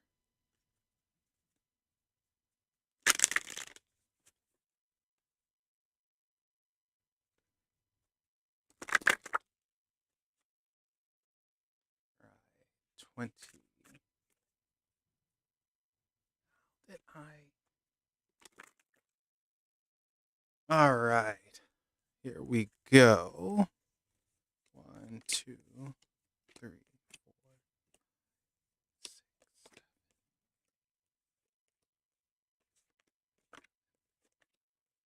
13, 14, 15, 16, 17, 18. All right. Well, here we go. Ooh, interesting. You have the Eclipse Mermaid, and now I know I'm losing my mind because I just found the deck. It was literally right next to me, and somehow I didn't see it, but we already drew.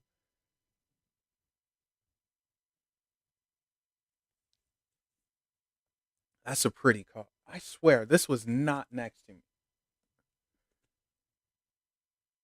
I, oh my gosh, where did I put the. Okay. I was about to lose it again. So let's see.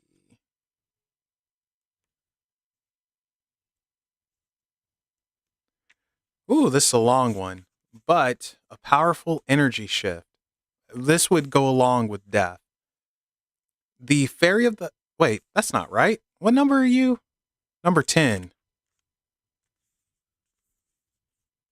Here it is Eclipse Mermaid, powerful energy shift.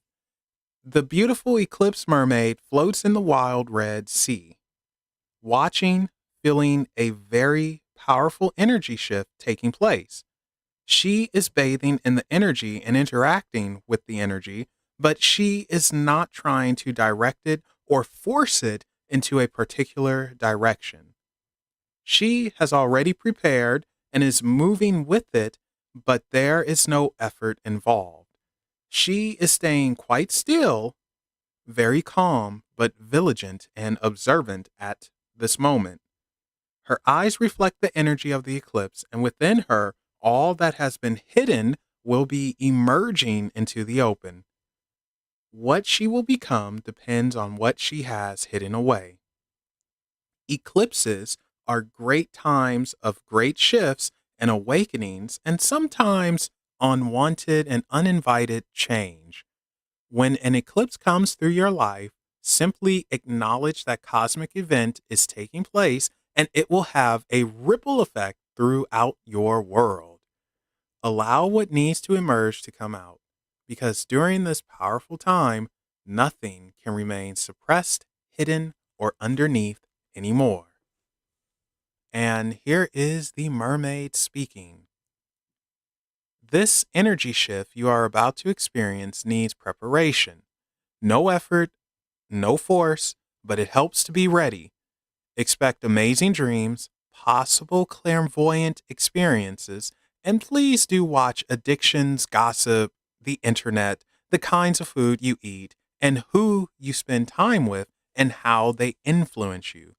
These are all very significant when this being comes to visit. This is a magnificent time to start a new health regime, particularly if you are wishing to reduce addictions that are unhealthful. Remember, there's no real avoiding life, and the planets and the galaxy's energy shifts. You can work with these eclipses and maximize their amazing power, or you can do nothing, and their changes could overwhelm you. The worst choice is to fight the energy and refuse to try something new. What will you choose as your own personal eclipse approaches? And here is the message. A deeply emotional energy shift akin to that of a powerful full eclipse is taking place in your life. There could be revelations, scandals, and truths being told too at this time, and you may feel the urge to change what you eat, how you look and dress, and how you express yourself, what classes you take, who you hang out with, and what you thought you wanted to do with your life. If you are on the path, your own soul path, everything that takes place will be good and right, even if it's disruptive. If you have not placed your feet on the path, this time may feel more disruptive, tumultuous, and surprising. Any change at this time will bring you closer to who you truly are. It is up to each of us to choose how we move through an eclipse. Only one thing is certain: resistance is futile. All right, so pretty much Paranormal Witch, all about change. It's time for you to have a change, embrace it, do things a little differently, have a talk with yourself, create a goal, and go forth with it. Otherwise, you're just going to get swallowed up and maybe have a headache and not get to where you need to go or be where you need to be. But yeah, there you go.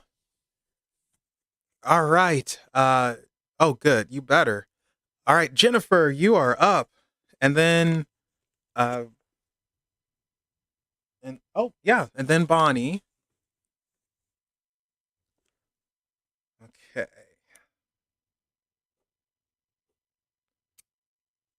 So,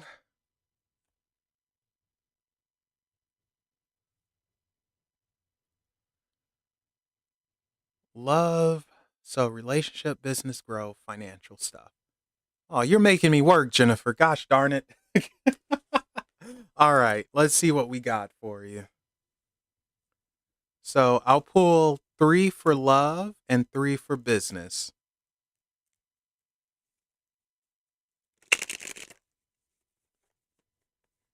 And then we'll pull an oracle for everything else, whatever comes out.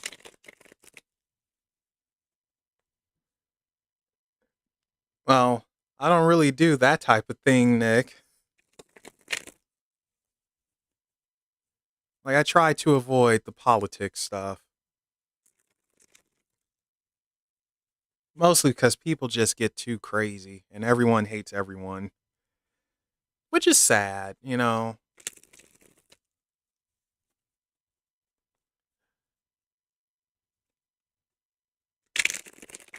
All right, let's give it one more mix.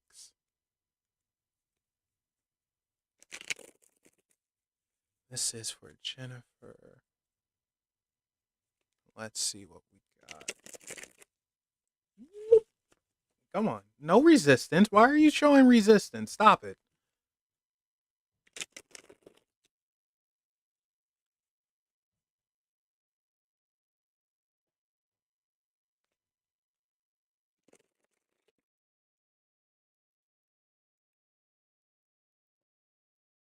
Okay.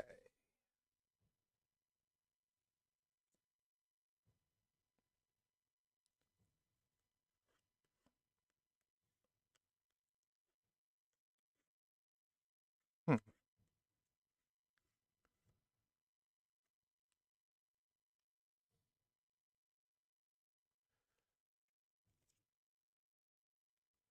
Uh oh.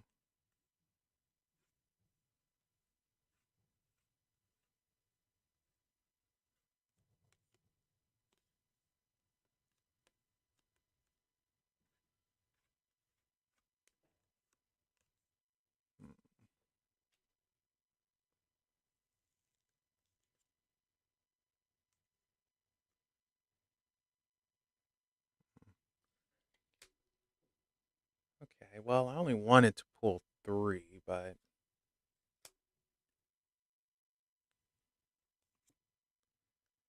oh no, don't do that. Come on, guy. Oh, you wieners. All right. Well, you're getting more than three, so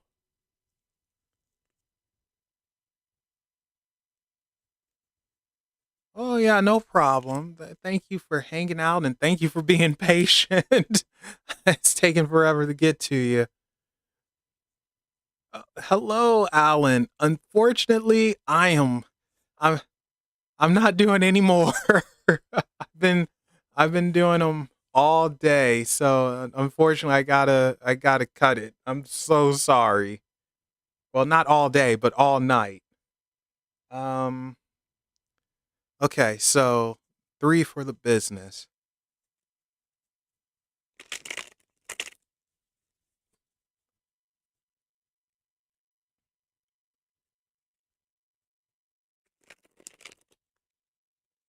Thank you, Alan. Happy New Year to you as well. And no, Jennifer, you're getting the business. You asked for it, you get it.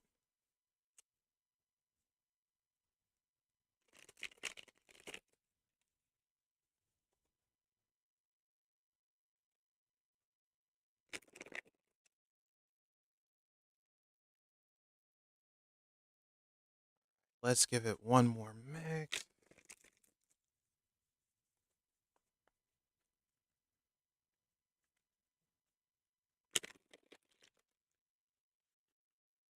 All right, let's see what we got.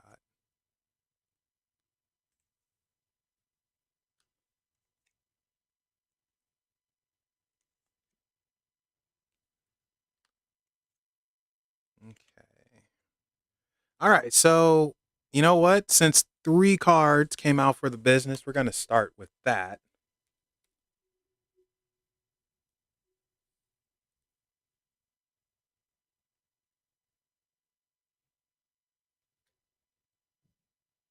Well, they better not be saying that.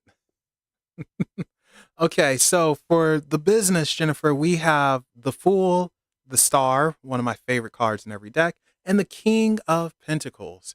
So I don't know if you're starting up a new side project with your business or introducing something new or even evolving it into something and going down a path you've not done before, but it looks like a new avenue should open up in 2024 if it hasn't opened up yet.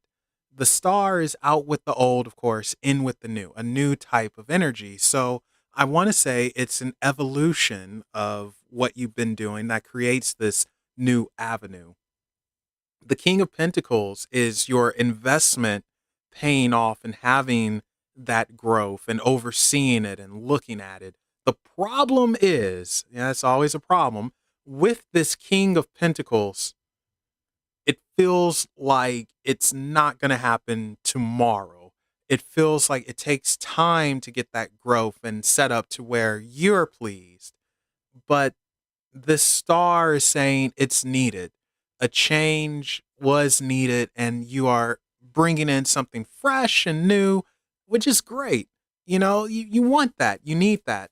And with the fool, it's and this is interesting because this isn't a young fool, this is an older fool. So this isn't starting completely from scratch, but it's a fool that it's like, yeah, we're gonna switch it up a little bit and redo this journey. Like, let's do it.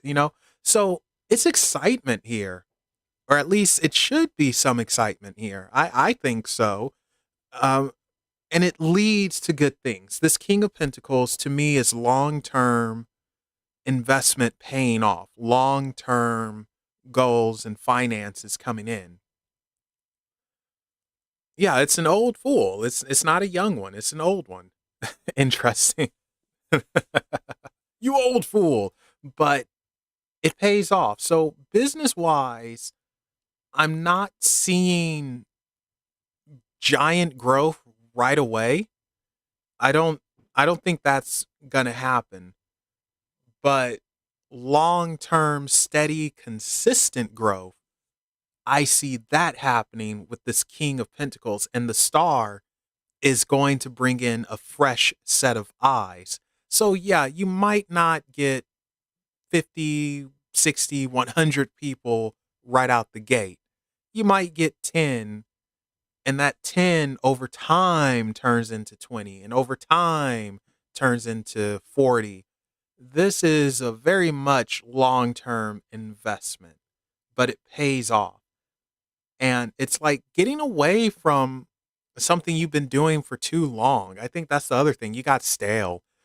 Oh, that sounds bad, but I don't have any other word for it. Things got stale, maybe repetitive, and you had to have something different. So now you have it. And this is awesome. It pays off. You should be excited. It is something new, but not crazy new because, again, old fool here. So you have your experience. You're not starting from zero. You're just starting a new book, or rather, a new chapter. Or, no, a retelling of the story. There we go. You're modernizing it. That's a good way of putting it. I like that. You're modernizing it, and it pays off. Um, Consistent growth.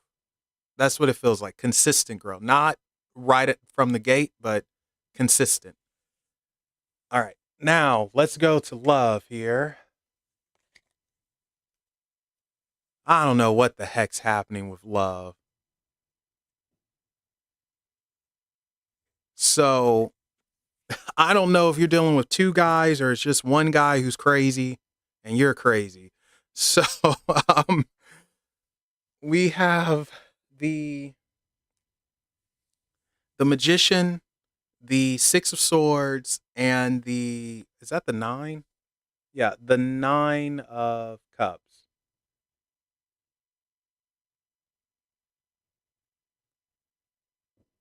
So, oops, accidentally hit the mic. Sorry. So, oh, well, evidently that has not changed because you do. It's weird. Um, the magician is knowing what it is they want, coming from a journey, not playing any games, like legit. Like, I don't want to play any games. I've been there, done that. I've experienced this. I know what I want.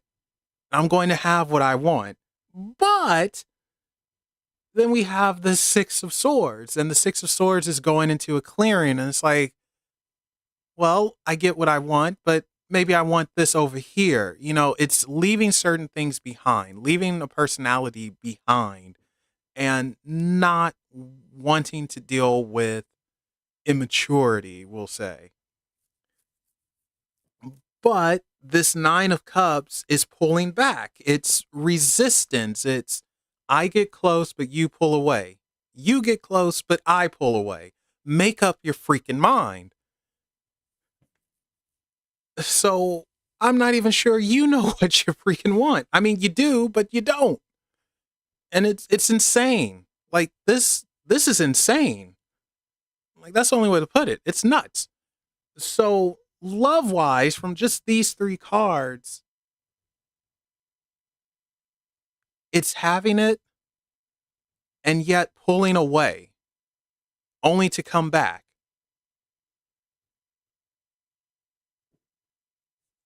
I I mean, what the heck? It's so weird. But with the magician here, I think you manifest love, which is interesting. I think you manifest it, you bring it towards you, but I don't know if you were truly ready for it in the past. So when it came, I'm not entirely sure you were ready. And that's why there's a pulling away because maybe mentally you just weren't in the right spot. You're happy it was there, but just not in the right spot because you wanted it. Like the Six of Swords is that clearing where it's like, yes, I got it. I can look behind me. I don't have to look behind me. But then that Nine of Cups is here and it's like, we're pulling away. I'm not ready. It's just that type of thing. And then we go to our three up here, which is just as crazy because, we have the hangman, the empress, and then the fool. So, I wonder if you have a young lover coming in. But anyway, the hangman is that caught in the middle, not going forward, not going back. And it truly is like, I really do want this, but I'm afraid. Like, that's what it boils down to. I'm afraid. And it's like, wow, this guy, he's coming towards me and I don't want to run away, but I'm afraid to go forward as well. And then we have this empress energy. So I don't know if this is supposed to be the energy that you should present, or if it's more so you need to learn how to relax, drop your shield, and just let things happen. Be confident and just go with the flow because you manifested what it is that you wanted. You have love. With this fool here, this guy is interesting. It's a very interesting fool because you got two people in the background getting freaky, and then you got a snake that's biting them in the leg. So I don't know why, but hey, it's happening. And I feel like it's young energy. Like it's young energy in the sense of like, oh my gosh, I'm so confused with what do I do here? you know, it's young energy of like I don't know what to do here, but I like it, but I'm kind of scared, and we should go forward with this, but I've never done this before. I almost feel like you legit have never truly been with someone who loved you unconditionally back. And you might be experiencing this for the first time, and it's just throwing you for a loop and messing you up emotionally. You like it, but you're afraid of it. It's almost like you're afraid of betrayal. Like you're going to do something to hurt me. I think you're afraid of being hurt, especially because you have unconditional love coming in. And I don't know if you've experienced that before. And right now, everything is saying, like, hey, drop the shields. Don't, don't worry. Drop it. Go with the flow. It will be okay. Stop. Oh, no. I quote police. Stop resisting. Uh, but seriously, like you manifested this, and yes, it came early to where you weren't ready. Now you're in a position of being ready. Stop it. Stop resisting. Put your shield down. Go with the flow. Like, you just go with it because I don't think you're going to get another shot. I don't think there's another chance here. I think if you mess this up, you mess it up. And it's like, hey, the universe heard you, it provided, and you said no. And it's like, why would we do that again? Forget you and walk away. Oh, that sounds so mean. I'm so sorry. I don't like being mean like that, but that's the only way to put it. Don't mess this up. You have something, you potentially have something people truly want and can never have. It's in the palm of your hands. Don't let it go. Don't be afraid. Drop your shield and go with the flow. Enjoy it. Like I said, it feels like young energy. It's very weird, but it works. So just go with it, darn it. And let's pull an oracle for you. So we'll go with the Angelarium. So pick a number between 1 and 33. And we'll see what they have to say.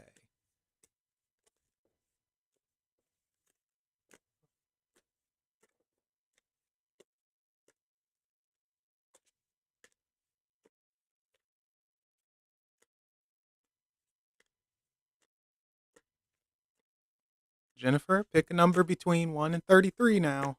Come on. People are waiting here. 27. All right. That's a good number. Why 27?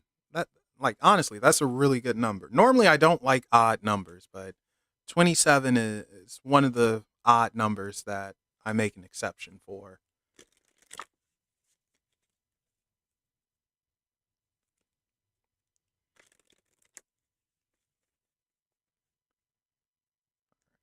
One, two, three. Why am I doing it that way, Melvin? Just do it this way.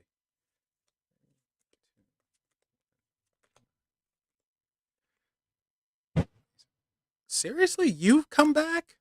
All right. So we have a repeat here. You have Duma, Angel of Dreams, and I'm probably butchering that name, but that's all right. Oh my god, the art in this is just so beautiful. All right, let's see what it says about Duma. As soon as I find it. Ah, here we go. Docet to the unknown. Duma is the impetus to doubt a false reality, to crack the shell keeping you from the truth. When the world shifts around you, Duma is your guide. The world is stranger than you believed it to be. What we all dream, we dream together. Those dreams pool together in Duma's cupped hands. Look below the surface of the water. You know you've missed something, and yet you wonder what. You listen closely, and yet you hear nothing. All the while, you dream the truth you think you seek. It is said that Duma and Leliel are connected. The truth of this can only be found within Angelarium, and the signs are a reflection in water, a golden cage, an eye. So, to me, essentially, I feel like, and it's kind of like what I said to Doll earlier in the night, you need to get out of your false reality, get out of your own fears, break it, and see what's in front of you. See what it is. Don't substitute the truth that's in front of you for something else that you can live with easier. You got a guy who loves you. Evidently, he's not a prick. And that might be hard for you to accept and believe because it's weird, but you need to. Otherwise, you sabotage yourself. So, no self sabotage. See it for what it is and go with the flow. This is a dream come true in a literal sense. But yeah, there you go, Jennifer. Okay. Bonnie, you are up. You are the last person. Oh my gosh, we're going to be on 5 hours. I did not intend for this to happen. I just wanted to do 1 hour, maybe two. All right. So, Bonnie, what type of reading would you like to have?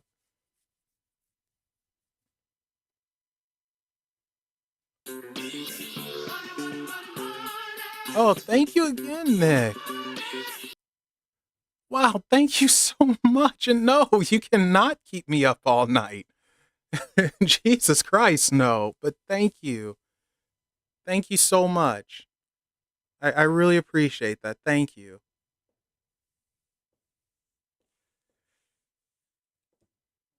And check.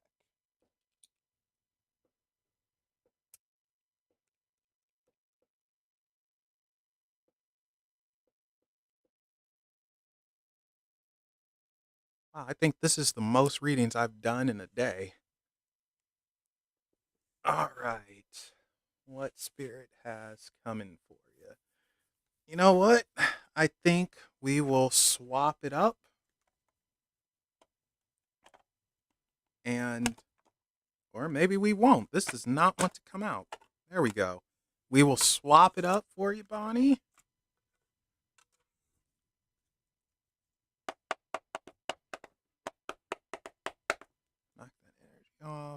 and we're going to use a different deck. Last deck of the night. And I am stretching my freaking legs and eating a hot dog. Oh, I don't have any hot dogs. Well, I guess I will be eating some frosted mini wheats and um I don't know, doing something. I probably watching I Dream of Jeannie. Okay, this is for Bonnie. This is for Bonnie.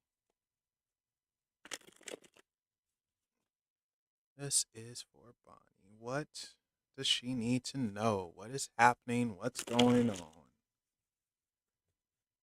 What is happening? What's going on? This is for Bonnie. Whoop! Did it again. Gosh darn it. I am doing something wrong where when I'm shuffling this deck, or these decks rather, I keep making them explode. And I don't mean to do that.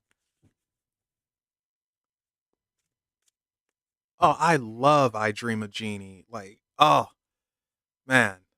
Freaking Barbara Eden. I don't care if she's 90 years old. She can still get it. I love her. But yeah, in all seriousness, I really enjoy I Dream of Jeannie and Green Acres. I always watch it after Jeannie and then Bewitched. And Dick Van Dyke, I like watching in the mornings when I'm eating breakfast. And of course, Andy Griffith whenever.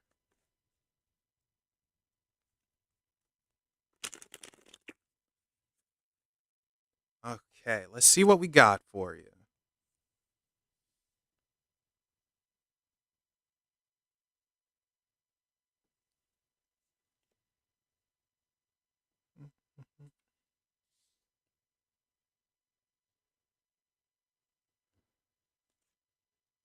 Yes, she's still alive.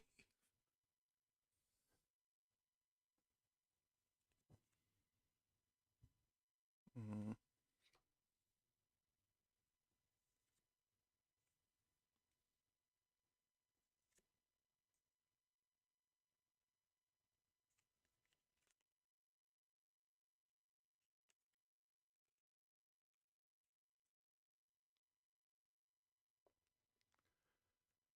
okay. So we have the Chariot, the Seven of Cups. This thing kept, man, this Seven of Cups has been coming up all night. And the Prince of Cups, aka the Knight of Cups in this deck, I think. Or no, it's the yeah, it's the Knight in this one. So this is interesting because it feels like you're going to deal with a lot of emotion, a lot of emotion, maybe even depression that creeps up on you. The good thing is you get over it. You lift yourself up out of it, but it comes from unresolved pain. You have to deal with emotions and traumas that you've not dealt with. It's still in you. That chariot is still moving forward, but look at him. He's kind of beat up. He's in a wheelchair. He has IV plugged in him. I mean, he's still going. It's showing how strong you actually are, how much willpower you have, but there's still hurt. And this Seven of Cups normally is choice, but it's drowning in emotion. So, I mean, I already know you're an emotional person at times, but it's time for you to deal with this. It's time for you to let things out and deal with it and give it the boot. I think 2024 is going to be a good time for a reset for you to have a different type of start so you can empty the tank, meaning like empty the emotion tank, the trauma tank, whatever we want to call it. You need to get things out. Like, I don't know if you need to hit a punching bag or what, but you have to stop carrying your emotion that's in you and let that sucker out. Let it all out.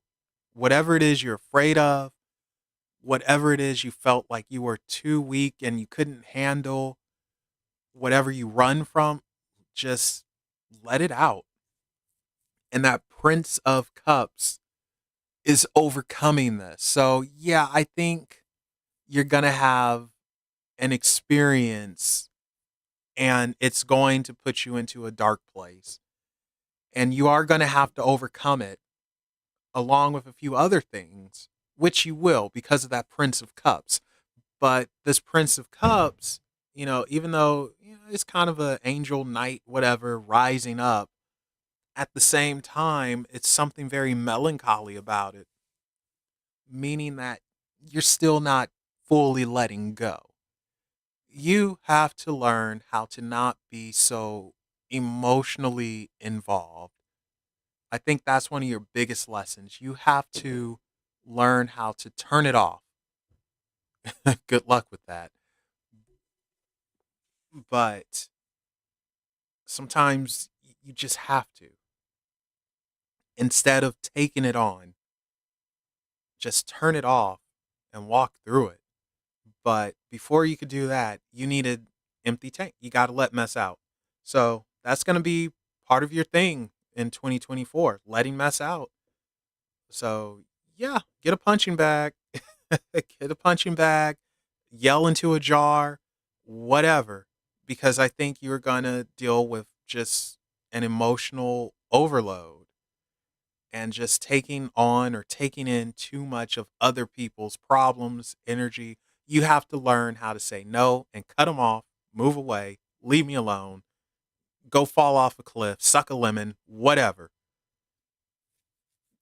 Whatever. Just do it. Like Nike, just do it. Not the goddess Nike, but the shoe Nike. I'm sure the goddess Nike would be pleased that her name is footwear. Anyway, we have the Queen of Wands and the Eight of Cups. Eight of Cups is always weird to me because I don't know. It's just kind of an oddball. But the Queen of Wands, she very much is a witch, and this is getting back to your practice. I feel like, oh look, she has a black cat too. Um, I'm not sure if you took a break from your practice or it's evolving or what, but I think you have to give it a different focus, a better focus. Go back to basics with your practice. I think 2024 is a good way of doing that. I think for you, it's simplicity, though. I don't think it needs to be anything crazy complex. I think complex would just be too much. I think you need a little bit of simplicity. And with the Eight of Cups, it's leaving a comfort zone. Like I told Paranormal Witch earlier, leaving something behind, leaving a comfort zone behind. So it looks like going back to the basics with your practice is almost trying to do something in a traditional sense. I want to say that you need to go out into the woods and do what the pagans used to do back in the day and the witches and all of them and dance around naked.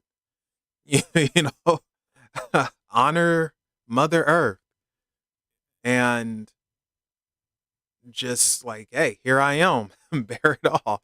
I mean, have Curtis standing around with the shotgun just in case, but I think you need to go back to something basic, something simple, and really with your craft. And that Eight of Cups is just doing that, like walking away from everything even for a moment, you know,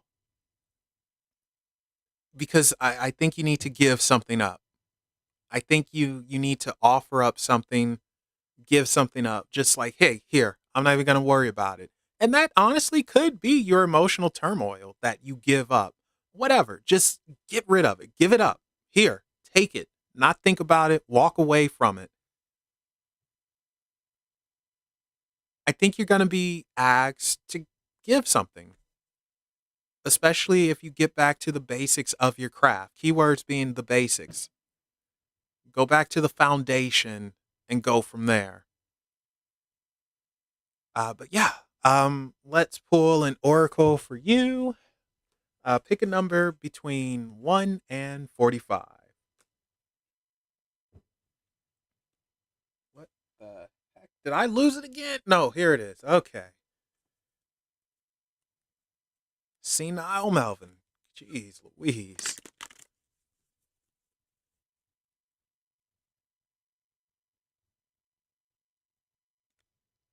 37.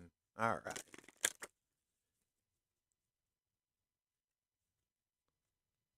And I'm happy we were able to, make your night, Nick. That's freaking awesome, man.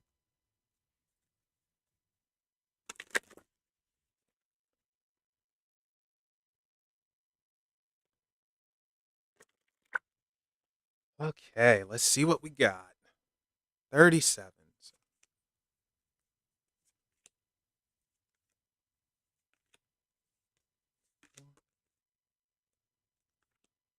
Oh, good lord, I miscounted. That's embarrassing. Wait a second.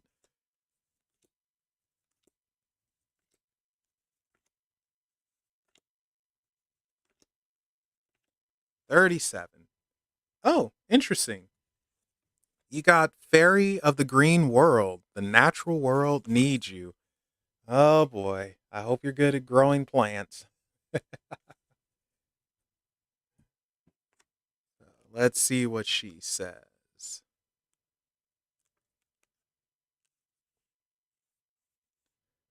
This little green fairy signifies and embodies the life force of the green world.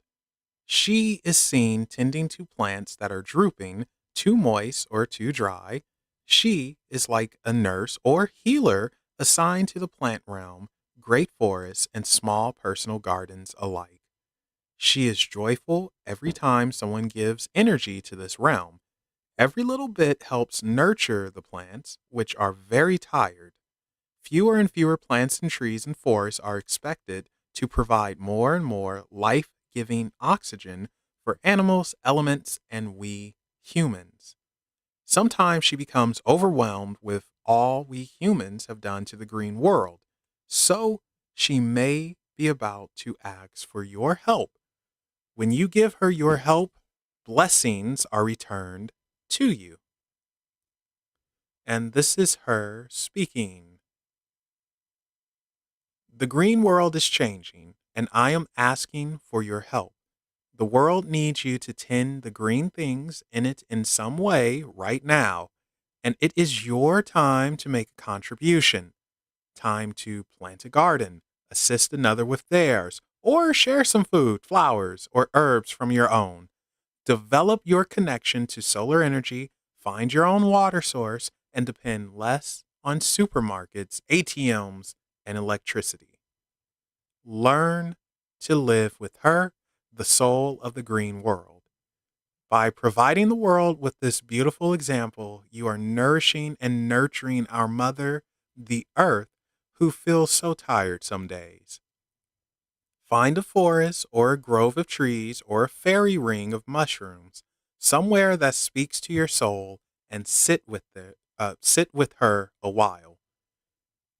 Well, I did say go out there and dance naked, so uh, when she breathes her message through the leaves and whisper the words of wisdom into your ears, you will know the right place and time to devote this sacred donation of time and energy. I thank you in advance. The fairies will be sure to help you in return. And here is the message. Take time to grow plants or tend a vegetable patch or an herb garden. Look into contributing some money or time or devotion to a cause for the green world. The natural forests and the wide green spaces of the planet need your healing, kind, and tending hand and heart now. Your influence will have great power. Make a donation to a wildlife foundation for the green world. Look into establishing a grove or visiting a forest and offer your energetic support and prayers for a world where green spaces thrive and where the wild creatures of the green woods continue to live in their own environment. See and visualize a world where green things grow, and the fairy of the green world will know that nature is safe while there are others, safe while there are ones such as you in this world.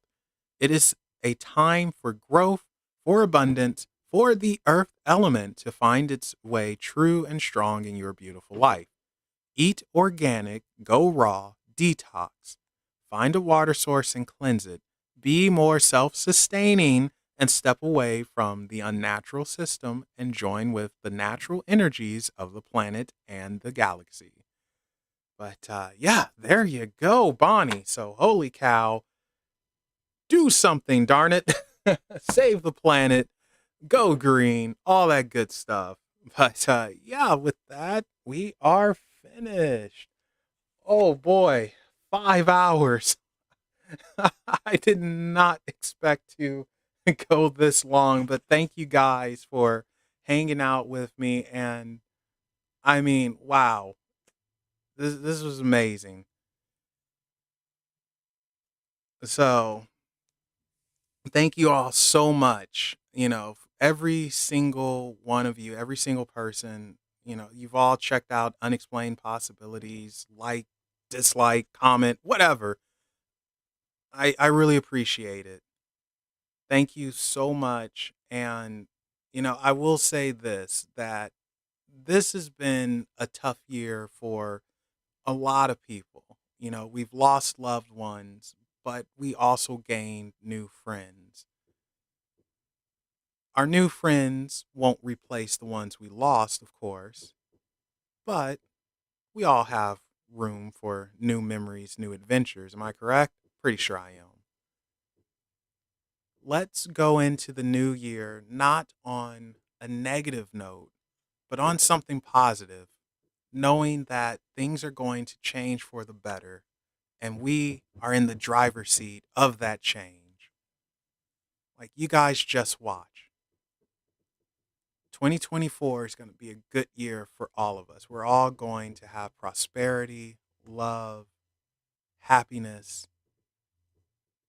everything we seek and been craving and wanting. We're going to have. And Unexplained Possibilities will have 1,000 subs, darn it. But thank you all so much for everything. Thank you. Happy New Year. Good night. Stay safe. And I'll see you next time. Bye, everybody.